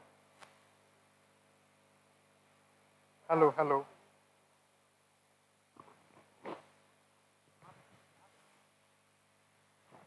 Hello. Hello. Can you hear me? Okay. Can all of you hear me? Am I audible? No, no, no, no. I'm not audible. Hello, hello. Is it better now? Yeah, I think that's good. So, good afternoon, everyone, and welcome back after a very good lunch. Okay, Okay, and thanks Dr. Panda for the kind introduction, and thank you Professor Ganguly for the invitation and giving me the opportunity here to interact with all of you young kids from different schools. Okay, so I'm from IIT Delhi, and my research is on molecular spectroscopy, and I use a lot of light in my research. So I want to show you like how light can be so useful, okay, and maybe solve some of the mysteries of nature. Like mysteries means there can be many different kinds of mysteries, but what I want to focus today is basically the mystery of diseases, okay, like how we can decode, you know, the progression or the origin of diseases maybe, and then find a proper cure, okay. So, going further, so can you guys all tell me what is this image of? What comes to your mind when you see this image? I can hear cell. What else? Any other guesses? Okay, okay. So that's the correct answer basically. So this is a cell. Okay, it's a living cell, and you can see the nucleus. So it is stained. But what is striking is that you can see so many other details which you might not have seen before, right? Lot of filaments inside. Okay, so this is like an image taken with light with lot of like unprecedented details which you can see just with light. Okay, so now how do we do that? So that's what we are going to discuss in today's lecture. So hope you will kind of enjoy it. Okay, so some more colors. Okay, so I come from IIT Delhi, which is a beautiful campus, very vibrant, very green. So all of you are welcome to visit the campus, and you know, as a visitor, or even better as students. Okay, so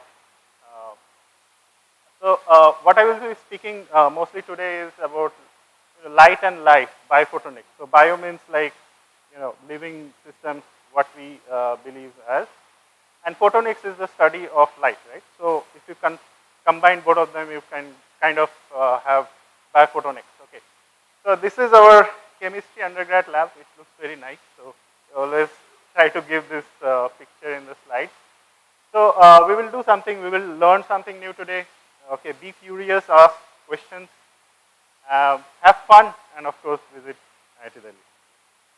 Okay, so to begin, let's watch a short video.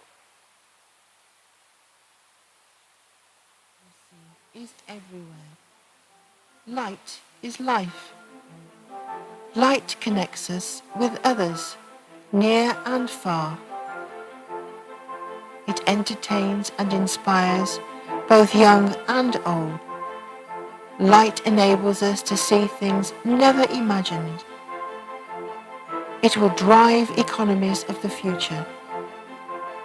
With light, we can diagnose and treat disease. It helps protect and secure our communities.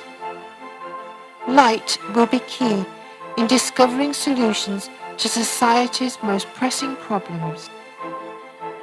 And as the lights go down around the world and our days end,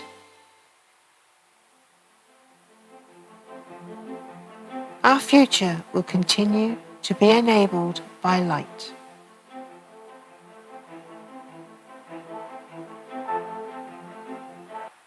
So that was a short video just to tell you that, of course, you know, since it is a ubiquitous, you see it everywhere, but it's still very, very important, and how we use light. Okay. So my second favorite photo is this one. Okay. So what do you see here? So it's a very famous picture by a very famous artist called Rembrandt. Okay. So what do you see here?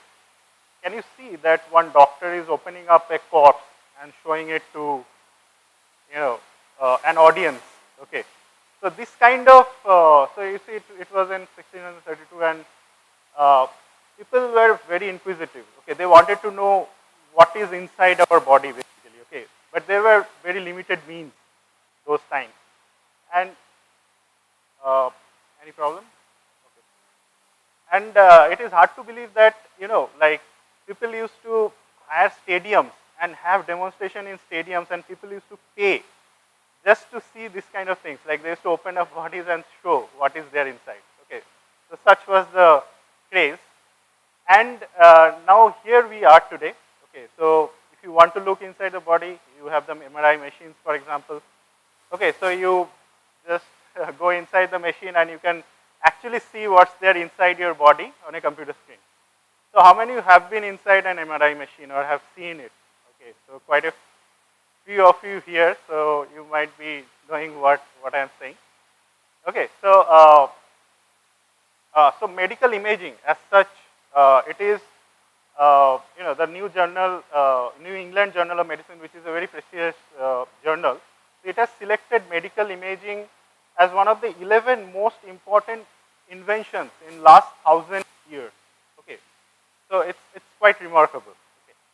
So, so there are other kinds of medical imaging. For example, you can maybe identify some of them. Some are like X-ray, okay, some ultrasound. So there are other modalities like OCT, microscopy, CT scans. Might be sounding familiar to you. Okay, some of these.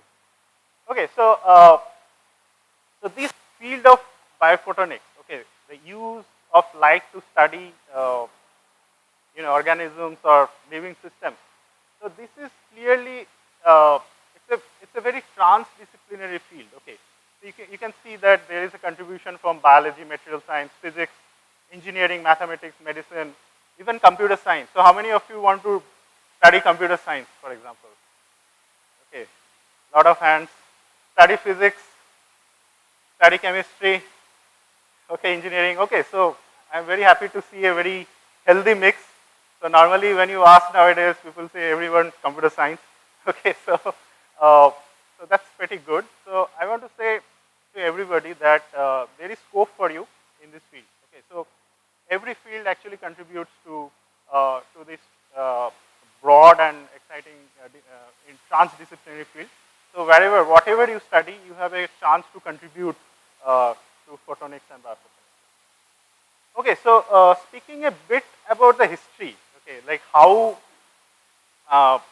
why and how people got interested in optics, microscopy and spectroscopy, for example. Okay, so you will be surprised to see that the specs which we wear, like many of us are using this.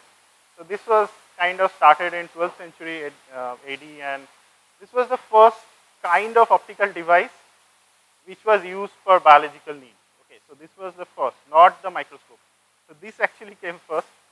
So microscopes came little later, like in the 1590s when it was discovered. So this was actually the first microscope.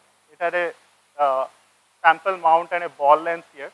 So it looks nothing like the modern microscope, right? Looks nothing like it. And then it slowly developed into little simple and complex compound microscopes. Okay. And this is a kind of like a construct of a modern microscope. Okay, so how many have you used this microscope? So all of you in your schools, okay, you are very well aware. But do you know what is there inside this objective? Lens, right? How many lenses are there? Huh? Yes, it is. But inside this objective, how many lenses are there? Only one? Okay. No, actually, if you see, this is a very interesting piece of the equipment which has a series of lenses, basically. Okay, a series of lenses which are used to correct many defects, basically. Okay, like for example, light of different wavelengths can be focused in different planes, right? How to correct that? Like for example, chromatic aberration. Okay, so this is a very important piece of this entire equipment. Okay, so which is very important. So we'll come back to it later. Why? So it all started with the Greeks. For example, Aristotle. Actually, before Aristotle, it was thought that light comes out of your eyes and then you can see. So that was very weird. But it started with Aristotle when he understood that light emitted by a light source is captured by the eyes when reflected by an object. Okay, so it was then Newton came, and then he kind of embraced the corpuscular theory of light. Okay, light made up of like particles maybe. Okay, and then the electromagnetic nature of light was actually developed by Michael Faraday and James Clerk Maxwell. And there are these famous Maxwell equations, which you will need to know. So do you guys know Maxwell equations yet? Okay, so you know it, right? Okay, so then we explain everything, like almost everything what we know about light today. So with the advent of quantum mechanics, so we already discussed photoelectric effect, for example, and the wave particle duality, and everything came into picture. Okay, so this is possible by all these scientists. Okay, so coming back to biophotonics, so one thing you need to understand. Okay, so I will be trying to explain the basic device structure also today. Okay, so what do you have? Of course, like we study biological processes, but how? Okay, so what you have is you need to have a light source. Okay, and then you need to have a subject. Subject can be anything, like it can be a material, it can be any organism, cells, everything. And then when light interacts and light comes, you need to have a sensor, right? So do you guys use any sensor in everyday life? What is that? Yeah, what sensor? Fingerprint sensor, proximity sensor, and what is used by everyone here? Your mobile camera, right? Mobile phone camera. So it's a pretty good sensor, by the way. Okay, so it's a CCD sensor, charge coupled device. So if you study, okay, so it's a very powerful sensor, by the way. Okay, so we need a sensor, and then which can be connected to a PC to interpret the signals. Okay, so this is the basic construct of a biophotonic or photonic device, basically. Okay. So speaking about the light source, so you guys already know much about it. So there can be different wavelengths of radiation. So if you see the radio, it's almost like the wavelength matches that of Burj Khalifa, right? Maybe. Okay. And then it goes all the way to X-ray gamma, very, very short wavelengths, and even further. How can you go even further? Any guesses? By using what? Okay, so one hint is we discussed it in the previous session. Okay, what about electrons? Okay, so actually you can go to very, very, very low wavelengths by using electrons. Okay, so what is used in transmission? Electron microscopy is basically. So, but we are not talking about that today. So we are talking mostly about light. So the wavelength of light is very important because the resolution depends upon it. Do you understand what is the resolution of an image? So for example, if I want to use waves at this wavelength to see a human being, can I see? No, right? Maybe I will look like a blob. Okay, so if I use light here, like for example visible light, how small an object can you see? Any idea? Like what is the resolution of your eye? Resolution means you should be able to distinguish between two closely spaced points. Okay.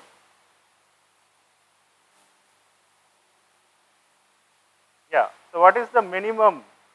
So it is around like 0.1 millimeter, okay, which our eyes can discern. Okay, so because our eyes is mostly sensitive to visible light, as we know, right? So if you use, so basically the wavelength of light actually determines the resolution. So if you want to see very, very, very tiny objects, for example, like atoms or even molecules, you kind of need very, very low wavelength of light. Okay, so basically the resolution is very important, and it is dependent upon the wavelength of light. So light is very important, and we need to choose a proper wavelength for our imaging device. Okay, so make it very clear. So this is the first important point.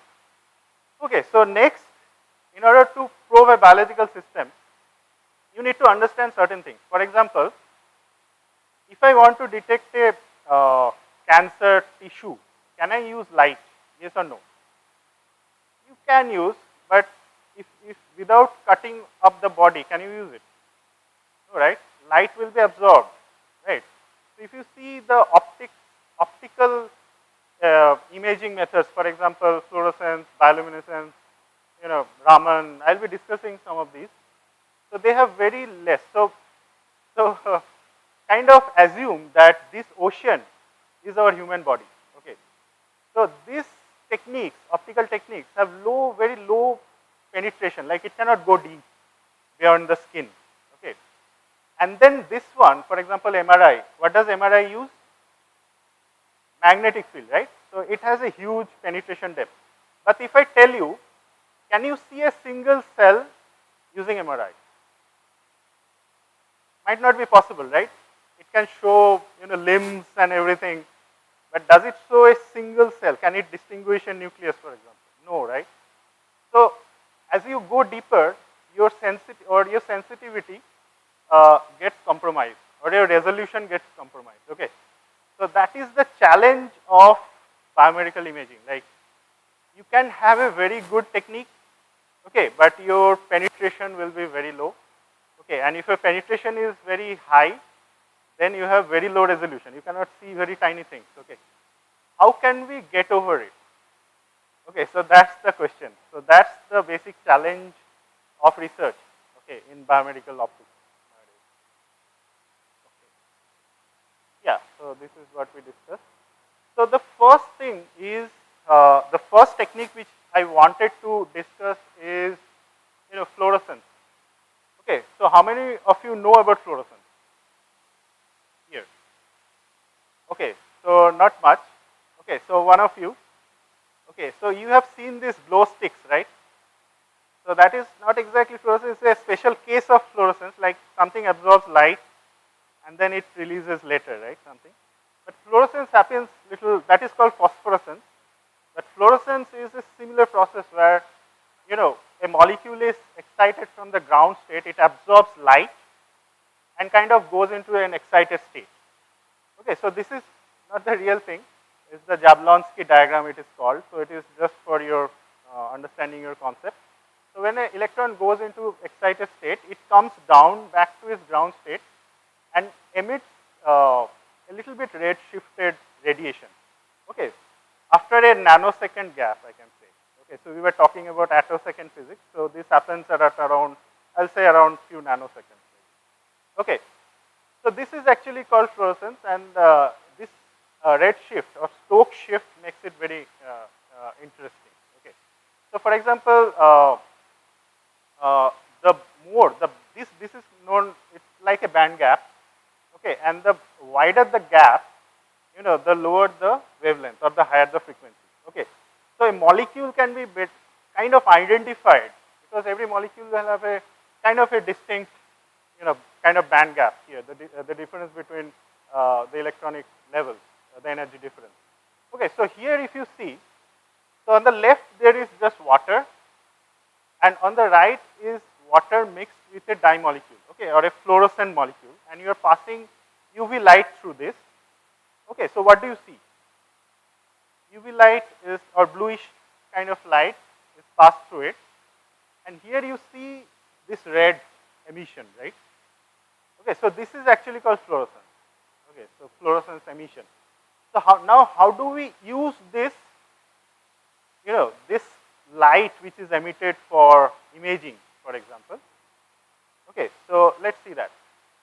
So for example, do you know what is the difference between a normal and a cancer cell, or an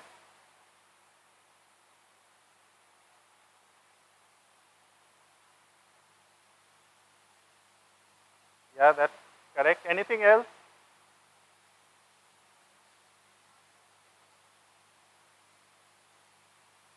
Yeah, that is very good, metastasis.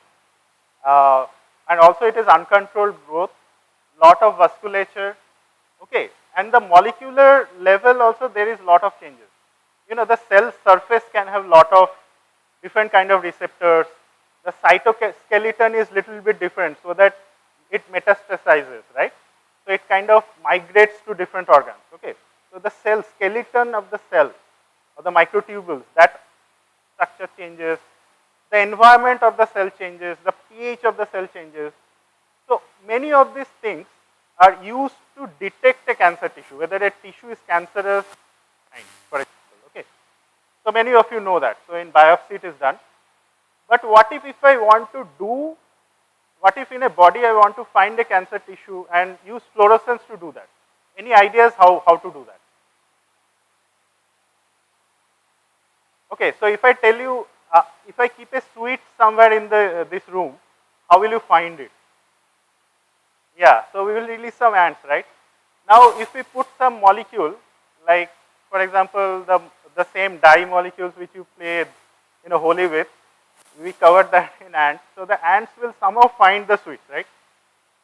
Right, and then wherever you are getting lot of fluorescence light coming out, that is the location of your sweet, basically, right? The same thing is done in cancer. Like there are some moieties, okay, some antibodies, or some nanoparticles, nanoparticles almost like 1,000 times thinner than the breadth of our hair. Okay, those things we tag it, okay, or we piggyback it with a fluorescence dye molecule, okay, and then send it into the body. We send it into the bloodstream, then it finds the cancer and it binds to that, okay, and then we kind of image it. Okay, so you can picture what is happening here, right? But do all of these molecules, nanoparticles reach their intended site? Do you think so? No, right? Some will be cleared by the body itself. So there is something called reticular endocellular system, which you might have heard. It tries to clear out foreign bodies, okay, from our body, foreign particles, and these can be taken up by liver or kidney. Okay, but still some of them reaches. So you need to have really high sensitivity of your probe or particle to actually image it, because almost like less than 1% actually reaches this target, but that is good enough. Okay.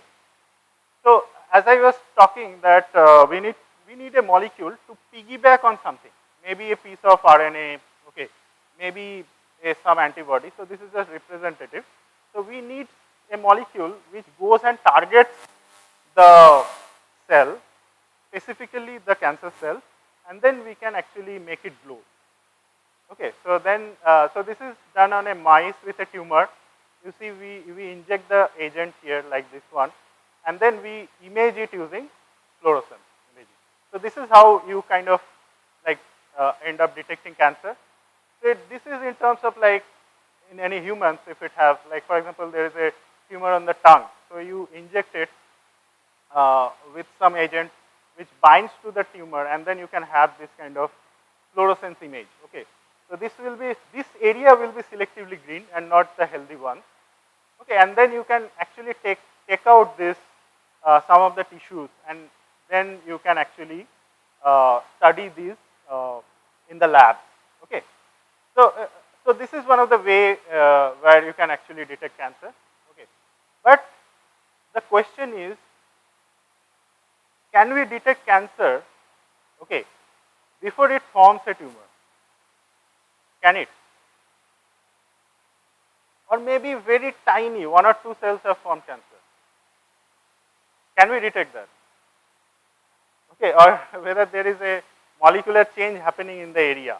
Okay, still it is trying to become a tumor. Okay, so there are ways. So this is also a second challenge in biomedical imaging. Like if you can detect cancer, okay, in its very advanced or early ages. So what you need to do, you need to look inside the cell.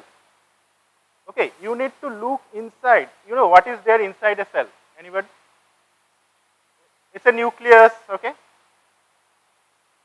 Then what others? Some organelles like mitochondria. You know, centrosome, centrioles. Okay, actin filaments. You know, cell divides. So we need to look into that. So do you think light can be used? Because it is very small. Okay, few nanometers. Can light be used? Light's wavelength, for example, green is around 550, for example. Can it be used? It's too long, right, the wavelength. and the scale which we are looking at is too small, right? So how do we do that? Using light. Okay, so that's a very interesting problem which actually got Nobel Prize in 2014. So let's see how.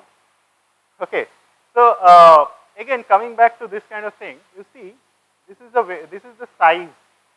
This is the size of these entities. Okay, so 1 micron is the bacteria, and beyond that cell here, you know, then it comes organs. Less than is like antibody, you know, fluorescent dyes are pretty small, and small molecules. Okay, so we need to look here in the you know, region of proteins to be able to see whether a cancer is forming even before formation of a tumor. So let us see how to do that using light. Although it is looks impossible, right? How a 550, like you are taking a huge scale to measure a hair, for example. Can you measure the you know, diameter of a hair using your, you know, geometry scale? You cannot, right? So it is this kind of problem which is happening here, right? So let's see how we do it. So the first thing which you need to know are these objectives. You know, I've shown you the picture of the objective and say it's very important, right? So there is something called the numerical aperture. Do you guys know what is a numerical aperture of a lens? So it is the, in layman terms, it is the power to collect light.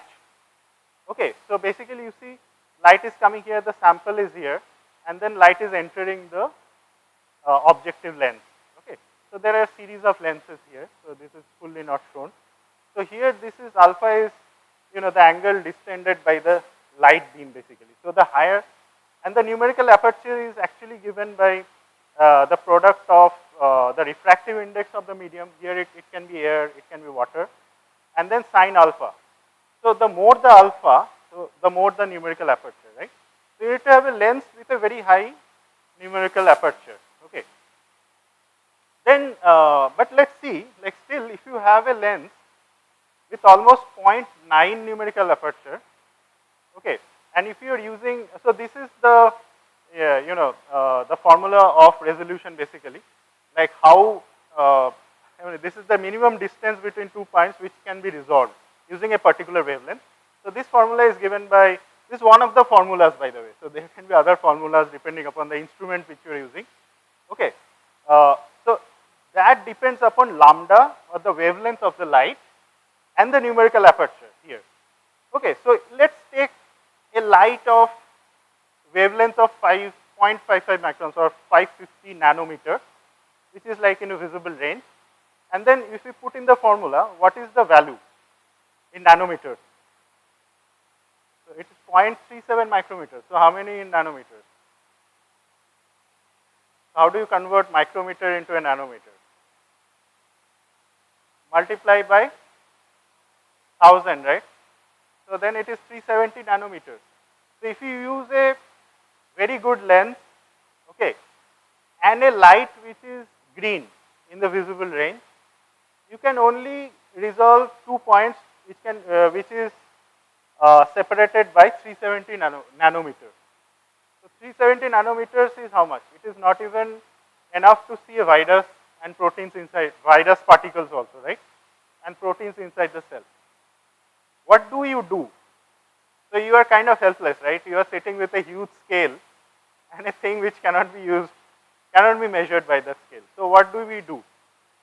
So this problem has been, so this is like called breaking the diffraction limit. Okay, diffraction limit of light. Okay, so diffraction limit means that the minimum, the maximum resolution it can reach. Okay, so we saw it is around 370 nanometers for green light. Okay, so this was the Nobel Prize which was given in 2014 by Edith Bedrick, Stephen Hell, and William Morner. I think many of you already know about it. So this is a demonstration of super resolution microscopy. So they actually developed the super resolution microscopy, the super resolution. So that's the term. So what you have is you have a fluorescence excitation with the best possible microscope. Okay, but still it will give you some beam or some excitation which cannot be lower than half of the wavelength. Okay, maybe for 550 it is around 370, something like that. So it is not less than 100 for sure.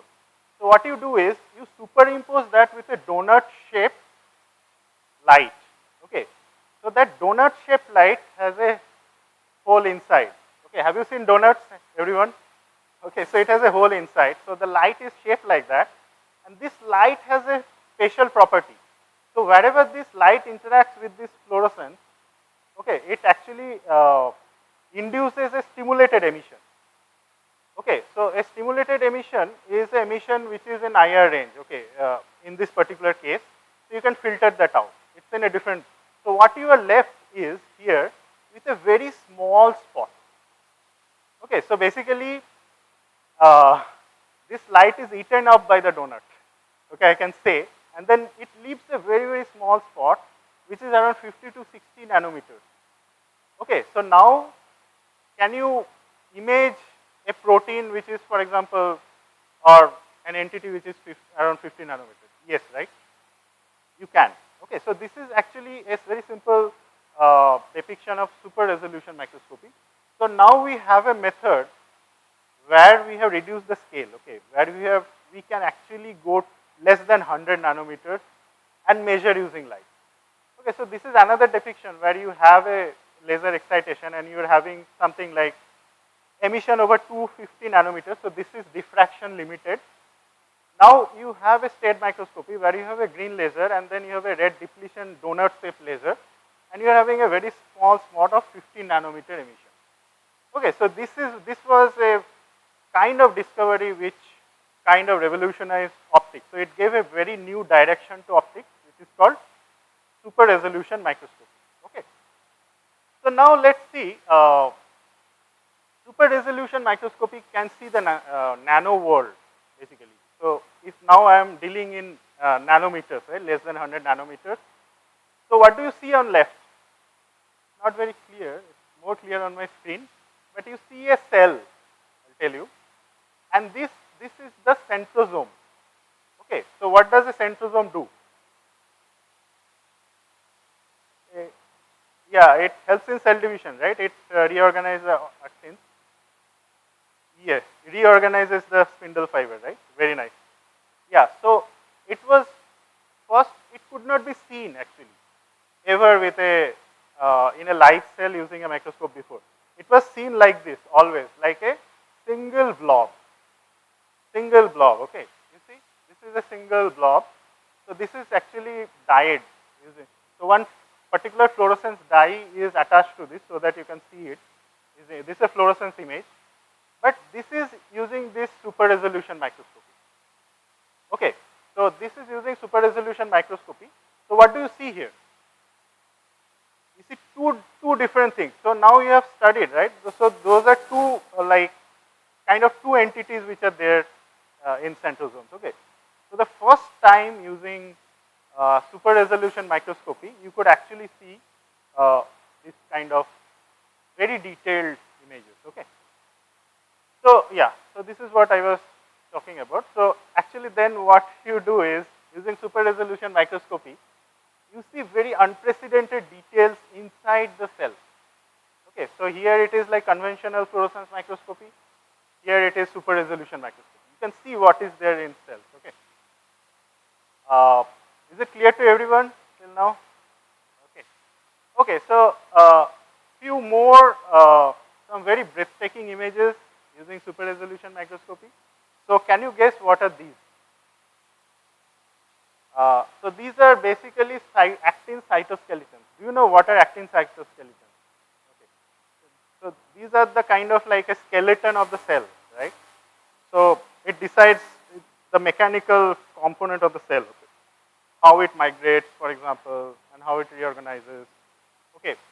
So it has been seen that changes in regulation of actin cytoskeleton, okay, it happens in cancer cells, okay, in very early development of cancer cells. So if you can find some anomaly in the actin filament, okay, or reorganization of actin filament, so that's the first indication, one of the first indications of, seeing a tumor progression, for example. Okay, so even if before a tumor is formed, you have some hints.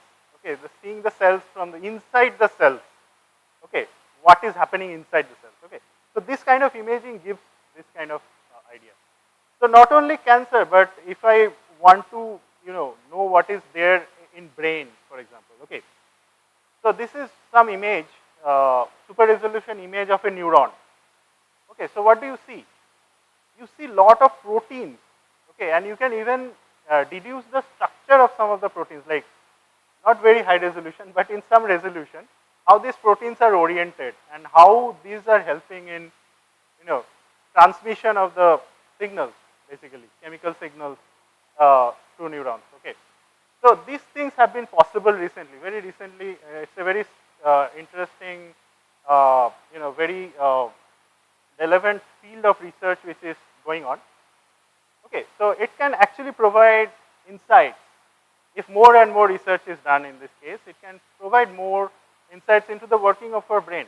Okay, so this is one of the biggest mysteries, like how really the brain works. Okay, we don't still understand many aspects of that. Okay, so now moving away from the molecules, you can use other things for fluorescence tagging. Okay, for example, nanoparticles. So you have heard about nanoparticles, right, before? So you have heard about quantum dot. Why quantum dot? Any guesses? It got the Nobel Prize this year, right? Okay, so I don't know how, whether you follow Nobel Prizes or not, but you get an idea, which are the significant discoveries in our time. Okay, so this actually got a professor from Berkeley was also there. So you can use quantum dots loaded with dyes. You can use carbon dots, polymer dots, silica, small silica particles, diamonds, nano diamonds also. Okay, which has a very good typical luminescence and and then you can use upconversion particles where it's like a fluorescence, but the wavelength is reduced basically. Okay, so there are different dimensions of these particles, like you can get carbon dots less than 10 nanometers and you can go till 100 nanometers. So these are the moieties which you can piggyback on your probes and send it to find a cancer cell in the body basically. Okay, so this can also be used, and this can also be imaged efficiently using super resolution microscopy. For example, these are the nanomaterials coated with silica. So this is the normal fluorescence image and this is the super resolution fluorescence image. Okay, so once you tag this inside the cells using these moieties, you can actually track various things inside the cell. Okay. And these nanoparticles are very interesting. Why? Because you can do very interesting chemistries on the surface. Okay, so you can tag these nanoparticles, you can do surface chemistry, you can functionalize, you can put proteins, carbohydrates, whatever necessary to actually target your disease basically. Okay, so this is another thing is after you put the nanoparticles, you can either image it using fluorescence image or using super resolution fluorescence, okay, to see more in detail. Okay, so we were talking about fluorescence probes. Okay, sending fluorescence probe and shining light. Can we image something without shining light? Can we? Do you know of any technique? So in fluorescence, you need a microscope, you need to shine light, right? Now, is there any technique where I light, but light comes out automatically from a sample? Yes, so you got it right. So it's like learning from our nature, right? So do you know how fireflies work? It's because of an enzyme called luciferase, and there is a luciferin, right? So we use the same concept. We can use the same concept where we have this luciferin and then we have luciferase and some oxygen and some cofactors. We can tag these molecules, we can piggyback it on a targeting moiety, which can target the cancer, for example. Okay, and then we have something which is called bioluminescence, okay, where it emits light. For example, like instead of emitting heat in a reaction, it emits light. Okay, so this is actually called bioluminescence. And then either it can also be inactivated by, for example, presence of CO2. Okay, so this is another way of imaging where you inject it with a mixture of luciferin and other moieties, and then you see a whole body fluorescence. Okay, so you basically detect, so excitation is none. So you don't need any excitation. You just have to detect the light which is coming out, which is the resultant of the reaction. Okay. So another technique is the optoacoustic effect. For example, you shine light, okay, but instead what you get is sound waves. Okay, so you have read about ultrasonography, right? You use sound waves to image something in your body, but here you can use light, and then what you detect is sound waves. Okay, so those are called actually optoacoustic effects. So this is also very important because light has higher resolution than sound, right? So basically you are imaging very small objects, but you are detecting something which has a higher penetration depth. Okay, so the sound which is coming out, it can penetrate many things. Okay, so for example, this is used in surgeries nowadays. It is proposed to be used in robotic surgery, okay, where you are suppose putting in a drill, the drill is going, and you want to see how much it's going, it is not touching a nerve. You want to get that feedback out, right? So you can actually use this kind of technique for that. So this is the schematic, like you put here, you illuminate using laser, this rat model, and then using a transducer, you kind of pick up the sound waves, and then you get a image, whatever you want. Okay, so this is called photoacoustic imaging. Okay, so now let us think something different. Okay, so we have seen fluorescence, but when light, so how much time I have? Okay, I'll finish. So now if we see like how light interacts with matter. Okay, matter means it can be biological matter also. So there can be, for example, absorption, scattering, diffraction, reflection, refraction. Okay, so one more thing, let's look into it, which is very much upcoming in the field of biomedical optics, is scattering. So do you know a technique which uses scattering, for example? Have you heard of scattering, any different kind of scattering? Atmosphere, very good. In the prism, no, that is kind of like dispersion. Have you heard of Raman scattering? Discovered by C.V. Raman. Not, okay, so that effect was discovered by C.V. Raman in 1920s, okay, and he got Nobel Prize for that. Okay, so that is also coming up as a very promising techniques in biomedical optics, okay. So that is solely by using light, scattering. So let's see what is it, okay. So, so this is what it is, like when light falls on a sample or a molecule, so there can be three things, okay. There can be no change in the frequency of light, okay, or there can be reduction and increase in the frequency of light. Okay, so when there is no change of frequency, it is called elastic scattering, right? And when there is a change of frequency or energy of those radiation, it is called inelastic scattering, right? But how do you visualize that? So a very easy way is to see like when a drum vibrates, for example, and if you throw a ping pong ball on a vibrating drum, what do you see? So it can come back with the same velocity. Okay, there is a probability. So that is like elastic scattering. But for example, it depends upon how it strikes the vibrating drum, right? Sometimes it gets dampened. It might get dampened according to how, like depending on how it strikes, or it can gain in velocity also, right? So the drum decides like how this ping pong interacts with the vibrating drum. So the same thing. So if you see the vibrating drum as a molecule, okay, and send light. So depending upon the vibrations in the bond, the light can either not change or change, gain or lose energy. Okay, you can understand this, the analogy, right?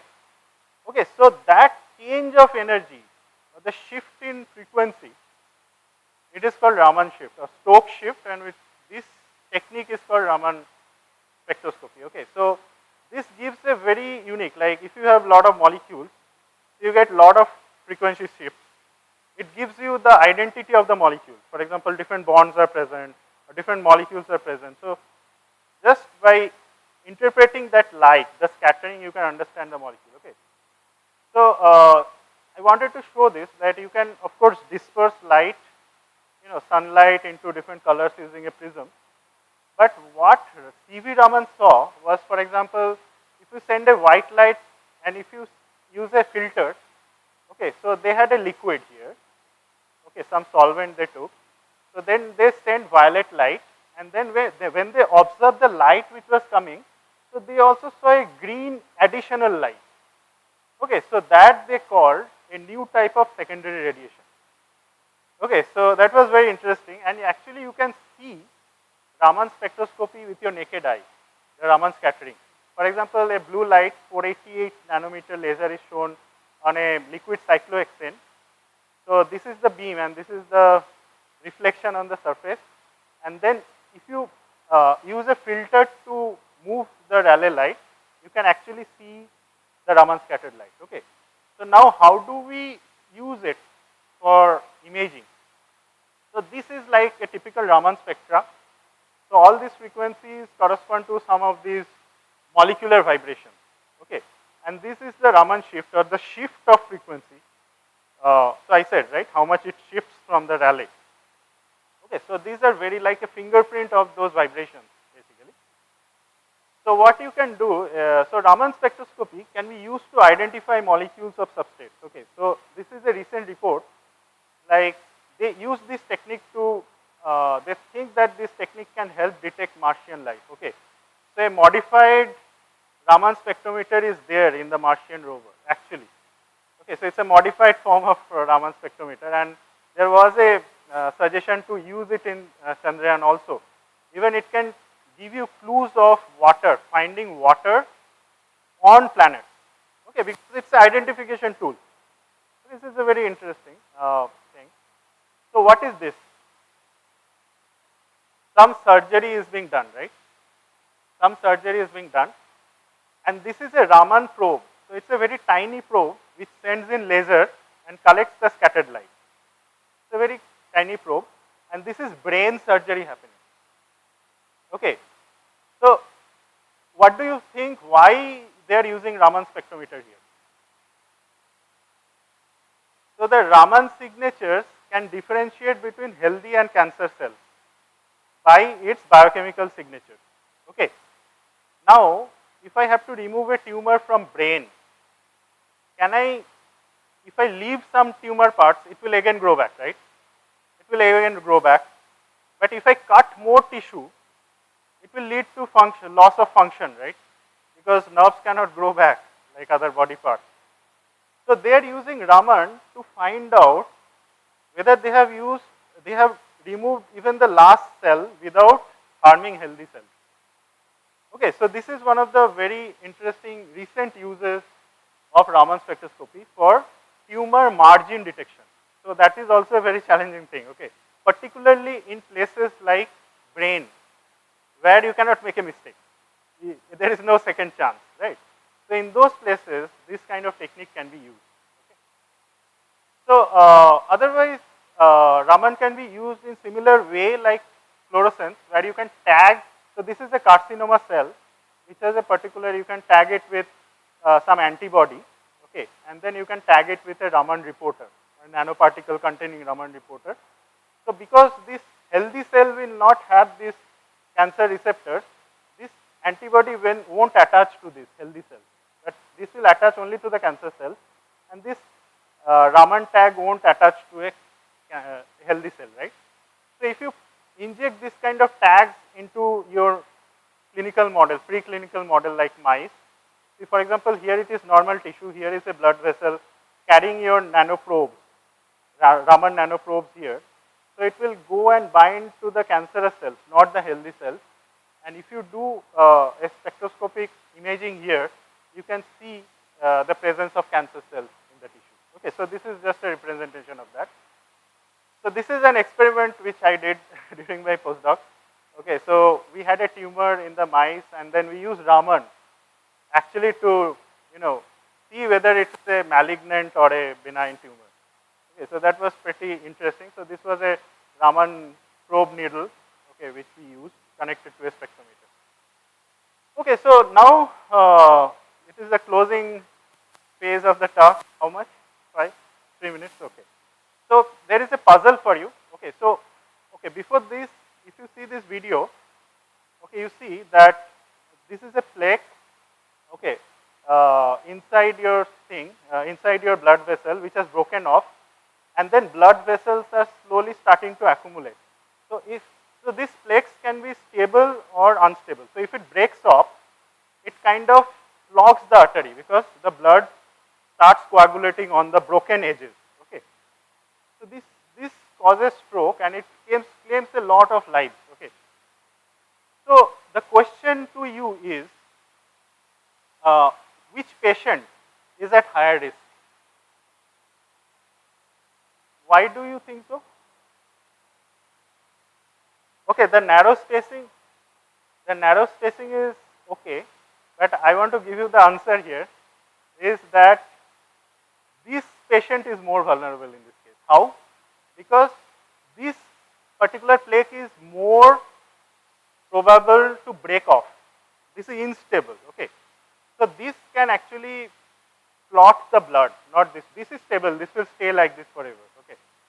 So, but how do you know that this plaque is unstable and this is stable? How do you know? So you have to see the biochemical signatures, right, inside. For this kind of things, you can actually use Raman spectroscopy. So these are the typical Raman spectra, what it looks like. I'm not going into details, but these are those kind of plaques which you could take out, or you can analyze maybe in vivo also sometimes.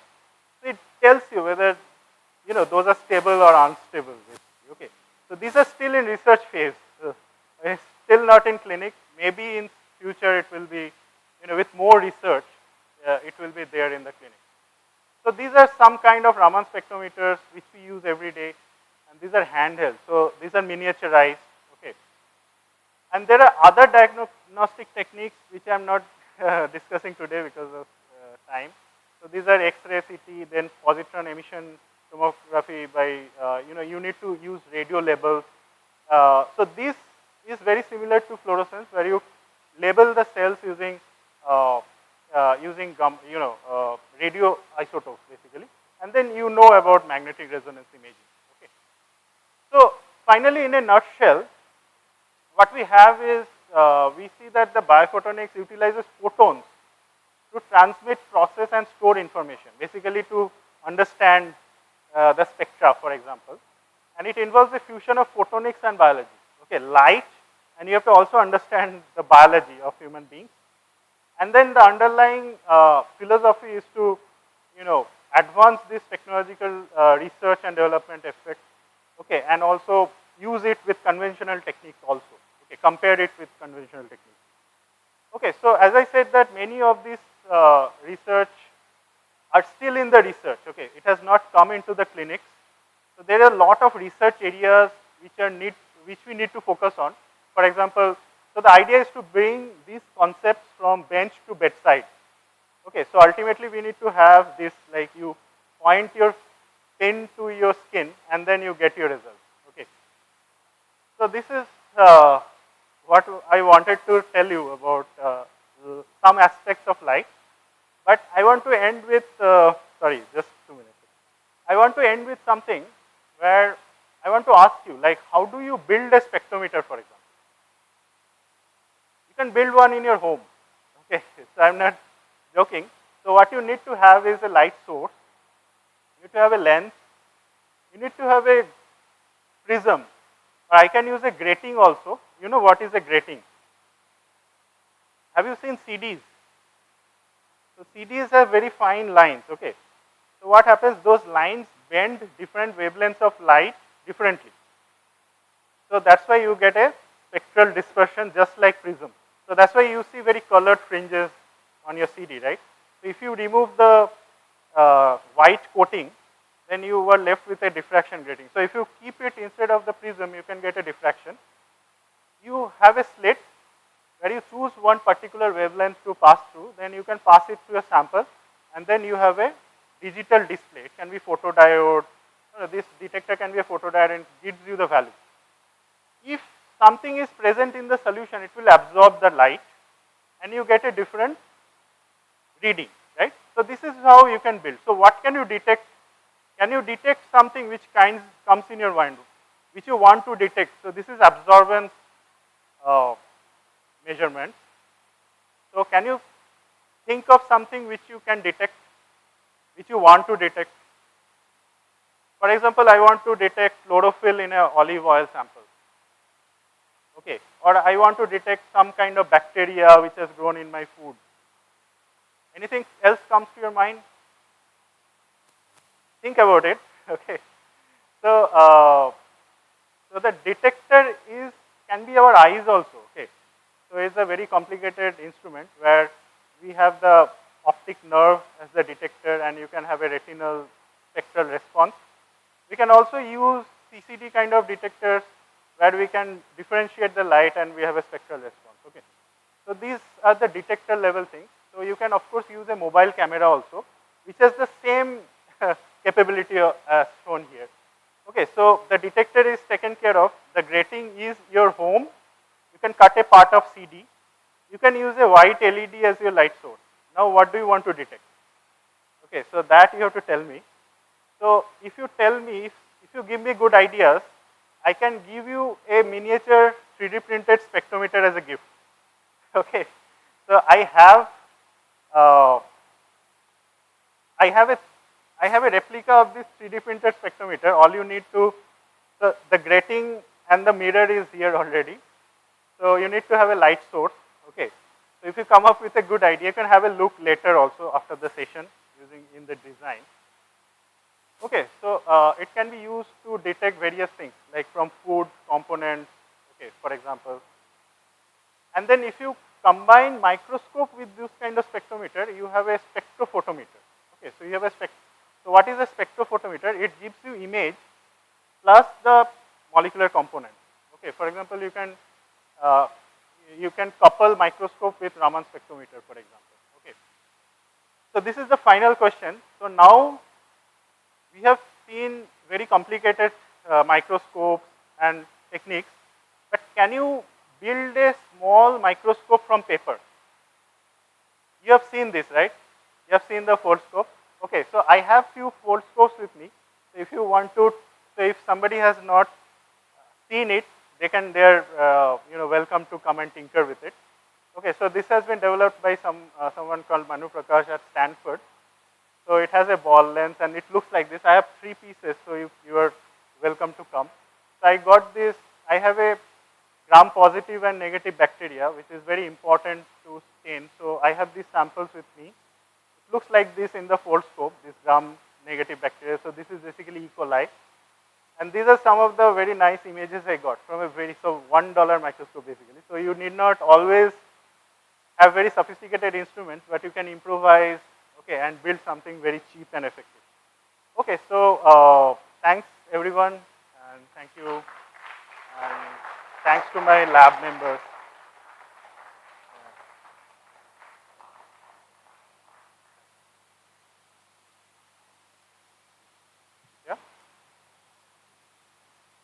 Yeah? Yeah, sure. Yeah, so this is the foldscope, okay. So it has a lens here, and then there is a magnetic holder, and this is the, for example, this is an onion peel, just to show, this is stained onion peel. So there is a stage here, there is a slide holder here, and then you snap it like this. Okay, so then you see it see it against a light. Okay, then I can snap my mobile camera also here. Okay, and I can actually see the cell. So anybody wants to try it out? Can come. Okay, so one of you come. One of you come. Yeah. Yeah, you can come.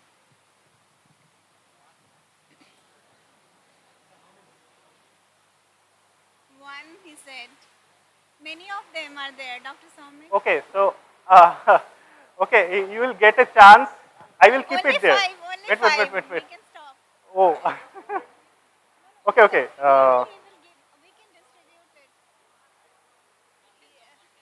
So we also can have a light source.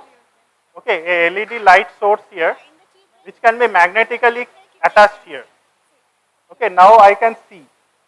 And then these are the things which I can use to change the focus. And these are the things where I can move the slide. So it's almost like a microscope.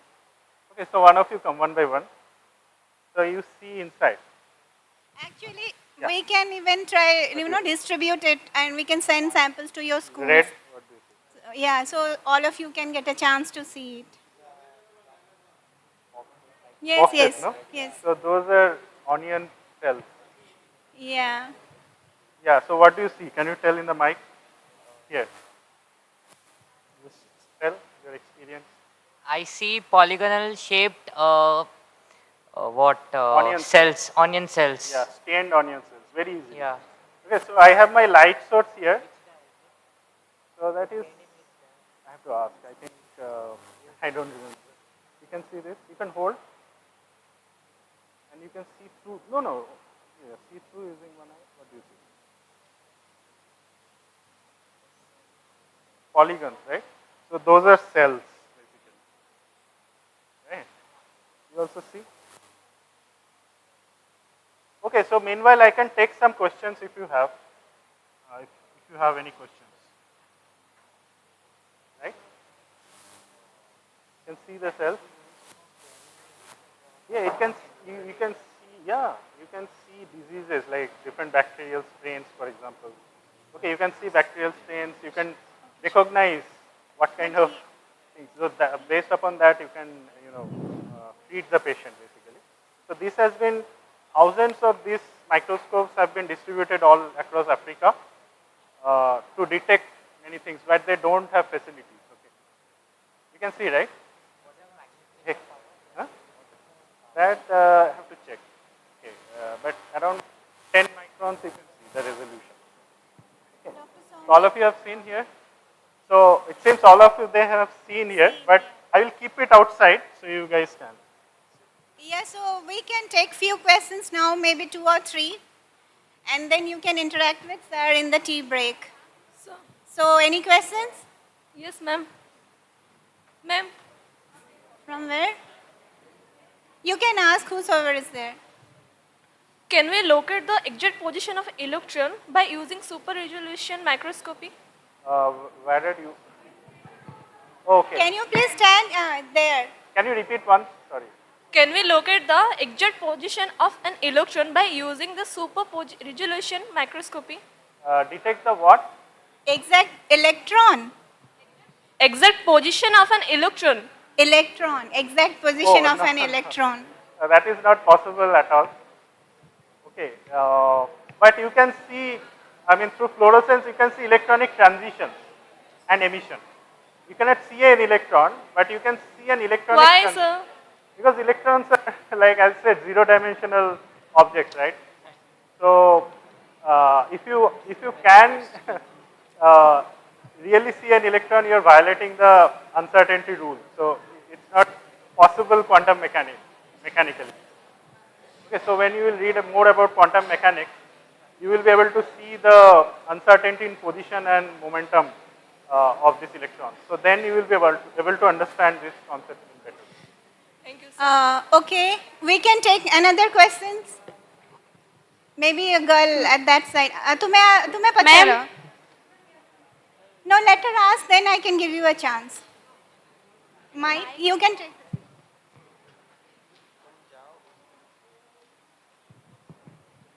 Good afternoon, sir. So my question is, which are the factors makes a material the fluorescent?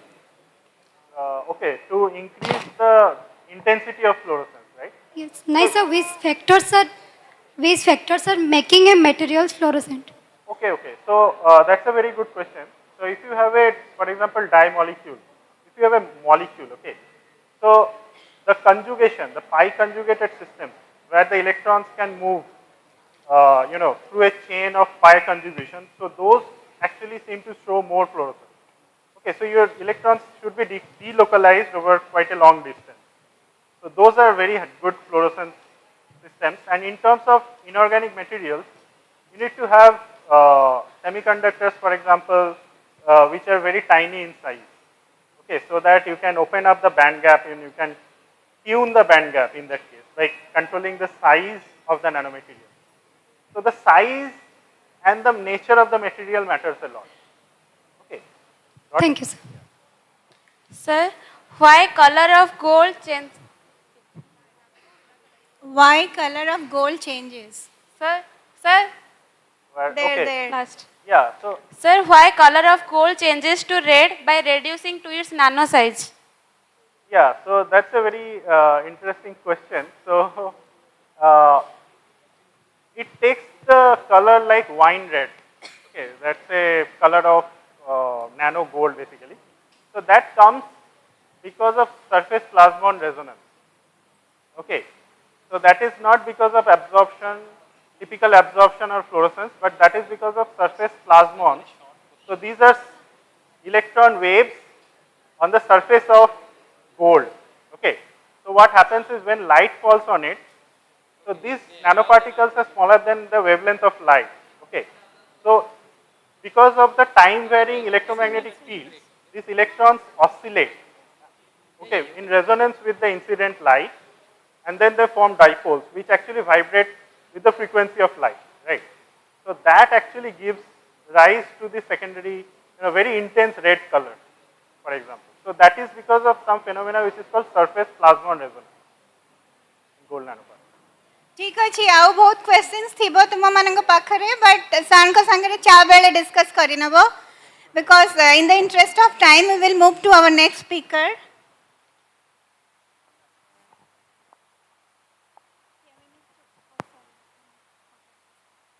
Before moving on to our next talk for the session, I would like to request our session chair, Dr. Jivanjyoti Ponda, to felicitate our speaker, Dr. Shomik Shitanto.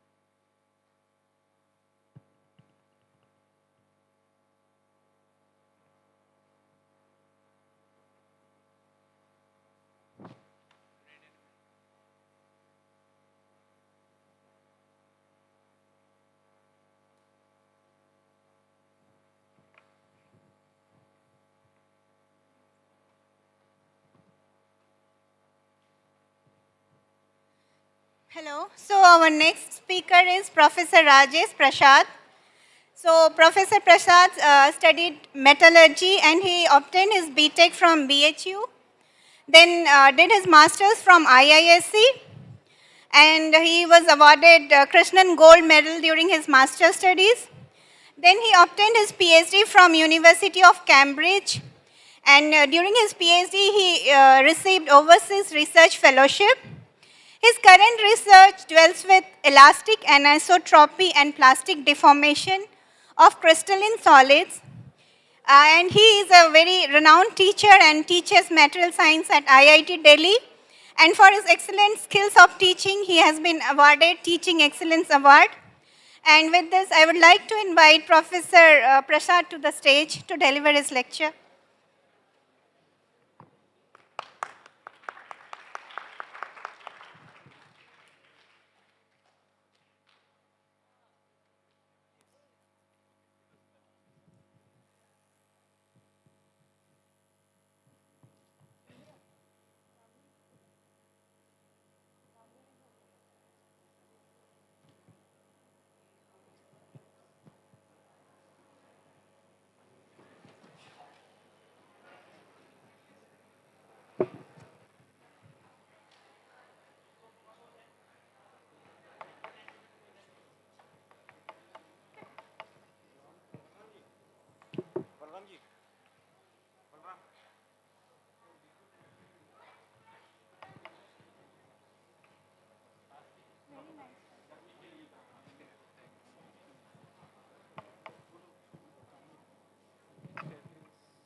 Hello hello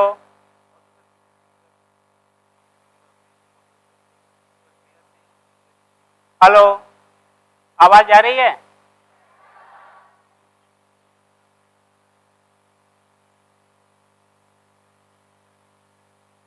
ये तो मुझे भी नहीं मालूम। Mirror इसमें में जाओ, mirroring mirroring कहीं पर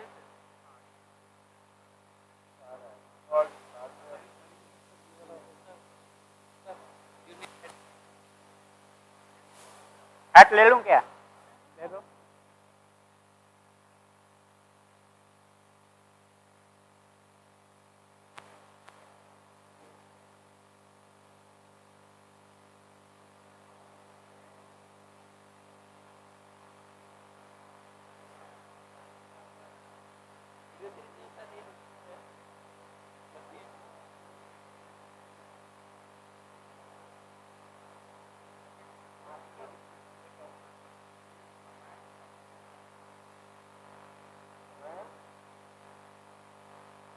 इसलिए मैं बोल रहा था ना कि कल चेक कर लेते हैं।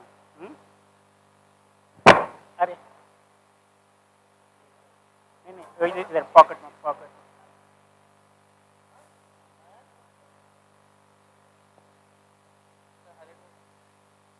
इधर ही रख दो।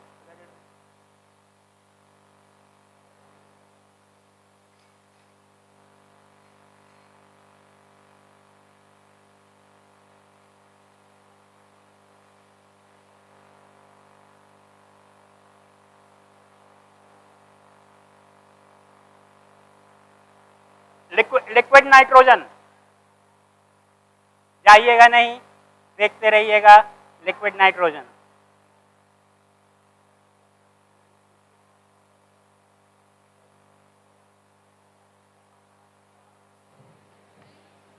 Am I audible?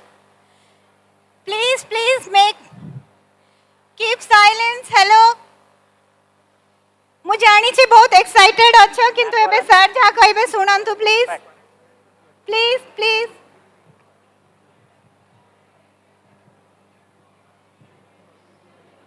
Please stop discussing. हमारा कनेक्टर तो लगा है? They are not listening.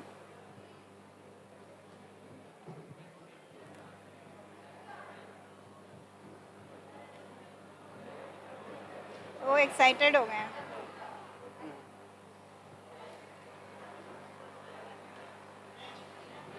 Please keep silence. Sir के कनेक्टर से हो गया था, तो सर का कनेक्टर लगा। Students, you can discuss in the tea break.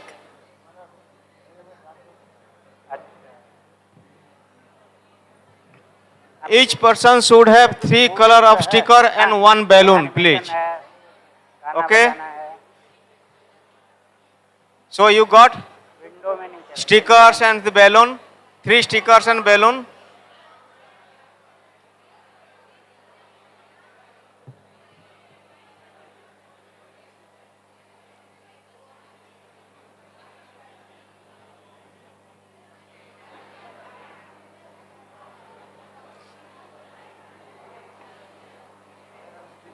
Stream 9 যেতে আছে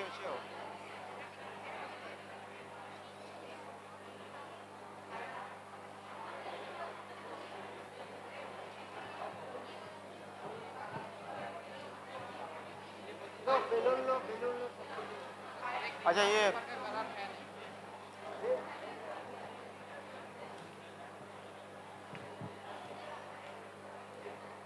कुछ 3 स्टिकर नहीं मिला है क्या?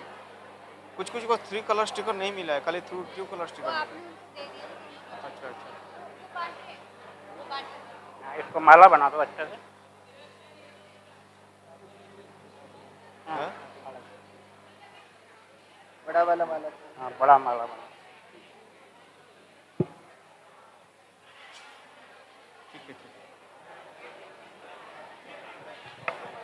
Need to introduce ना?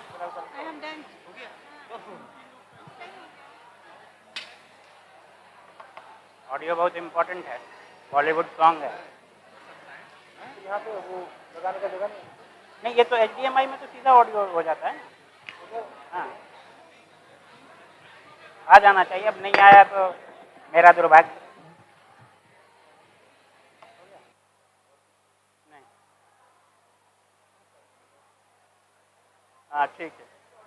हाँ, वो सब जब लिक्विड नाइट्रोजन वगैरह करेंगे ना, तब आ जाना।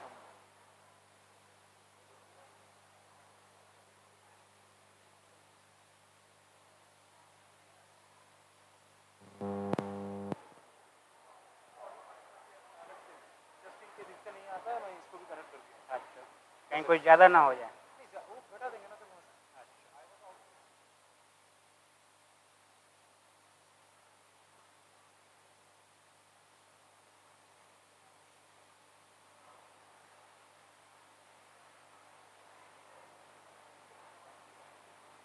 शुरू कर दूँ? Hello, yes, hello everybody.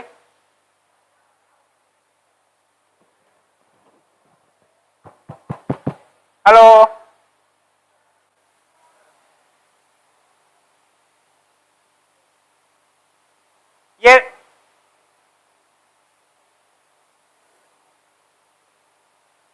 ये बात कुछ ज्यादा हो गई।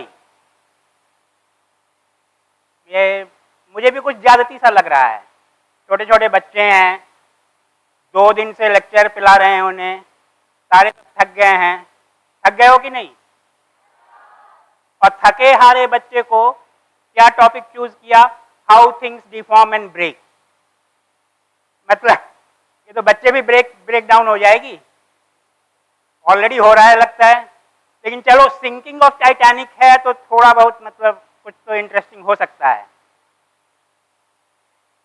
फिर ये डिपार्टमेंट भी नहीं समझ में आ रही, आए कहाँ से हैं? Department of material science and engineering, department of physics समझ में आती है, केमिस्ट्री, मैथमेटिक्स, चलो department of computer science, mechanical engineering, electrical engineering, ये मटेरियल साइंस क्या भला है? तो ये department of material science and engineering, ये IIT दिल्ली की नई डिपार्टमेंट है और इसके बनाने में मेरी गलती नहीं है। कल जो आपके लास्ट लेक्चरर थे प्रोफेसर राम गोपाल राव, जब वो डायरेक्टर थे तो ये डिपार्टमेंट बनाकर वहां से खिसक लिए। अब पिलानी में है डिपार्टमेंट, अब हम चला रहे हैं। तो department of material science and engineering, प्यार से इसे DMSE कहते हैं। अब DMSE में क्या क्या हो रहा है? तो प्रोजेक्ट्स हो रहे हैं, PhD स्टूडेंट हैं। तुम्हारे लिए जो इंटरेस्टिंग चीज़ है वो बीटेक स्टूडेंट्स भी हैं, 114 दिखलाया है, अब ज़्यादा हो गए हैं। पब्लिकेशंस हो रहे हैं। लोग यहाँ पर छोटे छोटे में लिखा हुआ कुछ पढ़ नहीं पा रहे होगे। 6 टीचिंग एक्सेलेंस अवार्ड, ये काफ़ी हाई है किसी भी डिपार्टमेंट के लिए कि फैकल्टी को 6 टीचिंग एक्सेलेंस अवार्ड मिला होगा। और एक अवार्ड तो अभी पिछले इसी वीक 2 टीचर को, जो हमारे दोनों तरफ खड़े हैं, अंकुर और लीना, इनको टीचिंग एक्सेलेंस अवार्ड इस वीक ट्यूसडे को मिला। पीछे में शायद अपने डायरेक्टर साहब भी खड़े हैं जिन्होंने अवार्ड दिया। तो teaching is taken very seriously in the department, in our department. So, and there are a lot of labs and hands-on learning, focus on sustainable materials, things like that. तो BTech करने आप आ सकते हो हमारे पास। अगर BTech already कर चुके हो तो एमटेक कर लो, और नहीं तो फिर पीएचडी तो कर ही सकते हो। कभी कभी न्यूज़ में भी आ जा रहे हैं। ये न्यूज़ है एंटी इम्प्लांट की इन्फेक्शन बचाने के लिए एक नई रिसर्च हुई। जब बॉडी में इम्प्लांट डालते हैं तो इन्फेक्शन का खतरा रहता है। और एक पोस्ट ऑफिस के लिए टाइम कैप्सूल बनाया जिसमें आज के ज़माने के लेटर डालकर रख दो, 2047 में खोला जाएगा, ये देखने के लिए कि दुनिया पहले कैसी लगती थी। अब चलो एक स्प्रिंग फेस्टिवल शुरू करते हैं। स्प्रिंग फेस्टिवल से क्या मन में आता है? फूल और लेकिन हमारी स्प्रिंग फेस्टिवल में एक्चुअली स्प्रिंग है, हेलिकल स्प्रिंग। तो इस स्प्रिंग को लेते हैं, 2 स्प्रिंग है हमारे पास, एक तो पहले से लगा के रखा है, एक दूसरा कुछ जादुई स्प्रिंग है, तो इसे बाद में लगा रहे हैं। अगर कोई मुझे हेल्प करने आ जाए, जादुई स्प्रिंग को लगाने के लिए कोई हेल्प देगा? क्योंकि जादुई स्प्रिंग है, इसमें ज़्यादा हेल्प चाहिए, इसको लगा दीजिए ऊपर से। अब इस स्प्रिंग को जादुई क्यों बोल रहा हूँ ये तो समय ही दिखलाएगा। समय के साथ साथ सब कुछ पता चल जाता है। हो गया। You know, I want to tell you something. You see how his passion and activity. He is on अब medication. अब 2 स्प्रिंग लगा दिया। He is on medication. He could not wake up in the morning. He could not get out of the bed. But because of you, he has come only. He's taking medication, went to doctor, and he has a severe back pain. But he has come only for you.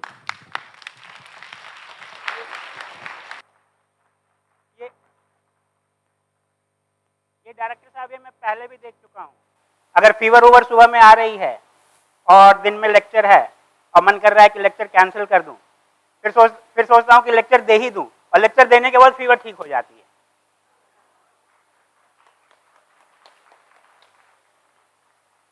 तो ये भी एक तरह का medication है। तो spring festival शुरू हो गया है। आप दोनों स्प्रिंग पर ध्यान दीजिए, दोनों स्प्रिंग आपके आंख के सामने लटका हुआ है। मैं उनको कुछ नहीं करने वाला हूं, लेकिन वो खुद ही कुछ ना कुछ करेंगे, इसलिए उनकी तरफ ध्यान देते रहिएगा बीच बीच में। बाद में हम उनकी तरफ आएंगे। एक मटेरियल साइंस अगर आप समझना चाहते हैं तो एक किताब लिखी गई है, जिस समय लिखी गई थी उस समय तो new science of strong materials बोला। अब किताब थोड़ी पुरानी रस्टी हो गई है, लेकिन फिर भी काफ़ी अच्छी है। प्रोफेसर राम गोपाल राव ने कल लेक्चर में बोला, हर 5 साल या 10 साल में टेक्स्ट बुक ही बदल दो, नए टेक्स्ट बुक आने चाहिए, क्योंकि नई नई रिसर्च हो रहे हैं, नए डेवलपमेंट हो रहे हैं। कुछ हद तक ठीक है for nano science, nano technology, cutting edge research, उसके लिए ठीक है। क्लासिकल सब्जेक्ट्स में टॉपिक्स इतने जल्दी नहीं बदलते हैं, तो मैकेनिक्स, फिजिक्स, फिजिकल केमिस्ट्री, इसमें आपकी टेक्स्ट बुक बदलती हैं, ज़्यादातर फैशन के चलते बदलती हैं, not because fundamentals are changing. तो ये किताब भी आपको कुछ अच्छा ज्ञान दे सकता है मटेरियल साइंस के बारे में, new science of strong material. But what I am interested is in the subtitle, why you don't fall through the floor. अरे ये कोई सवाल हुआ? Why you don't fall through the floor. चाह रहे हैं कि फ्लोर के अंदर ही चला जाए आदमी। Why you don't fall through the floor. चलो तुम्हें ऑब्जेक्टिव की आदत पड़ गई है तो ऑब्जेक्टिव क्वेश्चन देता हूं, 2 ही ऑप्शन, 4 की जगह पर 2 ही option. Why you don't fall through the floor, या तो फ्लोर रिजिड है इसलिए you are not falling through the floor, या फ्लोर इज डिफॉर्मेबल। बतलाओ। या आवाज आ नहीं रही है? Be deformable. सोच लो। चलो देखते हैं। ये फिजिक्स में कर रखा है इसलिए ये आसान होगा तुम्हारे लिए। कोई आदमी फ्लोर पर खड़ा है तो क्या फोर्सेस लग रहे हैं? एक तो डाउनवर्ड फोर्स लगा, ये तो दिख ही नहीं रहा है मेरा। चलो मान लो यहां पर एक डाउनवर्ड फोर्स है, लाल रंग इसमें आ नहीं रहा है, लाल को बदलना, बदलूं क्या?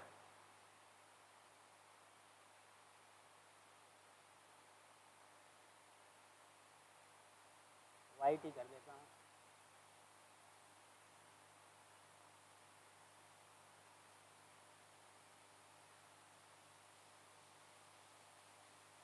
चलो कोई नहीं, थोड़ा टाइम लग रहा है, ये लाइन से बदलेगा क्या? अब कुछ दिखेगा शायद।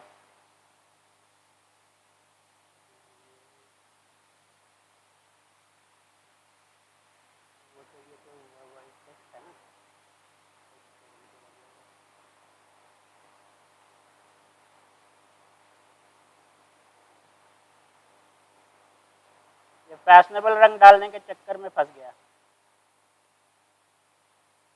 सीधा सीधा व्हाइट अच्छा है। चलो एक तो फोर्स वेट है जो नीचे की तरफ लग रहा है, तो सवाल यही बनता है कि अगर फोर्स नीचे की तरफ लग रहा है तो नीचे क्यों नहीं जा रहे हैं?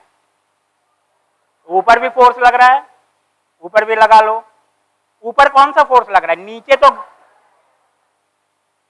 हाँ, तो नीचे तो ग्रेविटी से आ गया, अर्थ खींच रही है इसलिए नीचे से लग रहा है।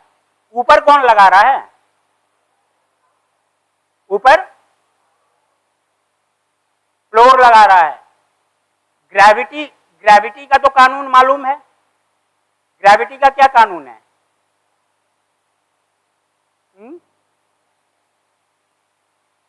न्यूटन लॉ ऑफ ग्रेविटी के चलते हैं, लेकिन ऊपर जो लग रही है वो किस लॉ के चलते हैं?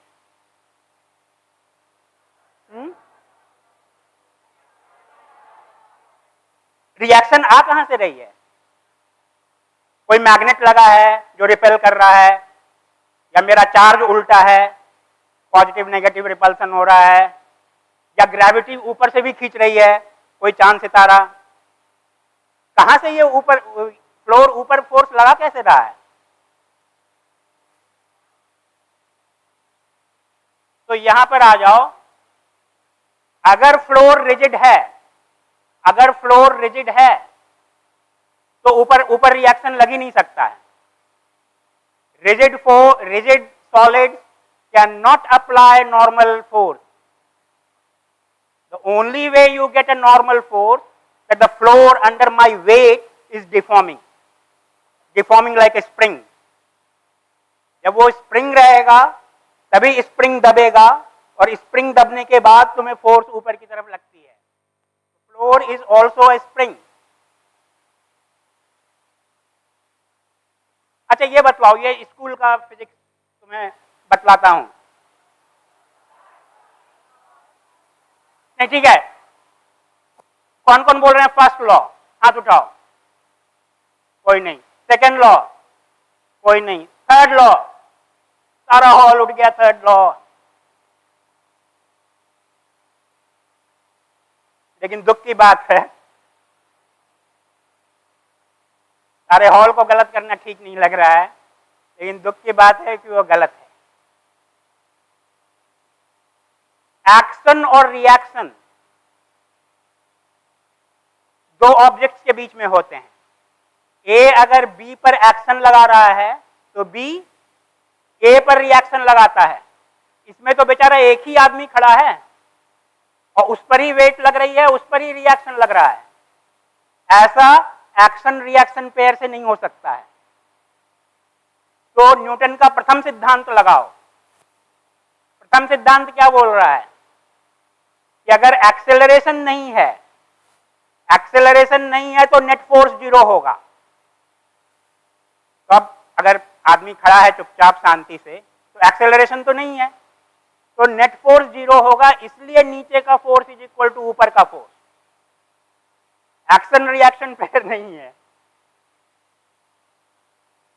तो ये जो normal reaction is produced by elastic deformation, तो ये जो रिजिड बॉडी मैकेनिक्स पढ़ाया, रिजिड सॉलिड पढ़ाया, ये सब सारा झूठ। फिजिक्स वाले सब पढ़ाए वैसा। आ जाओ सही बात पढ़ाने के लिए मटेरियल साइंस में आओ, हम बतलाएंगे मैकेनिक्स ऑफ डिफॉर्मेबल सॉलिड। क्योंकि अगर रिजिड सॉलिड हो गया तब तो रिएक्शन ही नहीं मिलेगा। बॉल है, एक ऑब्जेक्ट है, उस पर फोर्स लग रही है, ग्रेविटी, रिएक्शन लग रहा है ऊपर, रिएक्शन लगेगा ही नहीं अगर वो।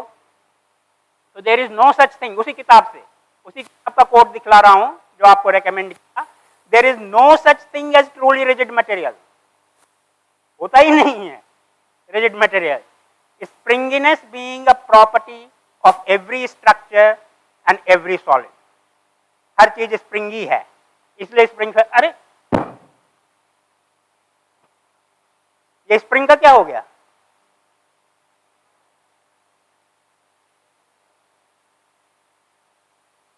टोपी खोलकर देखना हो क्या?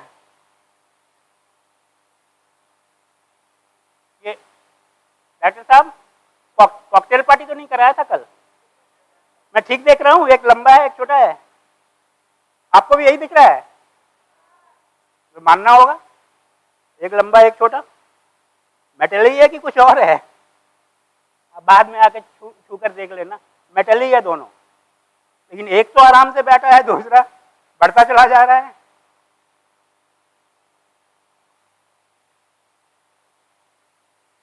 चलो इसको देखते हैं, ये तो हमने देख लिया।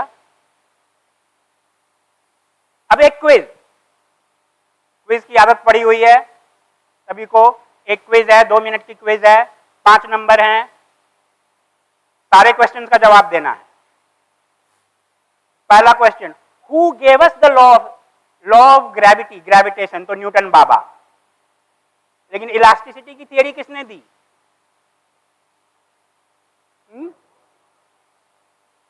हुक बोला किसी ने? हाँ चलो ये तो आसान, हुक्स लॉ ऑफ इलास्टिसिटी। अब थोड़ी भारी सवाल, who was architect and town planner of London after the great fire 1777? आधी लंदन आग में जल गई, राख हो गई, उसके बाद प्रश्न था कि अब लंदन को फिर से रिबिल्ड किया जाए, फिर से बनाया जाए, तो अच्छे आर्किटेक्ट, अच्छे डिजाइनर सेलेक्ट होने थे, किसको सेलेक्ट किया गया? चलो नहीं पता है तो आगे बढ़ते हैं। बॉयल्स लॉ, बॉयल्स लॉ बतलाइए, कौन बतलाएगा बॉयल्स लॉ? हाथ ऊपर करो। हाँ बॉयल्स लॉ, खड़े हो जाओ, माइक दे दो इसको।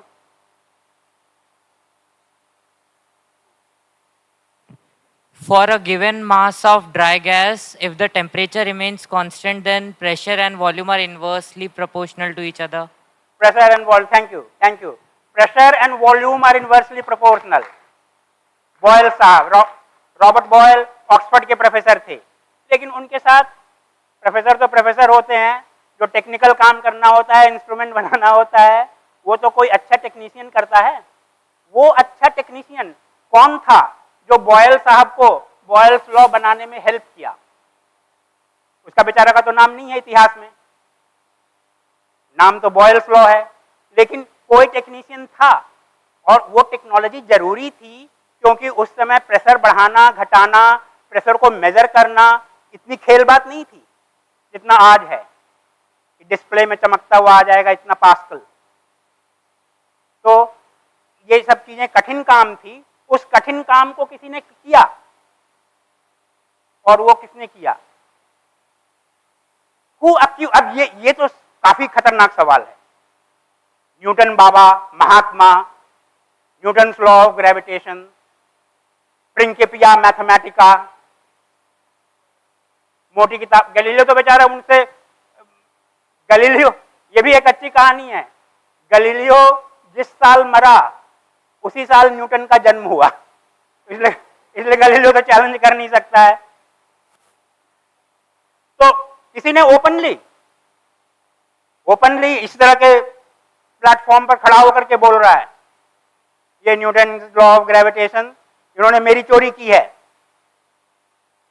ऐसा बोलने के लिए उसे बहुत कॉस्ट देना पड़ा, ये दूसरी बात है,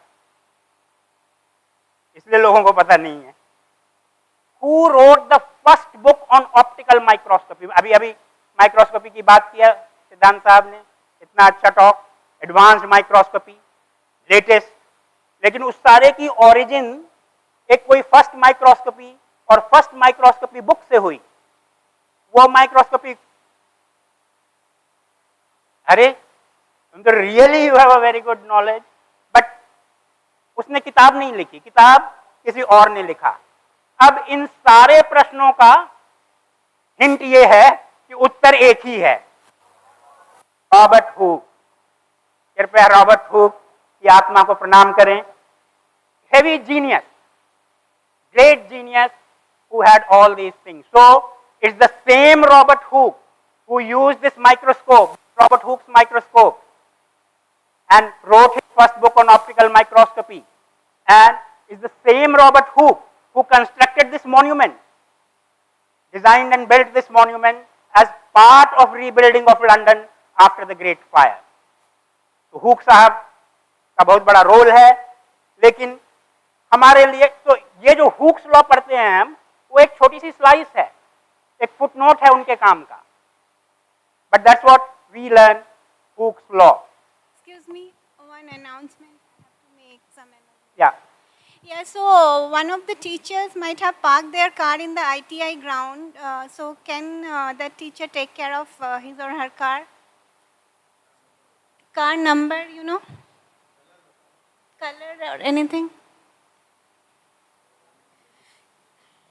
They were saying it's from a female faculty, it's from of some ma'am or red colored car. Car अभी 0 वेलोसिटी पर है, उसे कुछ फाइनाइट वेलोसिटी देकर एक डिस्प्लेसमेंट देना है.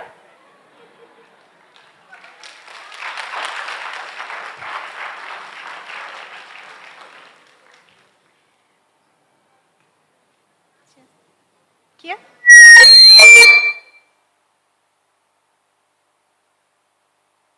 Okay, sir, please continue. ठीक है, thank you ma'am. So Hooke's law, force is proportional to displacement. लेकिन हुक साहब ने, अब ये भी बड़े रंगीले आदमी थे, इन्होंने इस लॉ को दुनिया के सामने कैसे प्रस्तुत किया उसका खेल देखिए. उन्होंने ये नहीं कहा कि force is proportional to displacement. उन्होंने क्या कहा और कहाँ कहा और कब कहा. और पहली बात कि हुक साहब स्प्रिंग में इंटरेस्टेड ही क्यों थे. हम तो स्प्रिंग में इंटरेस्टेड इसलिए हैं कि एक अपने आप में बना हुआ है और दूसरा बढ़ता ही चला जा रहा है, तो हमारी इंटरेस्ट इसलिए. हुक साहब किस लिए इंटरेस्टेड थे स्प्रिंग में? Hooke was interested in spring because he wanted to help sailors lost at sea to determine their longitude. Latitude पता करना आसान है, कोई भी आरा गहरा नत्थु गहरा लैटिट्यूड निकाल लेगा. Just look at the pole star, the angle of the pole star from the horizontal is your latitude, तुम भी निकाल सकते हो. लेकिन लॉन्गिट्यूड निकालना बच्चों का खेल नहीं है, वो रॉबर्ट हुक का खेल है. And Robert Hooke wanted to help sailors find their longitude. That's why he was interested in spring and behavior of the spring. But how did he present this work? He wrote a paper on helioscope. अब ये क्या बला है? Helioscope, telescopes to look at sun. अब सन देखने मना किया जाता है, खाली आंख से मत देखो, कुछ और वेल्डिंग ग्लास से देखो या कुछ देखो. यहाँ सन को देख रहे हैं और सन को और केयरफुली देखने के लिए टेलीस्कोप डिजाइन कर रहे हैं, so that we can look at the sun spots and other solar activity. तो उन्होंने ये पेपर लिखा 1676, पता नहीं कौन सा जमाना था, उस समय कोई साइंटिस्ट थे भी या नहीं थे, लेकिन उन्होंने लिखा. न्यूटन उसी समय थे, he was contemporary of Newton, तभी तो उनको चैलेंज किया ना और दोनों में लड़ाई हो गई. So as a in this paper, as a footnote, he wrote that there are 10 other items which I am working on. I just give you a list. Item number 3 is the true story of elasticity or springiness. भैया ये true story of elasticity and springiness क्या है? तो for helping ordinary mortals like us, चलो एक hint, कभी कभी ma'am question देती है, बच्चे से नहीं हो पा रहा है तो एक हिंट देती है. तो रॉबर्ट हुक साहब ने भी समझ लिया कि जनता इतनी स्मार्ट नहीं है, ट्रू स्टोरी ऑफ इलास्टिसिटी और स्प्रिंगिनेस से नहीं पकड़ पाएगी ट्रू स्टोरी, तो कहा कि चलो एक हिंट दे देता हूं. वो हिंट क्या थी? वो हिंट ये थी, this is the first published version of Hooke's law. It's an anagram. It's not an English word, it's not a French, German word, it's an anagram, a Latin anagram, say nos tu. अब anagram है, anagram को decipher करो, अगर decipher कर लिया तो you understand the true story, नहीं कर पाया यू डोंट अंडरस्टैंड. समझने वाले समझ गए, जो ना समझा वो अनाड़ी है. आवाज नहीं आ रही है, थोड़ा वॉल्यूम बढ़ा दीजिए.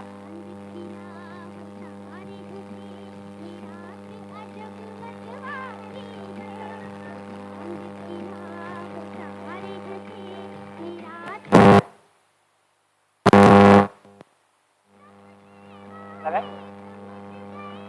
थोड़ा वॉल्यूम आना चाहिए ना, वॉल्यूम के बिना मजा नहीं आ रहा है।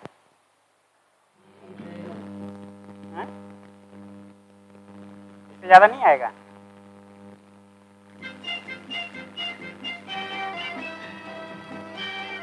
ये हमारा वॉल्यूम कम है क्या?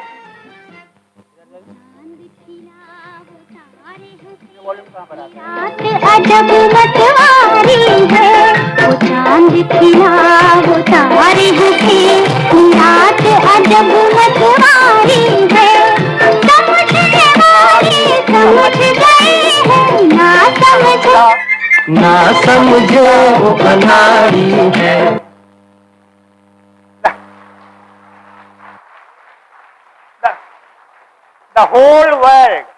The whole world remained anari for 2 years, and who kept enjoying? कि भैया डिसाइफर करो, हमारे पास तो रूल है, लॉ है। So in 1676 he threw this puzzle. In 1678 he solved it by giving the actual solution: ut tensio sic vis. As the tension, so the extension. As the force, so the elongation. अब चलते हैं कुछ दुखद समाचार। हंसी मजाक बहुत हो गया, अब थोड़ा सीरियसनेस आए। जून 1820, this year's Father's Day was a disastrous day for a father and son. बतलाओ किसके साथ हुआ? क्विज वाले नहीं हो? School quiz club should answer this. और अभी लेटेस्ट पूछ रहा हूं यार, कोई पुरानी बात भी नहीं, इस साल की बात है, इस साल का फादर्स डे, अभी नेक्स्ट फादर्स डे आया भी नहीं है। Disasters day for father and son. Who was that father and सन?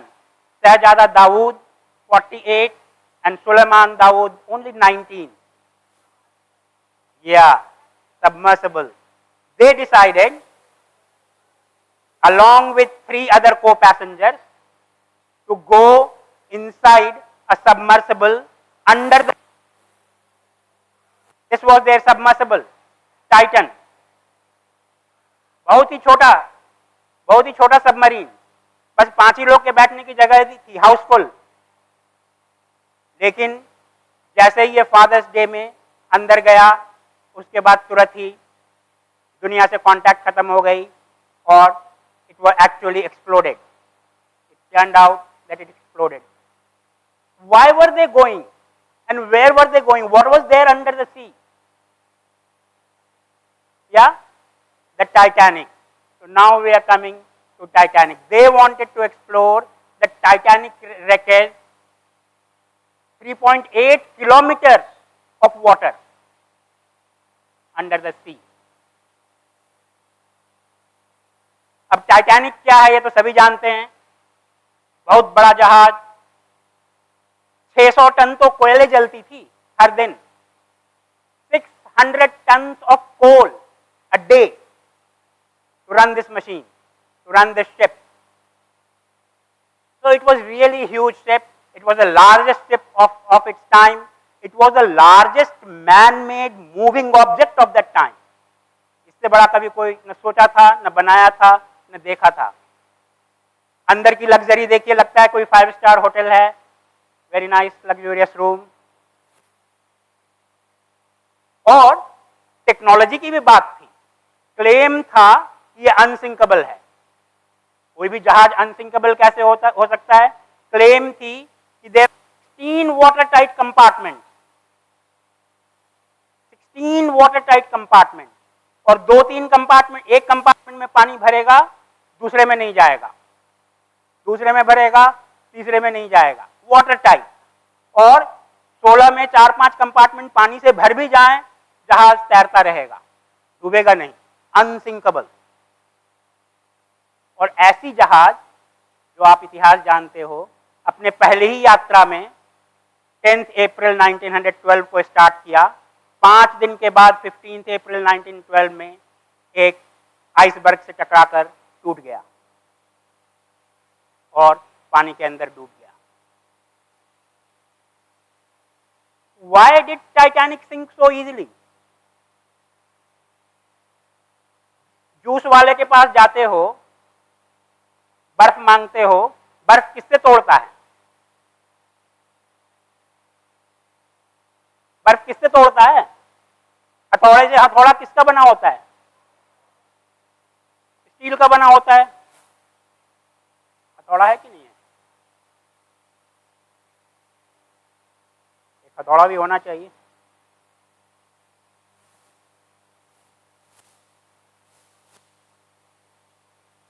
हाँ, हथौड़ा। हथौड़ा स्टील का बना है। स्टील से पत्ते अगर आइस को मारेंगे तो आइस टूटेगा। तो ये टाइटैनिक किस चीज की बनी थी? स्टील की। और आइसबर्ग किसका बना था? दोनों में टक्कर हुई तो टूटना किसको था? तो फिर ये टाइटैनिक कैसे टूट गया? ये एक बहुत बड़ा प्रश्न है। चलिए अब एक दूसरी डिजास्टर के बारे में बात किया जाए। 1912 बहुत पुरानी बात। उस जमाने में तो लोगों को कुछ भी मालूम नहीं था। जहाज डूब गई। 1986 hi-fi NASA advance technology space shuttle Challenger is being launched. Highly hyped up crew. One of the crew you will be able to relate because one of the crew members is a ma'am, like many ma'ams in this class. She was a history teacher, and the plan was that she will go into the space and from there she will give a history lesson. Yes, that was the plan. Teaching from space, because NASA wanted to advertise that they can take, you don't require high-tech technologists or engineers or scientists to go into space. An ordinary school history teacher can be taken to space and she can give her class from there. That was the advertisement. Unfortunately, as you all know, only 78 seconds after the launch, it went into fire. Only 78 seconds. All lives were lost. तो अब time आ गया कि liquid nitrogen break लें। तो liquid nitrogen, आप आ जाओ help करने। अब ये लिक्विड नाइट्रोजन क्या बला है? -196 डिग्री सेल्सियस। खेल नहीं है। इसको इसमें डालो और एक आध बलून फुला लो। एक बलून दे दीजिए पात्र साहब, वहां पर होगा कोई एक बलून। अच्छा, इसी में चला गया क्या? कोई आया बलून? हाँ, एक आध फुला लो। हाँ, वो बॉलीवुड सॉन्ग वगैरह में देखते हो ना, हीरो हीरोइन गा रहे हैं और ऐसे धुआं निकल रहा है, तो शायद यही होता होगा।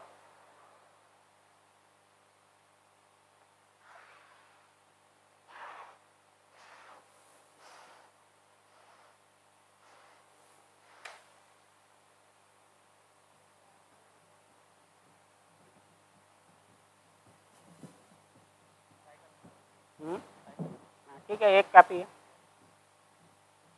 उसको भी रखो, अभी कुछ ना कुछ यूज हो जाएगा। अब इनको लिक्विड नाइट्रोजन में समाहित किया जा रहा है। ओम।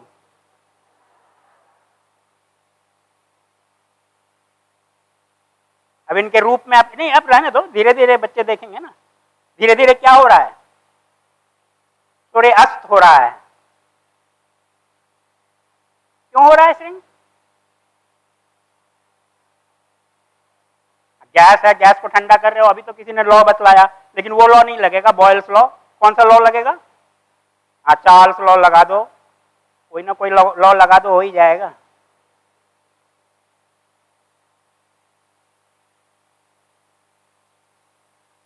एक थर्मोडायनामिक्स का एक सवाल का जवाब बतलाता हूं, जिसको कोई भी टीचर कभी गलत नहीं काट सकता। ठीक है, तो अगर थर्मोडायनामिक्स का सवाल है, कोई पूछ रहा है why this is happening, why this transformation happens, why ice melts or why water freezes, एक मंत्र बोल दो, free energy is reducing, safe हो। अगर इसको कोई टीचर काटे तो मेरे पास भेजना। अच्छा डालो डालो और डालो और एकदम एकदम ये हो जाने दो।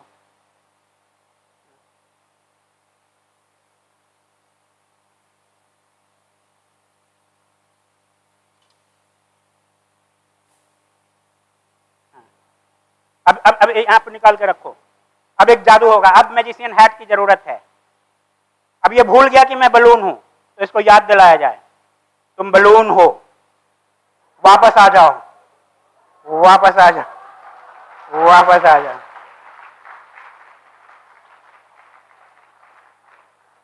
तो ये तो चार्ल्स लॉ का मजा था, ये तो आप सभी जानते ही हो, लेकिन ये शायद आप नहीं जानते होगे। तो ये देखें, ये रबर की ट्यूबिंग है, फ्लेक्सिबल है, फ्लेक्सिबल है ना, कुछ जादू वादू तो कहीं नहीं किए हो, कुछ नकली तो नहीं है। वेव बनाकर दिखलाओ, ऐसे नहीं। वेव, ये मोड्स पढ़ा, mode, first mode, second mode of vibration. अभी ये फर्स्ट मोड में वाइब्रेट करो, एक ही एम्पलीट्यूड बननी चाहिए। नहीं तुम मत हिलाओ, तुम मत हिलाओ, चलो। ये देखो फर्स्ट मोड। अब सेकंड मोड में करूं, ऐसे ऐसे ट्राई करना चाहिए तुम्हें। अब इसको, तो ये तो इसलिए कर रहा था कि ये भाई रबर ही है, रबर की ट्यूब है, जैसा नॉर्मल पाइप एक्चुअली वो हार्डवेयर शॉप से खरीद कर लाया हूं। लेकिन अब इनको भी थोड़ा लिक्विड नाइट्रोजन ट्रीटमेंट दिया जाए और देखा जाए कि इनका क्या होता है। चलो इधर से ही डालो, बस ये इतना ही डालो, पूरा मत डालो, कुछ हाथ में निकालने का भी तो रहना चाहिए। वो गर्म चीज ठंडे में डाल दिए ना, इसको मत डालो, एक पकड़ने के लिए रखो।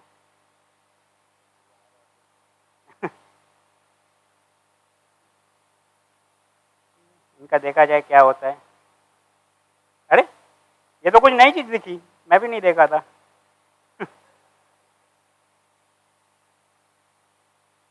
कभी कभी दिखलाते दिखलाते भी कुछ नई नई चीज होती है।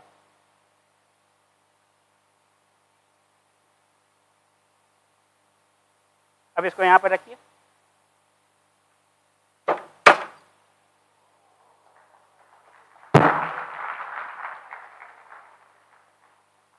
शीशा बन गया। अब फ्लेक्सिबल रबर ट्यूब, जो कि आपको मैंने दिखला दिया था कि टोटली फ्लेक्सिबल है, वो रबर ट्यूब ग्लास की तरह ब्रिटल हो गया। अब छोड़ दो, अपने तुम्हें मजा आने लगा और भी करना चाहते हो, अब तुम कर। हो सकता है मैंने कुछ गलत किया हो, तुम आ जाओ।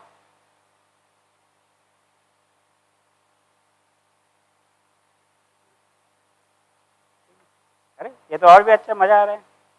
लो, हाँ हो गया, ठीक है, इतना काफी है।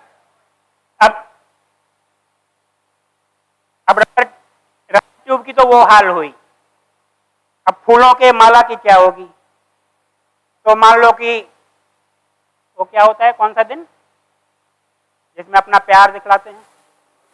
हाँ, वैलेंटाइन। समझ लो कि वैलेंटाइंस डे है, ठीक है। अब आज के मॉडर्न वैलेंटाइन तो एक सिंगल रोज ले जाएंगे, मैं थोड़ा देहाती वैलेंटाइन चाह रहा, तो पूरा गेंदे के फूलों की माला ले लिया और माला लेकर के गया।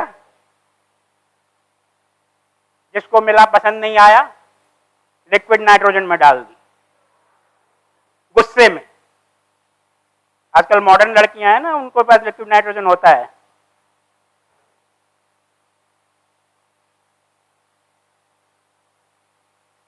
माले को लिक्विड नाइट्रोजन में डाल दिया।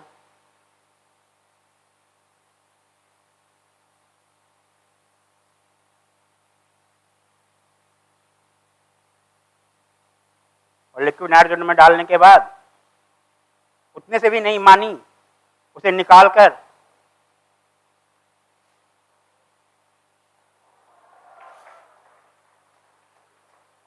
सॉरी डायरेक्टर साहब, और थोड़ी क्लीनिंग ज्यादा करवानी होगी। तो फूल चूर चूर हो गया, उसके साथ साथ मेरा दिल भी चूर चूर हो गया।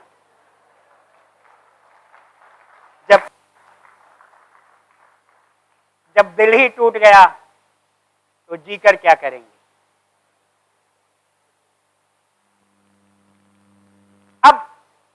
अब ये सब क्यों दिखलाया?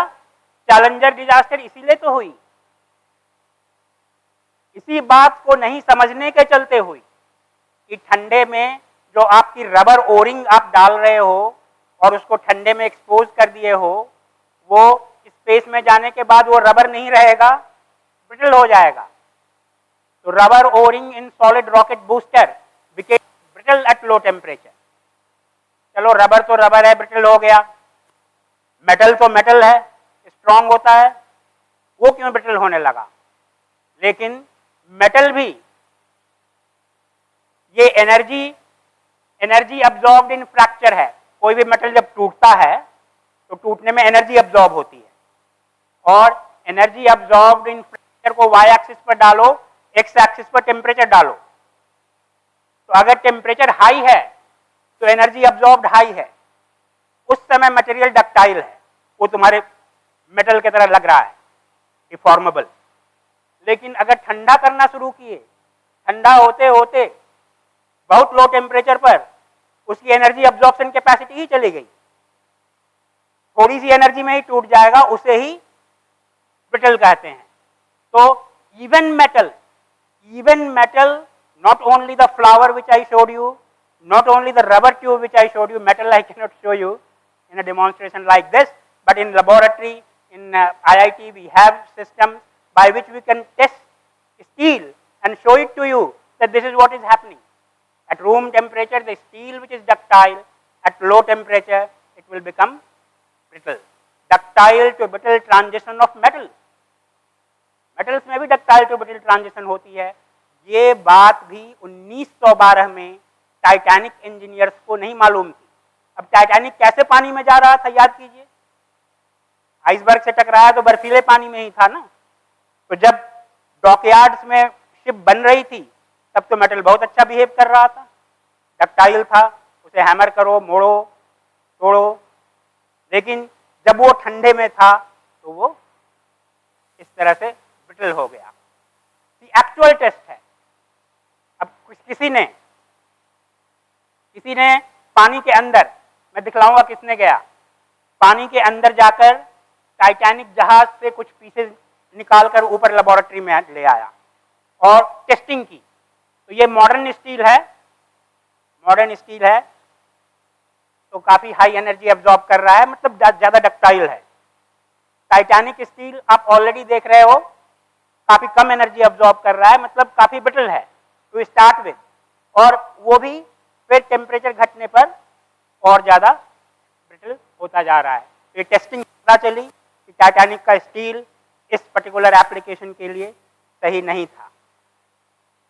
ये कुछ और टेस्ट हैं जो दिखला रहे हैं कि डक्टाइल से ब्रिटल ट्रांजिशन हो रही है, ये मैं छोड़ देता हूँ। तो composition of steel of Titanic made it susceptible to ductile to brittle transition at low temperature. अब बलून सबको मिल गई, बलून एक्सपेरिमेंट टाइम। सब बलून फुलाओ जल्दी जल्दी। किसका बलून फट गया है उसको नया बलून दो। इतने दूर से बच्चे आए हैं, उनको फटा हुआ बलून दे दिए, अच्छी बात नहीं है। क्या? नहीं, ये ठीक। अरे इसने एक्सपेरिमेंट स्टार्ट कर दिया। हाँ, इस बच्चे को दो।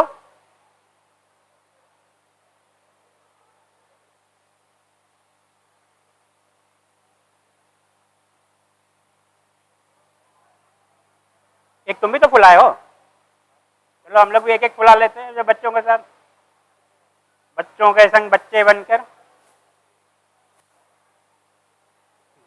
ले लो, तुम ले लो, मुझे एक दो।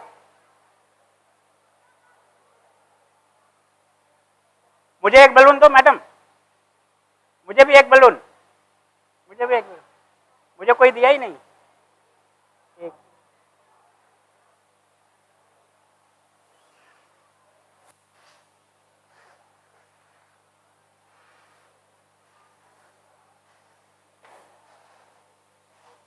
अब एक्सपेरिमेंट तो तुम स्टार्ट कर ही दिए हो, जो नहीं किए हैं, अच्छे बच्चे हैं, वो अब एक्सपेरिमेंट करो। यही एक्सपेरिमेंट है। अब मैं कहां से एक्सपेरिमेंट करूं?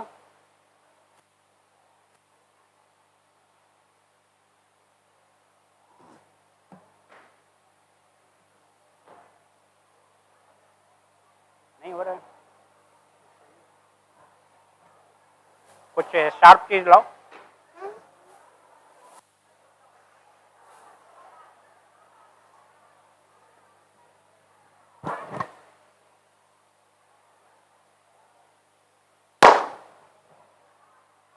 ये एक्सपेरिमेंट है। अब एक्सपेरिमेंट करो। बलून को फोड़ना है। तुम फोड़ो।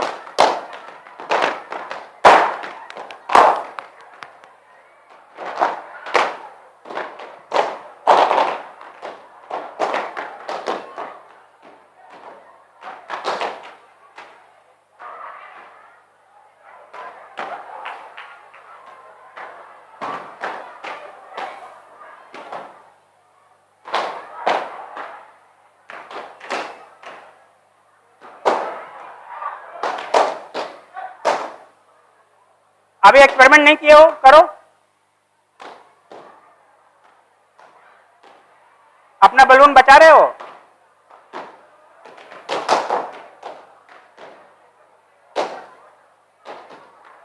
अब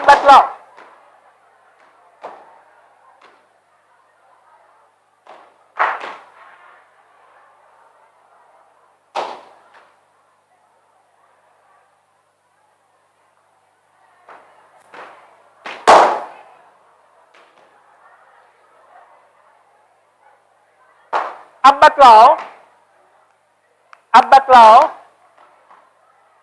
आप एक्सपेरिमेंट कंप्लीट। अब ये बतलाओ, ये सरप्राइजिंग रिजल्ट है कि नहीं है?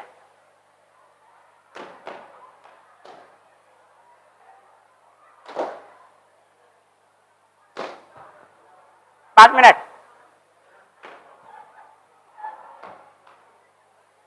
ठीक है, जल्दी 5 मिनट में खत्म करना है। अब इधर ध्यान दो। इधर ध्यान दो। हाँ, अब ये रिजल्ट सरप्राइजिंग था या नहीं था?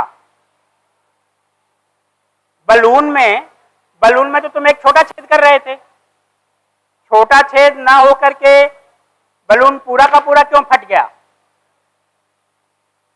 ये जानना चाहते हो तो मटेरियल साइंस एंड इंजीनियरिंग में आओ, वहां पर इसकी पढ़ाएंगे। साइकिल से हवा जब निकलती है, साइकिल चलाने वाले कितने हैं? काफी हैं। तो दो तरह से हवा निकलती है। कभी तो साइकिल चलाकर आए, आराम से पार्क किया, थोड़ी देर बाद जब 2 घंटे बाद आए तो हवा निकली हुई है, लीक। अभी पैडल मार रहे हैं, जल्दी जल्दी जाना है, उस समय काफी साउंड इफेक्ट के साथ बस्ट हो जाती है tube, causing lot of embarrassment. तो ये 2 तरह की है। अब जल्दी से पेपर टेयरिंग एक्सपेरिमेंट कर लेते हैं, जो तुम्हारे पास पेपर है।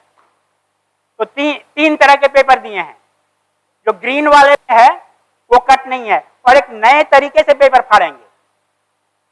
हाँ, वो पेपर किधर है? हाँ,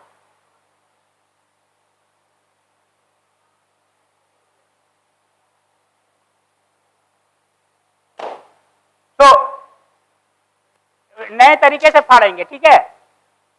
अब पेपर तो ऐसे फाड़ते हो, लेकिन हम टेंसाइल टेस्ट करेंगे। हम उसको दोनों एंड से पकड़कर खींचेंगे, और जो बिना कट वाला है, ग्रीन को लेकर के उसे खींचो और देखो कितने दम है हाथ में। ऐसे खींचो।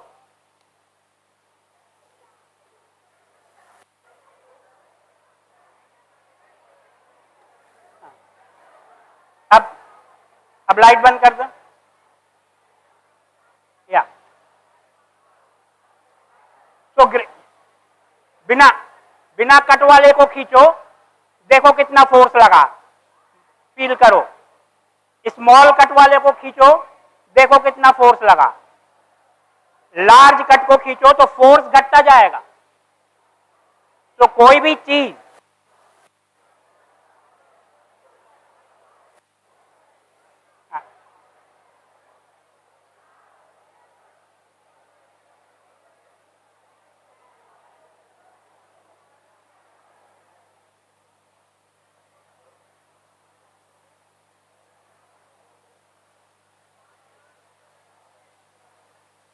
अब देखो, अगर अगर कट है, कट वाले सैंपल दिया हूं ना, अगर कट है उसे टेंसाइल फोर्स लगाया तो आराम से टूट गया।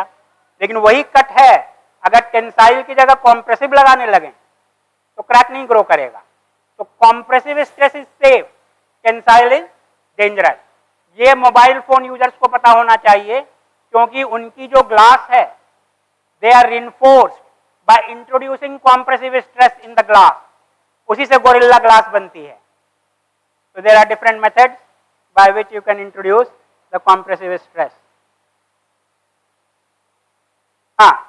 This last point to explain what was happening here.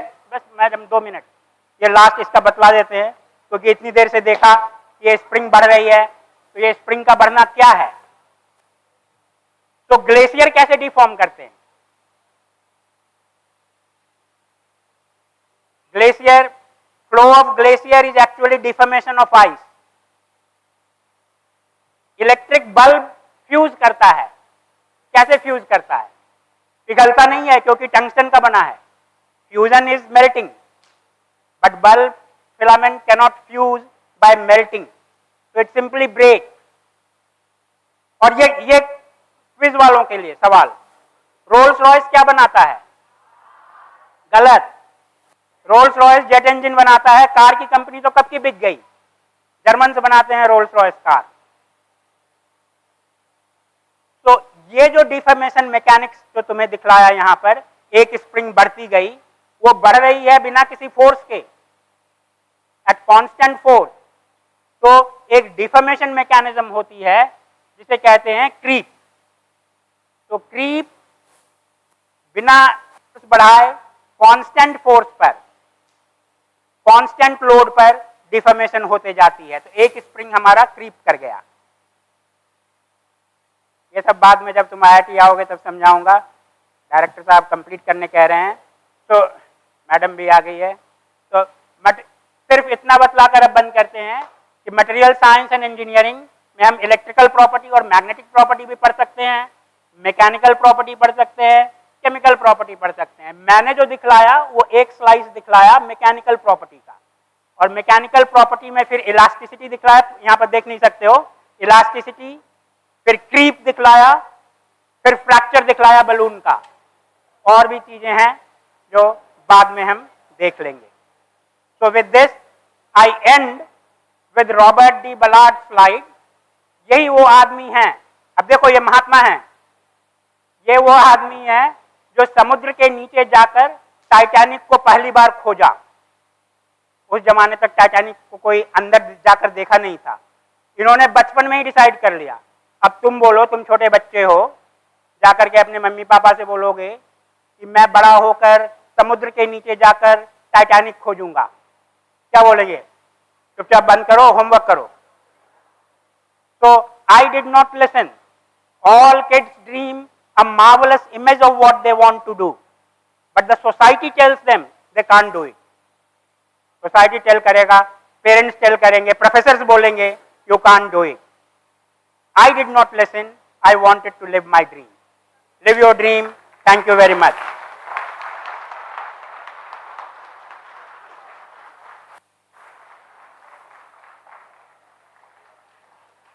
Hello. Yeah, so I would like to thank Professor Prasad for such a mesmerizing talk with so much of interactive demonstrations. I think समस्तों को बहुत भल लगी right? आप समझते IIT जिबे right? Sorry, spring के बारे में sir नहीं बताया आप पूछ रहे हैं। स्प्रिंग मिस हो गया। स्प्रिंग क्रीप के चलते हो रहा है। एक स्प्रिंग की क्रीप हो रही है, वो जो बल्ब का फिलामेंट फ्यूज कर रहा है वो भी टाइम के साथ डिफॉर्म कर रहा है फिलामेंट, और इसलिए थोड़े दिन बाद टूट जाता है, तो हम कहते हैं बल्ब फ्यूज कर गया। ये भी समझ लो बल्ब फिलामेंट ऐसा फिलामेंट है, बल्ब का फिलामेंट भी स्प्रिंग होता है, ये ऐसा फिलामेंट है जो रूम टेम्परेचर पर ही डिफॉर्म कर रहा है।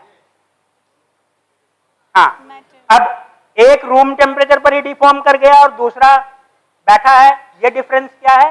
ये मेल्टिंग पॉइंट। अब जब यूरोपियन आते हैं घूमने दिल्ली, भरी जाड़ा में शॉर्ट्स और टी शर्ट में घूम रहे हैं, क्योंकि वो ज्यादा ठंडा से यूज टू हैं, तो उन्हें दिल्ली का ठंड नहीं लग रहा है। लेकिन दूसरा, अब मैं निकला हूं तो जैकेट, कोट, टोपी, मफलर सब लगा कर निकला हूं उसी ठंड में, तो किसको कितना ठंड फील हो रहा है डिपेंड करता है what you are used to. Metal में भी यही चीज है, किसको कितना ठंड या गर्मी लगेगा वो डिपेंड करता है कि उसकी मेल्टिंग पॉइंट क्या है। बर्फ को ले लो, बर्फ की मेल्टिंग पॉइंट -5 डिग्री ठंडा है या गर्म? -5 डिग्री ठंडा है, हमारे लिए ठंडा है, बर्फ के लिए बेचारा बहुत गर्म है। Only 5 degree below it's melting point, 0 पर तो पिघल ही जाएगा। तो it's very hot, -5 degrees is very hot, so ice will creep, snow will creep at -5 degrees Celsius. That's what is happening in the glacier, the example which I showed you. So ये experiment तुम लोग सब लोग कर सकते हो। ये experiment material क्या है? Solder wire. Solder wire, very low melting point, will creep at room temperature. इसकी स्प्रिंग बना करके, सोल्डर वायर की स्प्रिंग बनाकर अपने घर में करो, you will see the same result. No magic, no nothing. We will take just one very exciting and important question because we don't have much time. So you asked in the last session, right? We will take someone else. Yeah, maybe that girl, yeah. आगे आ जाओ बेटे, आगे आ जाइए।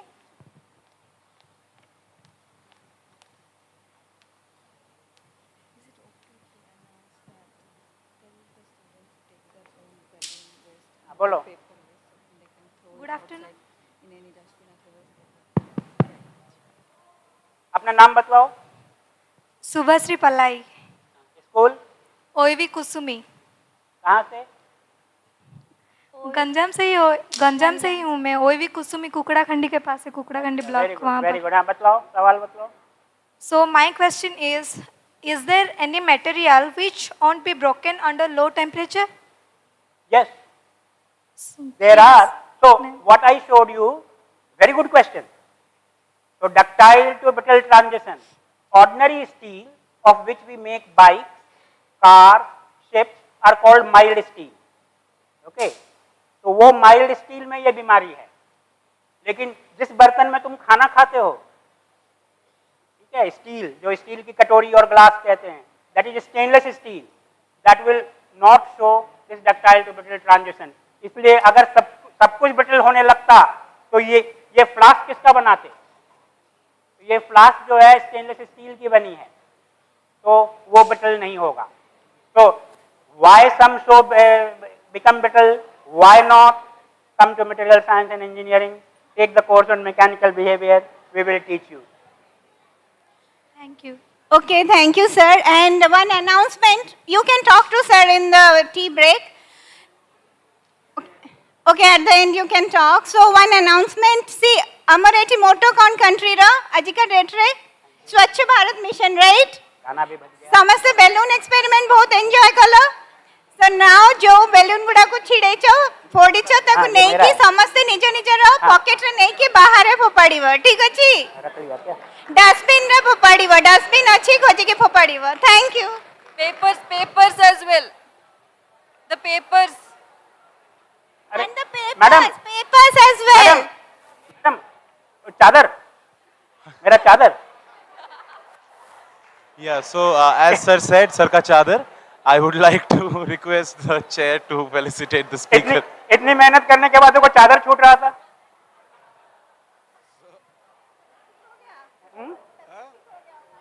I think all of you stand up and give him a great ovation.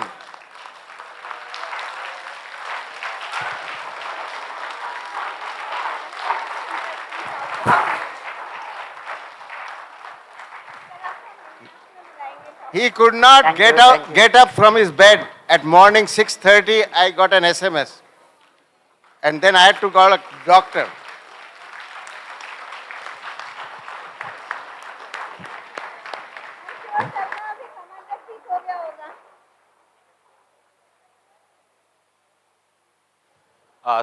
With this, we come to an end of this session, but there is no break because we are running a bit late. So we would like to start the next session. So for the next session, I would like to request Dr. Swamik Siddhanta to chair the session. So yeah.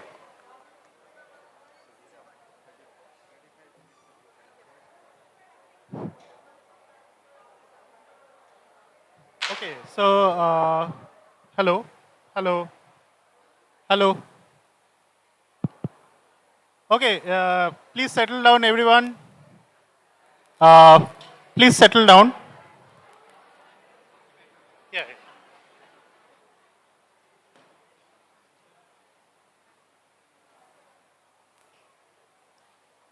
Okay, so everyone please settle down. So we are going to start the next session. So we have with us Dr. Jeevan Jyoti Panda from INST Mohali. So Dr. Panda got her PhD in biotechnology from International Center for Genetic Engineering and Biotechnology, ICGB, New Delhi, India.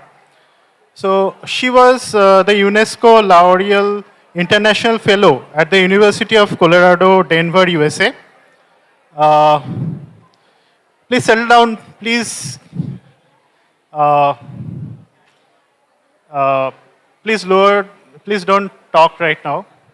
Please be quiet. Yeah, thank you. Yeah, so she was a UNESCO Laureate International Fellow at the University of Colorado, Denver, USA. Her key research is in neuroscience and regeneration, Alzheimer's, glioblastoma, Parkinson's, bone regeneration, and development of peptide and metal-based nanosystems for diagnostic and therapeutic application in cancer. She has numerous awards and honors. She is the member of Indian National Young Academy of Sciences. She featured in one of the best 75 women in STEM and featured in the book She Is. She received Hargobind Khurana Young Innovative Biotechnologist Award from ICMR DHR International Fellowship for Biomedical Scientists, DBT Biocare Award to name a few. She has more than 70 publications, 4 patents, 4 book chapters, and several invited talks in her name. So today she will be talking on nanomedicines enabling drug delivery across the physiological barriers. So the floor is all yours, Dr. Panda.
Hello, am I audible?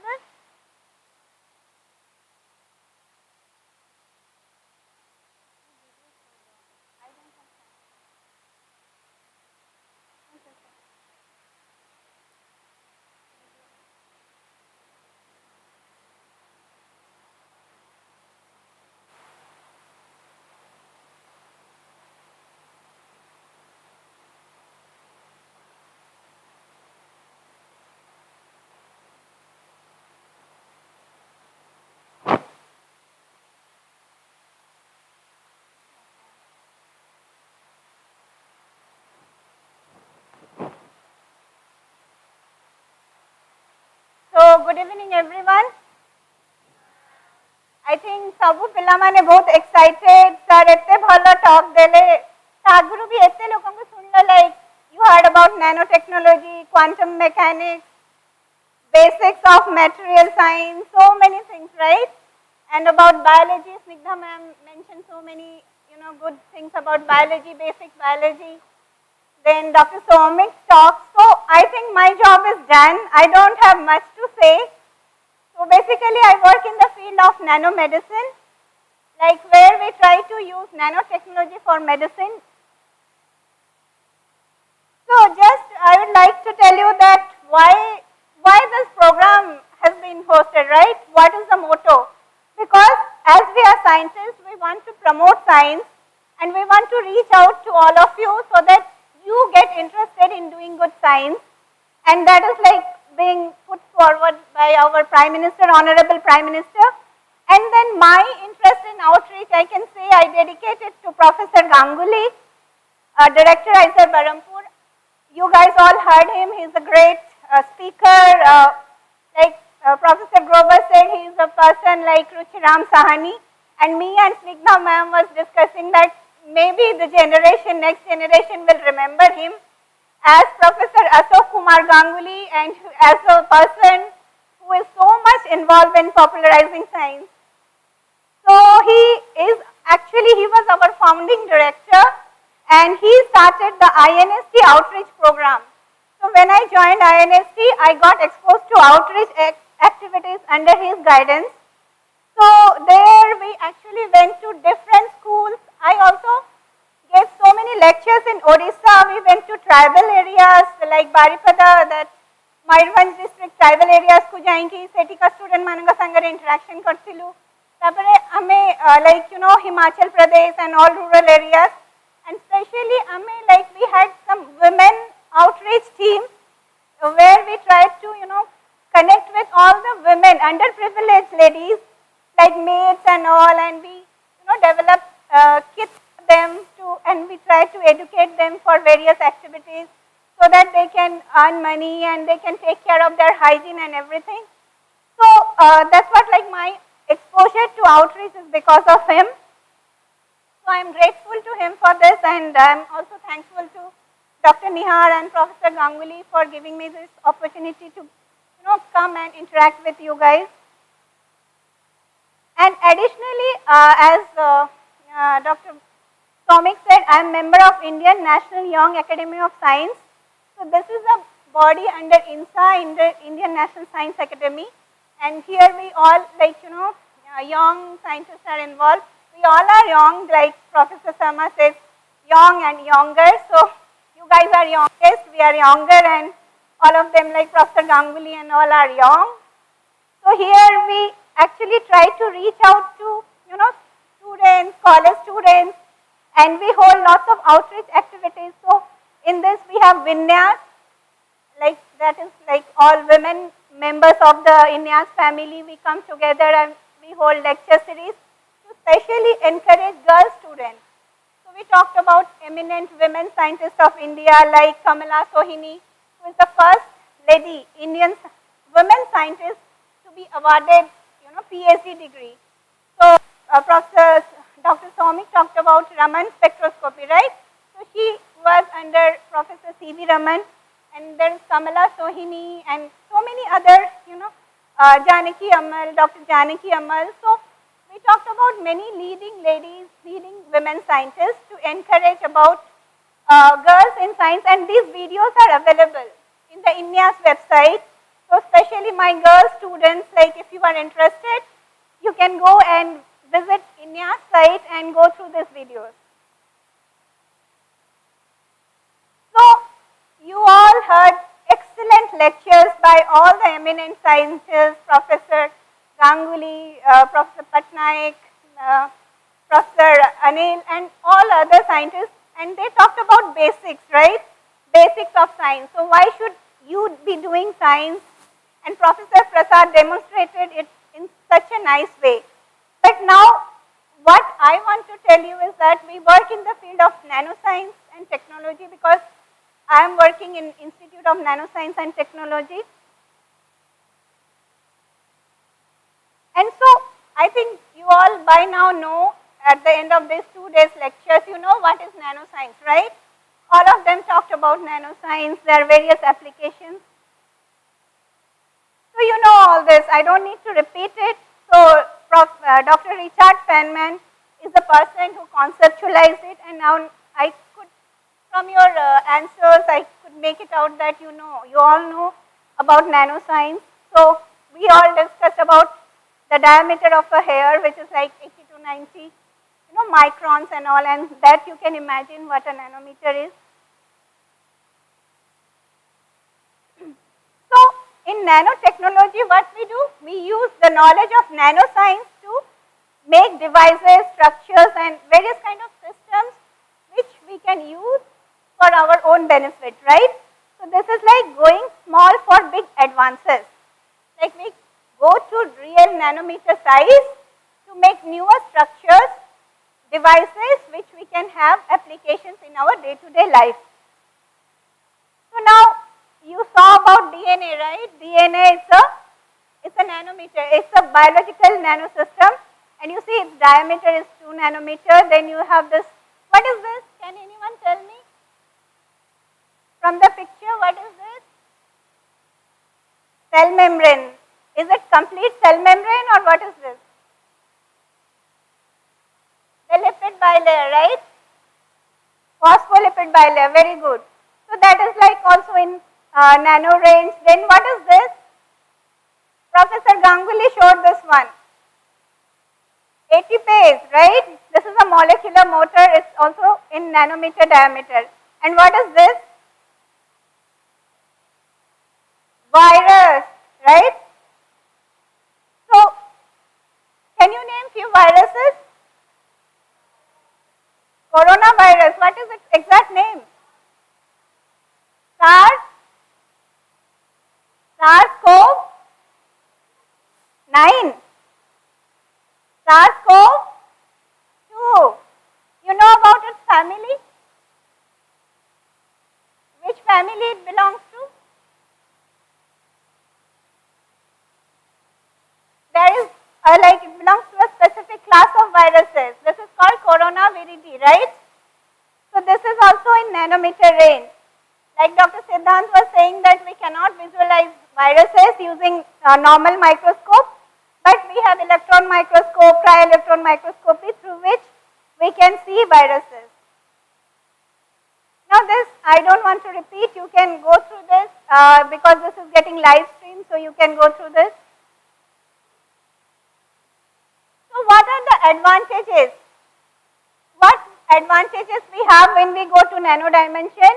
One is, all of you know, is that particle is very small, right? Then we have high surface to volume ratio.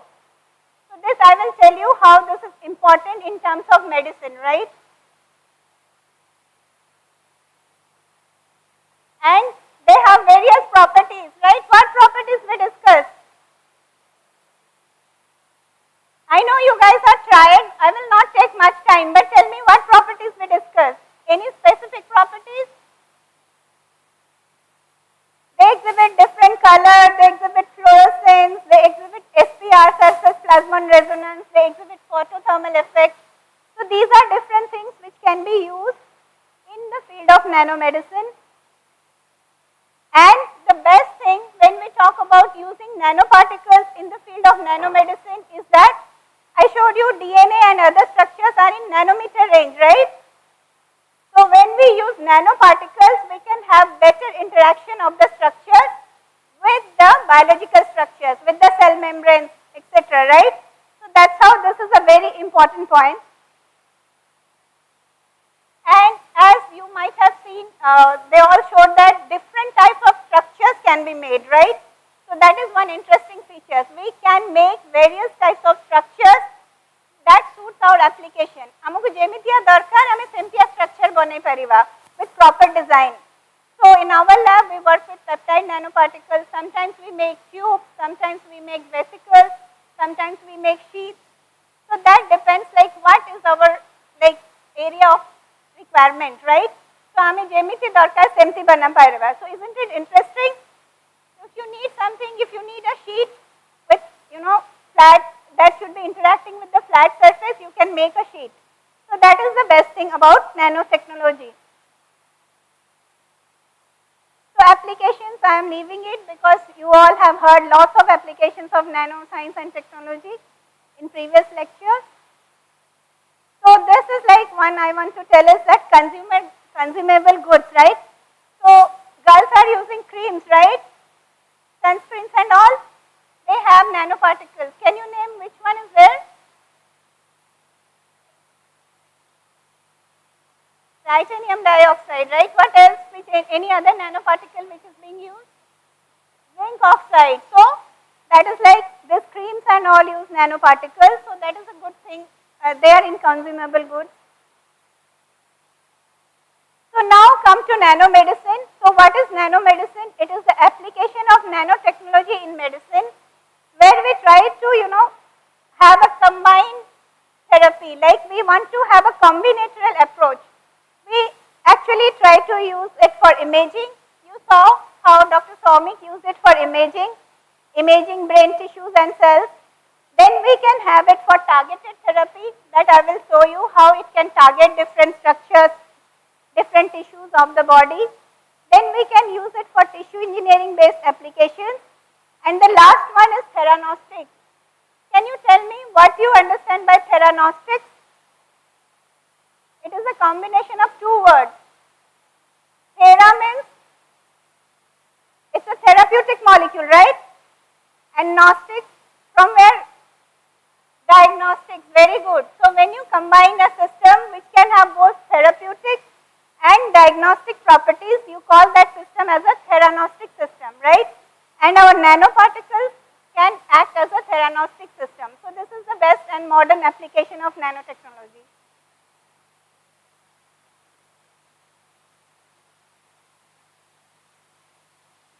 So I have been telling that nanomedicine is good, it will solve many of our problems. Why do you think it is needed?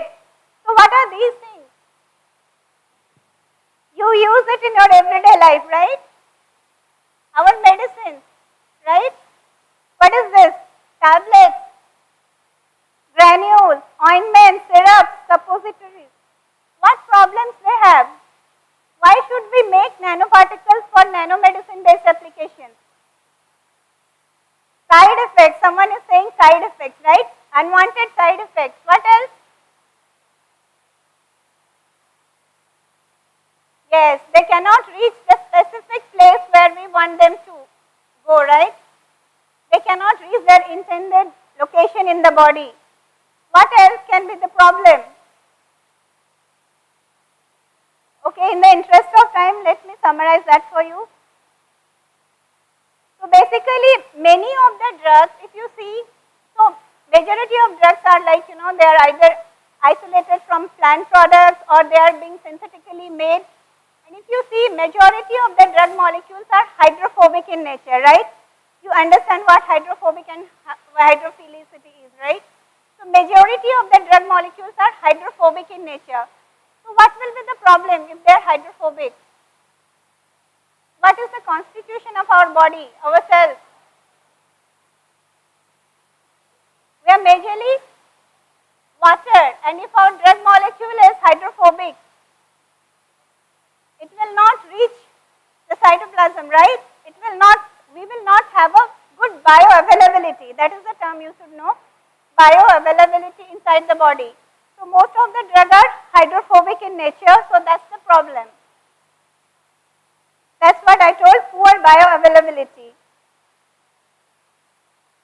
Then first pass metabolism. I am not sure if you are aware of this term. Have anyone heard about it? First pass metabolism. Okay, tell me which is the most metabolically active organ of the body? Heart? Liver. So whatever we take, it goes to the liver and gets metabolized, right? So this phenomenon is called fast path metabolism. There are different aspects to it. Of course, the portal veins are involved. So what you can understand right now is whatever medicine we take through oral route, IV route, whatever way we take it, they get metabolized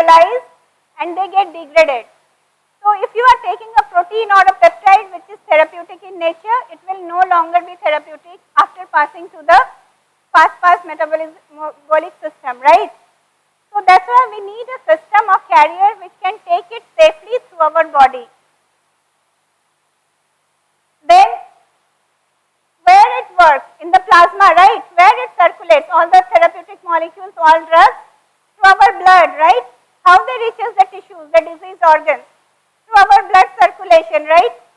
So if the drug is not good, it's hydrophobic, it will have a very less plasma concentration.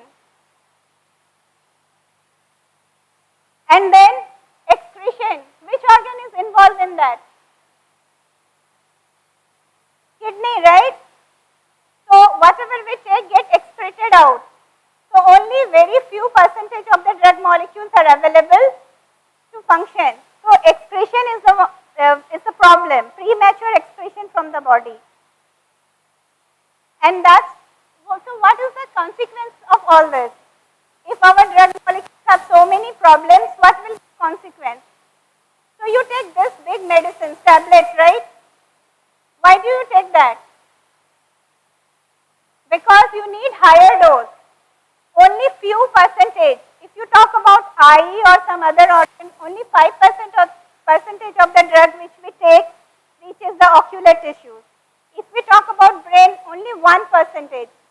So what happens? You have to take drugs again and again. And is that a good thing? If something is, if you want to take you have to take an injection, you have to take the injection again and again. Is that a good thing? No. So we actually get dose higher. So that's what we should avoid, and that nanomedicine helps us in that. So as I have mentioned, nanomedicine, nanoparticles help minimize side effects. And then another thing is, we have this nanoparticle carriers in which we can put many medicines together, many therapeutic medicines together, so we can go for a combinatorial therapy. I think they are all exhausted. Please keep silence. So then we can have enhanced drug delivery using these nanoparticles, okay? So that is the benefit which nanoparticles provide us. That's why we should always try to, find newer solution in terms of nanomedicine. So basically, what are these? These are cells, right? So these are like cartoon of cells, and what our nanoparticle can do, it can go and reach the cells and can deliver the drug payload, right? So are you aware of like phenomenon like endocytosis and all? So what is endocytosis? Cell eating, right? So nanoparticles generally follow endocytotic mechanism to gain entry inside different cells. So that is one benefit. So this is the typical schematic representation of a nanosystem. We have a nanocarrier, and then you can have your drug molecules inside it. And then what is this? Antibody, right? We can use various antibodies or targeting moieties or peptides that can be latched onto the nanoparticle, and this can carry them to the disease site. So that is how it's called a targeting nanoparticulate system. So I think you have seen this, I am skipping this. These are different types of nanoparticles which are being used in the field of nanomedicine. We have polymeric metallic nanoparticles, scaffold materials, fibers, and all those are there. So now the greatest application of nanomedicine has been seen in the field of cancer. So you all know cancer, right? What is that? Right, uncontrolled division of cells, and it's a very dreaded disease. So actually it's not a single disease, it's a combination of various ailments which can be around 200 ailments which can be collectively called as cancer. So what causes cancer? Mutation, right? Okay, but and what causes mutation?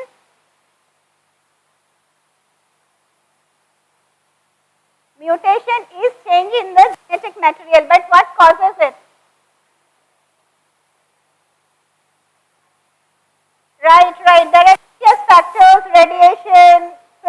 and all this, right? Okay, tell me one thing.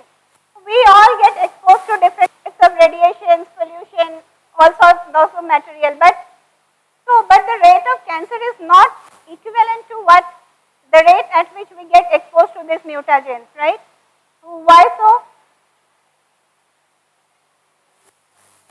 That is what mutation is. It changes the nucleotide sequence, but we need something. For a cell to become cancerous, what is required? A lot of mutation is required, right? A cell accumulates lots of mutation. Millions of billions of mutations are required for a cell from getting transformed from non-carcinogenic stage to carcinogenic stage, right? You have two different types of tumors, right? Some tumors are benign. They also grow. Yeah, but they are not cancerous, right?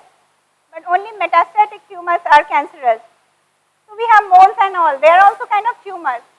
So the cell should have enough mutations to grow, to reach into cancerous stage. I think I'm not going to discuss. So this is what one mutation will not make a cell into cancerous stage, but if there are lots of mutations, then only a normal cell can get converted into malignant cell. So this you all know, right? You guys discussed, you guys interacted. So this is a normal cell and a cancerous cell, and there are lots of differences between a normal cell and cancerous cells. And these differences, as a scientist, as a biotechnologist, we can harness to target nanoparticles into the cancerous cells specifically. You saw Dr. Soumik showed that how specifically cancer cells can be imaged, right, compared to normal cells. So in that, we actually exploit all these differences. There are specific markers in the cancer cells which can be used and targeted therapy and imaging.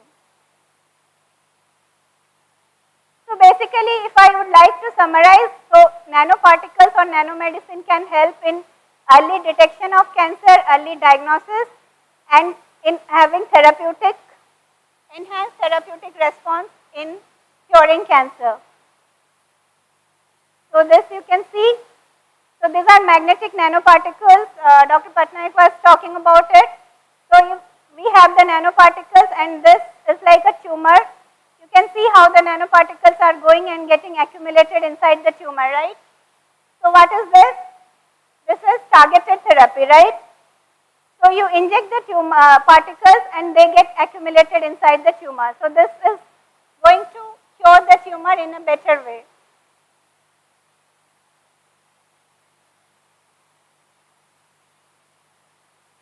So this slide summarizes what is the milestone. You are aware of any nano formulation which is there in the market. So this is like Doxil. This is the liposomal formulation of doxorubicin. Doxorubicin is an anti-cancer drug, and this one is marketed.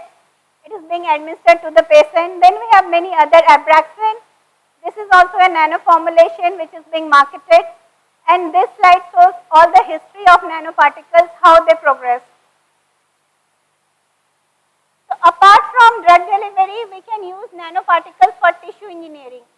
You guys are aware of tissue engineering, right? When we use it. When we can use tissue engineering. What is tissue engineering? You heard about so many things, engineering materials. We take tissues, right? We engineer them for what purpose? Loss of tissues, accidents, if there is a damage, neuronal damage due to certain disease, right? And there we can isolate the tissues from the body and we can engineer them to cure the disease, like the damaged organs, right? That is what we call tissue engineering. And nanoparticles can be used as a scaffold. So there is no time, we need a scaffold. Why we need a scaffold? Because inside, if you guys are too young for that, have anyone seen cells? Cells in any lab or something? Have you guys seen cells? In that microscope you saw onion cells, right? But when we grow culture cells in the lab, they are in 2D, 2 dimension. We grow them in flasks, right? But where the cells grow inside the body? Inside our body is anything in 2 dimension? What is this? 3 dimension. We have X, Y and Z axis, right? So when we culture tissues in the lab, I told you the doctor can isolate the tissues, grow them in the culture laboratory, but they grow in 2D. But when we talk about our own body, everything is in a 3 dimension, right? That's why we need nanoscaffolds. So these are kind of nanofiber scaffolds made up of different types like protein, silk fibers and all, where you can allow the cells to grow in a 3 dimension. And as you might have heard, Ganguly sir saying that it's a matter of signaling. Signaling ro sabu khela cell bhitare, right? So jetebale 3D re haba tar proper signaling haba. Response haba, right? Tale you can grow better cells like tissues and organs. So these are like tissue engineers ears, then we can have tissue engineered skins and many other things like tissue engineered bones, and nanoparticles and nanofibers can be really helpful in this direction. So now my title had biological barriers. Maybe I will talk few minutes about that. So what are biological barriers? These are barriers for the drug delivery, for the drugs. Can you name a few? Have you heard about it? Penicillin is a drug. But when we take the drug, right, what kind of barriers, hurdles it may face? So if it is your drug molecule, there are different barriers inside the body. WBC is a cell, it's not a barrier, it's an immune cell. Sorry? Skin is a barrier. That's kind of an external barrier. So eyes has a biological barrier. I will tell you what. And there is a very important organ of the body which is being protected by a barrier. Are you aware of it? Which is the most important organ of the body? Heart, brain. What? That is the master organ, right? And I will show you how it is protected. Cranium, yeah, that protects it from the external environment, right? Skull. But when we inject drugs, we don't need cranium, right? Cranium is externally present. When we inject drug or we take drug, what acts as a barrier? I think you guys may read about it in your, if someone is interested in biology, they can read about it. I'll just tell you about that. So, these are the 2 important organs which experiences lots of barriers to drug delivery, to therapeutic molecules. One is brain and one is eye. So, I was talking about this blood-brain barrier. You know, brain is protected. There is a reason why this barrier is there. So, when there is a infection, a person is suffering from some sort of infection, do you want the brain to be infected? No, right? Because then we cannot think, and there are many functions. When you sleep, your brain functions, right? So your heart works and many autonomic system works. So brain is very important. It cannot stop working. So that's why it has to be protected. And that job is done by the blood-brain barrier. So for you to understand, this is a barrier made up of cells. You saw cells, right? So this is a barrier made up of cells which protects the brain. It separates the blood from the brain so that unwanted toxins, let's say someone is exposed to toxic molecule, a toxin, right? By mistake someone swallows a toxin, but we don't want that to reach the brain, right? That's why the brain is well protected because it's the master organ of the body. So that's why there is a blood-brain barrier. So the brain cells, tissues love it, but when we think about drug delivery curing the brain disorders, it creates a lot of problems. And people use different strategies. What they are doing here? This is the skull, right? So they are injecting something inside the brain. Do you think it is good? Will anyone want it? Drilling the skull and putting the drug here? It's very scary, right? No one will want it, right? So that's why. And then other ways, they put something in the nose. Why nose? Because nose has direct connection with brain, right? So if something is sprayed inside the nose, there are nerve tissues, it can directly go to the brain. But if a person is unconscious or a person is having cold or something, that route cannot work, right? It cannot be used for drug delivery. So there are, as a nanoscientist, we try to use different strategies. So there are different strategies, but they have their own problems. So as a nanoscientist, we try to develop safe and alternative methods for targeting molecules to the brain. And this is the work of my lab, interest of my lab. So basically there are various nanoparticles. These are all marketed nanoparticles. You can read about them like ambisome and all. They have been already used for brain therapy. And this is like Parkinson's disease. You all are aware of? What is that? It's a neurodegenerative disorder, right? So person, person gets tremors and all. So trembles, cannot use his motors properly. And this happens due to lack of dopamine. Dopamine is what? Neurotransmitter, very good. So this neurotransmitter is being, so when there is, shortage of dopamine in the brain, the person can have Parkinson's. And people have developed nanoparticles, these are tiny nanoparticles which can load dopamine and can take them inside the brain tissues. So similarly, I think I will not discuss this much. This is my lab's work. We develop different types of nanostructures and we try to cure different diseases like glioma. Glioblastoma is brain tumor, right? It's very dreaded form of brain tumor and we try to develop nanostructures for that. Then Alzheimer's, Parkinson's, strokes, etc. So this you can read, anyone interested can go through my publications. So this we develop different types of structures and use them for brain delivery. So that we can cure different brain neural disorders. And we also work in the field of neurodegeneration. This is Alzheimer's. You all are aware of Alzheimer's, right? What happens in Alzheimer's? Person's cognitive performance is not that good, right? Our memory declines. And it's the old age disorder, right? So in Alzheimer's, we cannot think, we cannot do our daily activities, daily course. So we develop nanostructures for targeting Alzheimer's and which can reach the brain tissues and cure Alzheimer's. So basically now to conclude, nanomedicine is a very interesting field and with that we can try to have a combinatorial approach. It's like people are trying to make nanorobots, right? You heard Professor Ganguly talking about nanorobots and all. So we want a single system which can do our job together. Like we can have a system which can sense the disease, diagnose it, combine them together and then send this information to a doctor, right, who is sitting in a post hospital. And this will be really helpful for in rural areas. Like we can make a nano system and the patient can send all the vital information to the doctor and it can be treated remotely.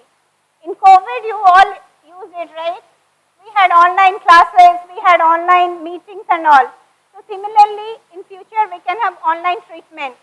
You would not need to require to visit a hospital, right? So that would be the best part of nanomedicine. So this is like an integrated system we want to develop.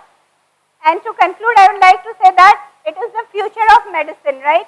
There are lots of potential in which you can develop smart nanosystems to cure various types of diseases. You can have sensitive, like a responsive insulin delivery system. When your blood glucose level is high, it can release the drug, right? It can release the insulin. So these kind of systems you can develop. So it is going to be the future of medicine. Okay? So that's what, and with that I would like to thank you all.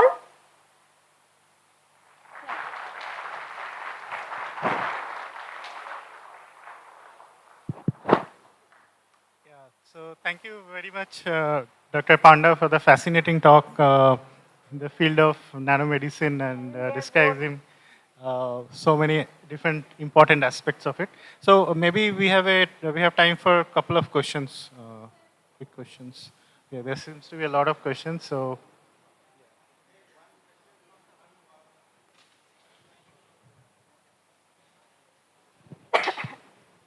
Good evening, ma'am. My question is, can we treat cancer permanently at molecular level using biotechnology? And is there anything which detect cancer earlier?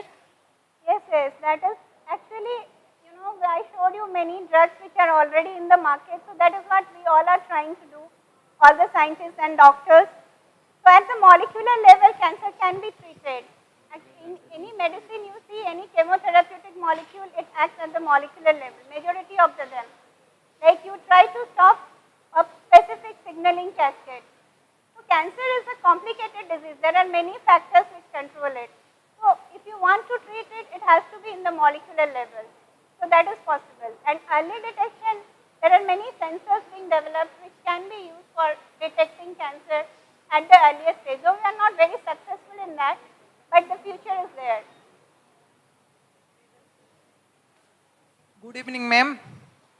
I curious, what are the biggest challenge in drug delivery? That's a very good question. And we face a lot of challenges. I talked about all the biological barriers. It's not very easy to tackle them. You see, I can give an example of an eye drop. When you put an eye drop, what happens immediately? Tears come, right? You throw it out. You try to throw it out. So these are the things. So body has its own mechanism of throwing things. Body doesn't know, it's a drug or a toxin. So these barriers are there. So that is a challenge. Apart from that, excretion. See, we have RES system, reticuloendothelial system. So that consists of like our liver, pancreas and all these organs. So whatever you throw inside the body and kidney, they try to expel it out. So these are different barriers which we can face while making a nano drug delivery system. Good evening ma'am. Good evening ma'am. क्या ma'am nano technology हमारी AI technology को help कर सकती है? AI technology nano technology को help कर रही है. AI is like it's being used in health care. Now we are using, people are using like sensing. People are using machine learning to integrate data, and of course AI technology is being used in neuroscience to a great extent. There are lots of possibilities. That's a very good area though. Of course it has its drawbacks, but it can be really helpful. And it can make, help in making smarter nanosystems.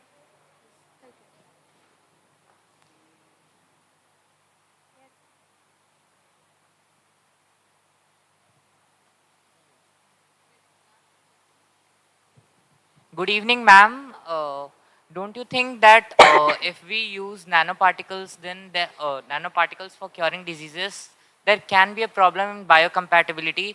Because in one of your slides, Journal for Biomedical Sciences, in the year 2021, in one of its article, it was written that when it was experimented like manganese-based nanoparticles, then there was toxicity and like adverse side effects.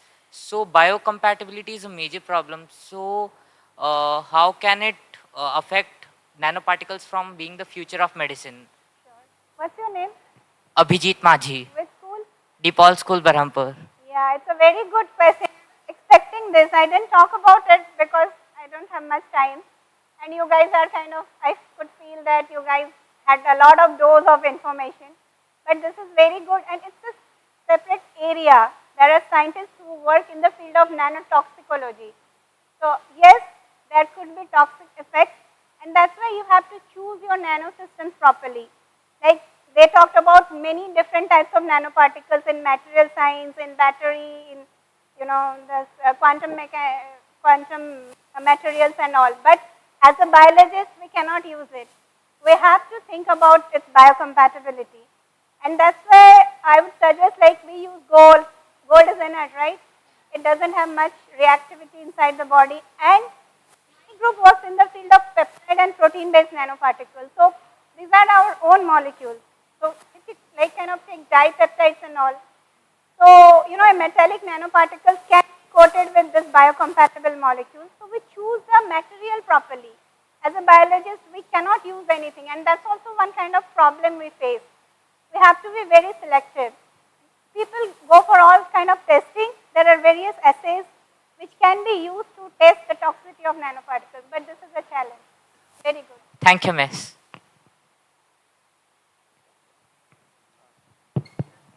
Good evening, ma'am. With tissue engineering, is there a foreseeable future where limbs could be generated for humans? Limbs? Yes. Yes. Actually, there are many, actually that is already in market. Many people are generating artificial limbs and all. So that's already there. And tissue engineering and nanoparticles are being used in that field. People are now trying to develop heart and all.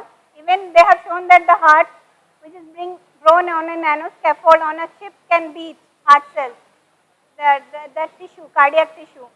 Those are difficult, but limbs are there. Limbs are being developed. So with that, is there a future in sight where humans could be crafted? No, there are, that's it. Yeah.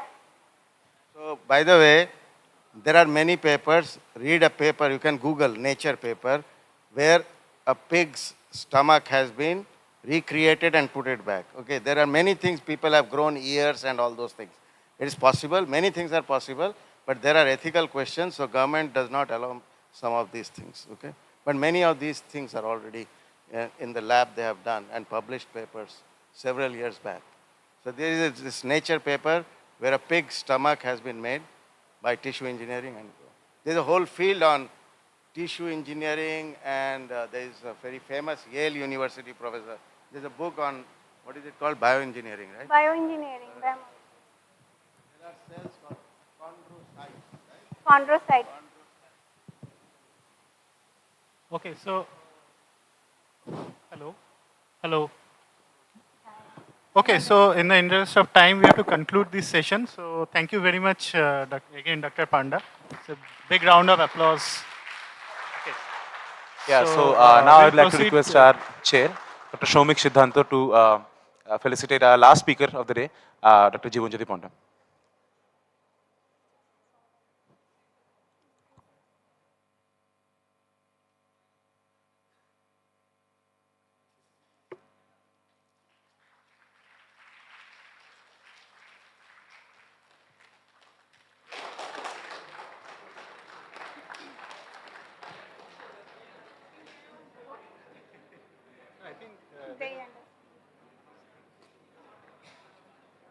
So we are almost at the end of our program. There is no doubt that we had like excellent speakers here, but we kind of had a very good audience as well. Like the students were dynamic as well. We would like to have one or two short feedback from the students or any teachers from outside. They can come to stage and tell about their experience in these 2 days. Very short. We'll take only one or two. Okay, give her the mic. Come fast to the stage.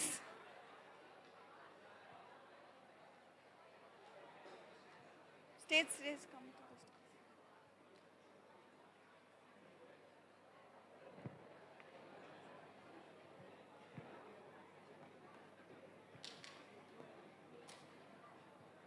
stage. Keep it short.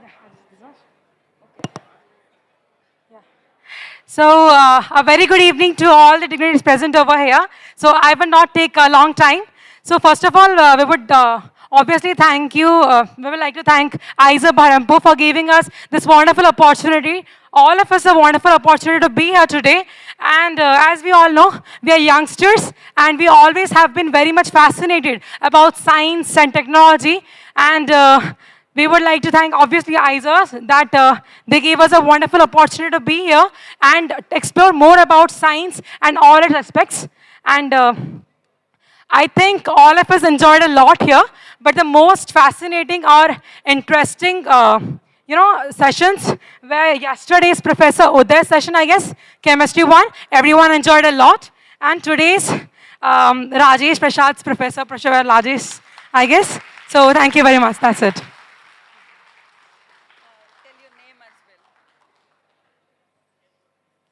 Good evening, sir. Good evening, ma'am. I'm Amrita Patra from Kendra Vidyalaya Gopalpur.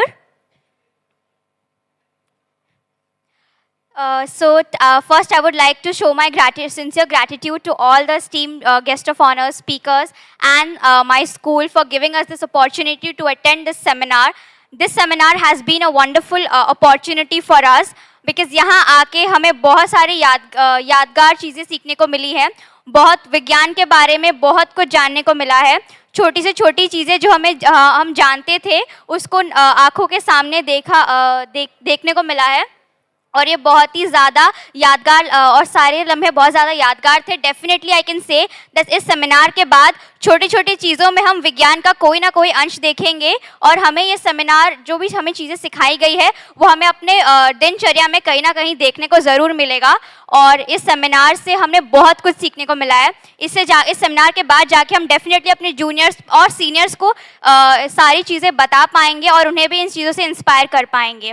Thank you so much.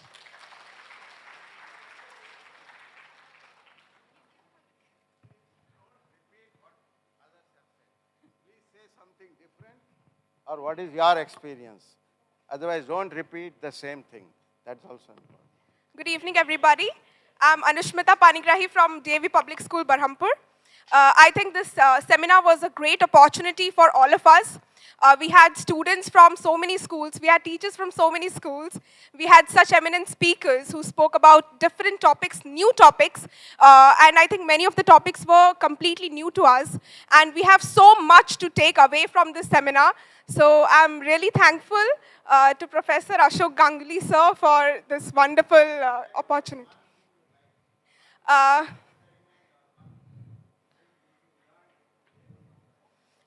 Actually, I'm very interested in physics, so I enjoyed the session of quantum mechanics. I really enjoyed that session, and I think all the sessions, all the talks were wonderful, and they were inspirational. So, thank you.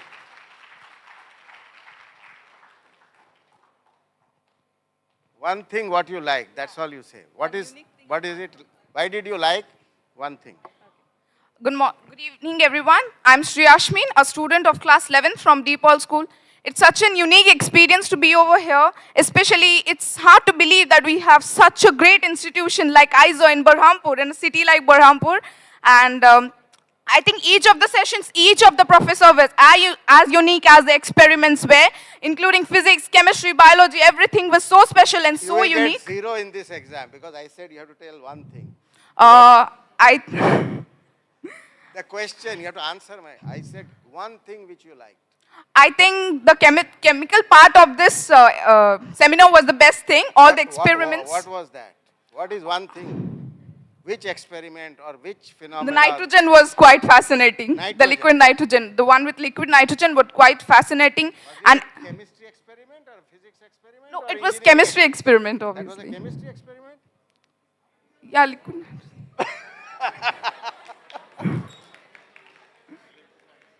What was it he was showing? He was showing some rubber. Yeah, it hardened as soon as it was dipped in the nitrogen, So liquid nitrogen. If you had watched him carefully, he showed how something which is flexible turns out to be strong and rigid. It turns out to be? Strong and rigid as soon as, like glass. Brittle. Brittle, okay. So what is the transition he showed on the plot? He showed a plot. Sorry, sir? He showed a plot. If you were concentrating, he showed a plot after the experiment. That is called ductile to brittle transition. Yeah, that's what. So that's how you have to concentrate. Very good.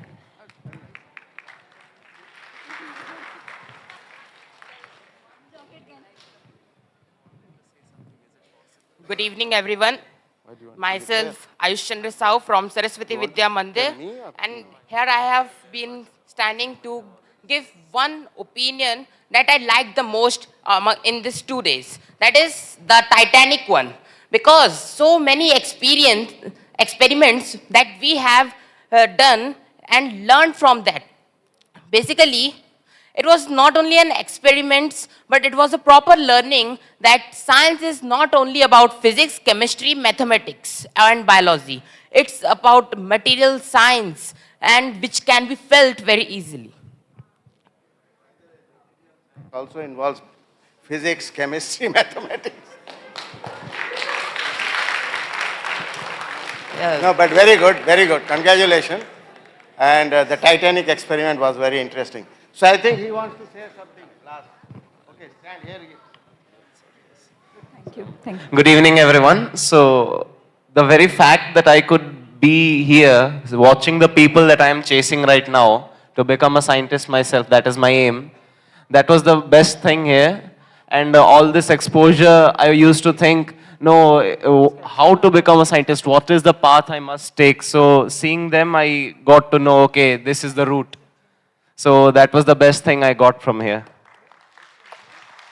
Is there any teacher, one teacher who wants to say something, or two teachers? Ma'am, you can come.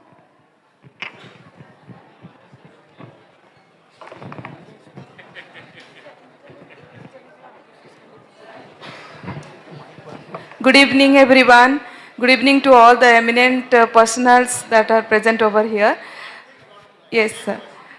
I think I would say that since now we are only telling the students to follow the conventional jobs to follow, now we will definitely say that you have that patience, as you said, sir, today in the morning, that you have to be good observers. You have to be good observers and you have to follow your passion and you have to have the passion and patience both so that you can be good scientist. So you take away all learnings and learn from all the people present over here. Thank you, sir.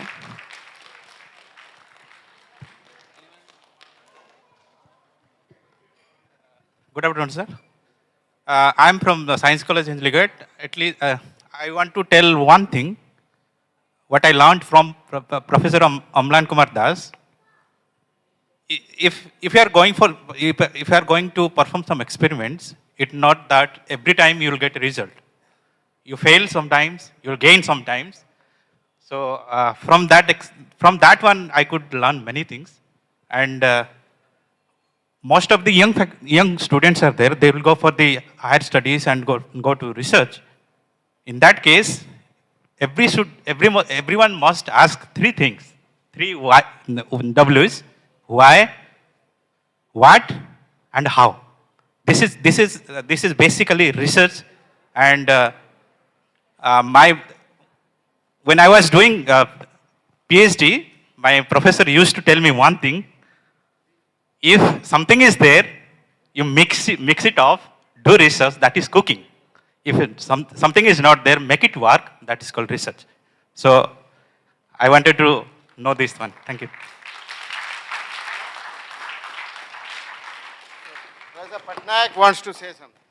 ପିଲାମାନେ ପ୍ରକୃତରେ ଆମେ ଜାଣିପାରୁନେ ଯେ ଆମେ କେତେ ଭାଗ୍ୟବାନ ଏଇ ଦୃଷ୍ଟିରୁ ଯେ ବହୁତ ଗୁଡ଼େ ନୂଆ ଏରିଆରେ the best of the best have really given you exposure on this. And more than that, ISER Berhampur is coming nearby, right? Next door. So all of you have the opportunity to learn something new. These are exceptional teachers. And to say the least, we have a guru with us. And when his guru turned 80, right? He took a vow that I will go to 80 different schools and inspire students to take up sciences, right? We have a guru like that. So he is nearby. And we should really be grateful that we have someone nearby and it will get enthused. I mean, it is not necessary that we'll be successful in our target, but that enthusiasm to do something new, we should be really grateful to Lord that Professor Ganguly is nearby, ISER Berhampur is nearby, and it is not for teachers. It will be really good for all of you. All the best. Thank you. In continuation, what all of you can do is you can teach some student nearby. There was an Indian program called Teach India or something by Times of India group. And I remember some of our students took some time off and they will go and teach students in the villages, in the slums. So like you can teach somebody is coming working at your home as a child, you can teach mathematics or something which he or she does not know. That way you will teach others. So you can take up this. This is a very good thing.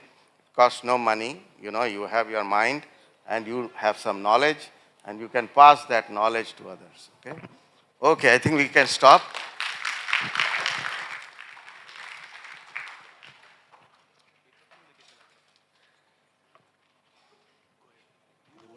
Okay, so everything was amazing. I hope you all liked it. I hope you are not sleepy at all. So with that, I would like to request Dr. Nihar K. Patra to say something as a vote of thanks. Please welcome him on the stage.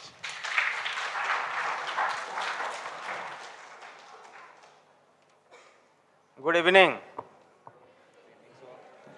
मु जानू छी 2 दिन हेलानी 18 more than 18 hours you have spend in this 2 days seminar आ भावुथबा मु केमती शीघ्र सर्टिफिकेट नेबी आ घर की जाकी पखाल मुठे खाइबी right so you know gratitude is the music of the heart. Today our hearts resonate with the immense thanks. As you know, conclude this enlightening and intellectually stimulating 2-day science outreach program on science in the community, advancing science popularizations in Odisha.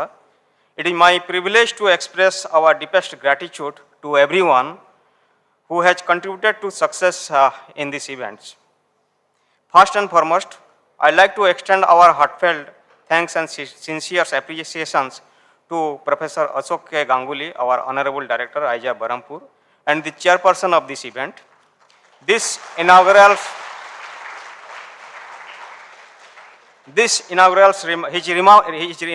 remarks set the tone for these 2 days intellectual discourse and scientific explorations. A special thanks to our guest of honors, Professor Arvind, Vice Chancellor of Punjabi University, Patiala. I thank him for gracing these occasions with his presence and his insightful talk. I also extend our gratitude to Professor Arvind Grovers, our chief guest, Professor Emeritus at Punjab Engineering College, Chandigarh, and former Vice Chancellor, Punjab University, and former Professor TIAFR. His valuable remarks and guidance have added immense value to these programs. A big thanks to all the session chairs and distinguished speakers who have shared their expertise and knowledge in various domains of science. The events was compilations of knowledge from 12 talk and few demonstrations delivered by eminent scientists. Your talks and demonstrations have been enlightening and engaging and have left an indelible marks on all of us. I'd like to express our heartfelt gratitude to Professor Deepa Kuslani, Professor Arvind, Professor Uday Mitra, Professor Amlan Kumar Das, Professor Ram Gopal Rao, Professor P.S. Anil Kumar, Professor Satyavrata Patnaik, Professor Rajesh Prasad, Dr. Somik Siddhanta, Dr. Jivan Jyoti Panda, Ms. Snigdha Das, for your outstanding contributions towards making these events and a blend of learnings and jubilance. The ornaments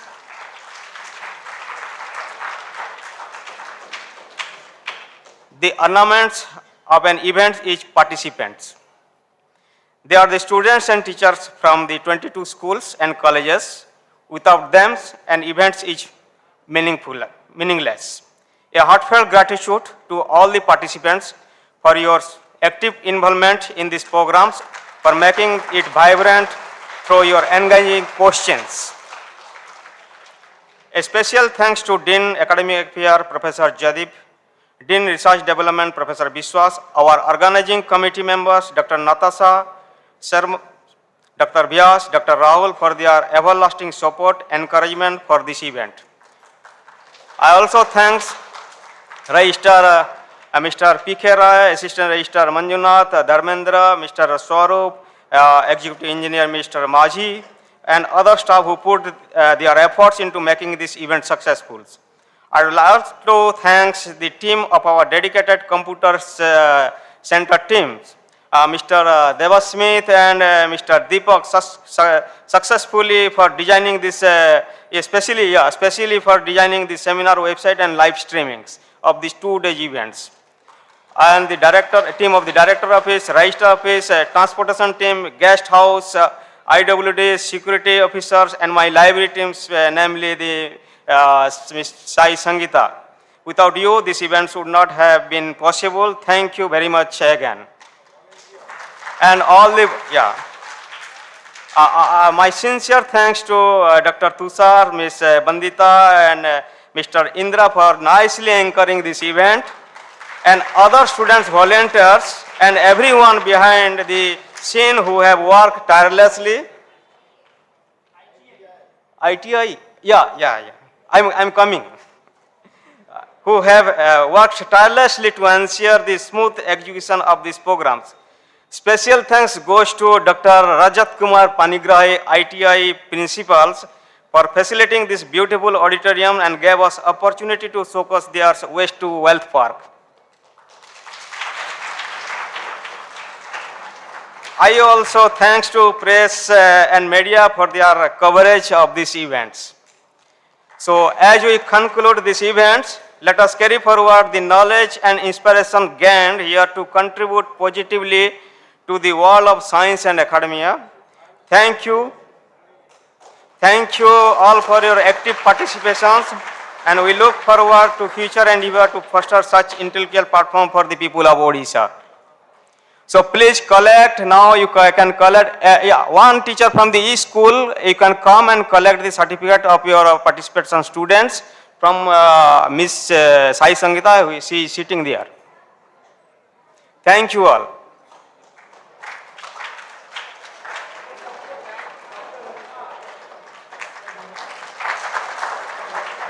Sorry, sir. Thank you.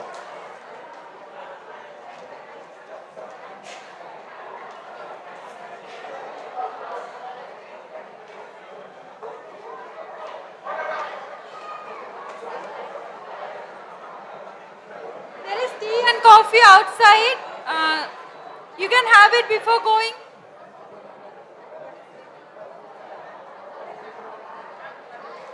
Hello? Hello everyone. The tea, coffee and some snacks will be probably outside, so please take it, have it before going. Thank you everyone.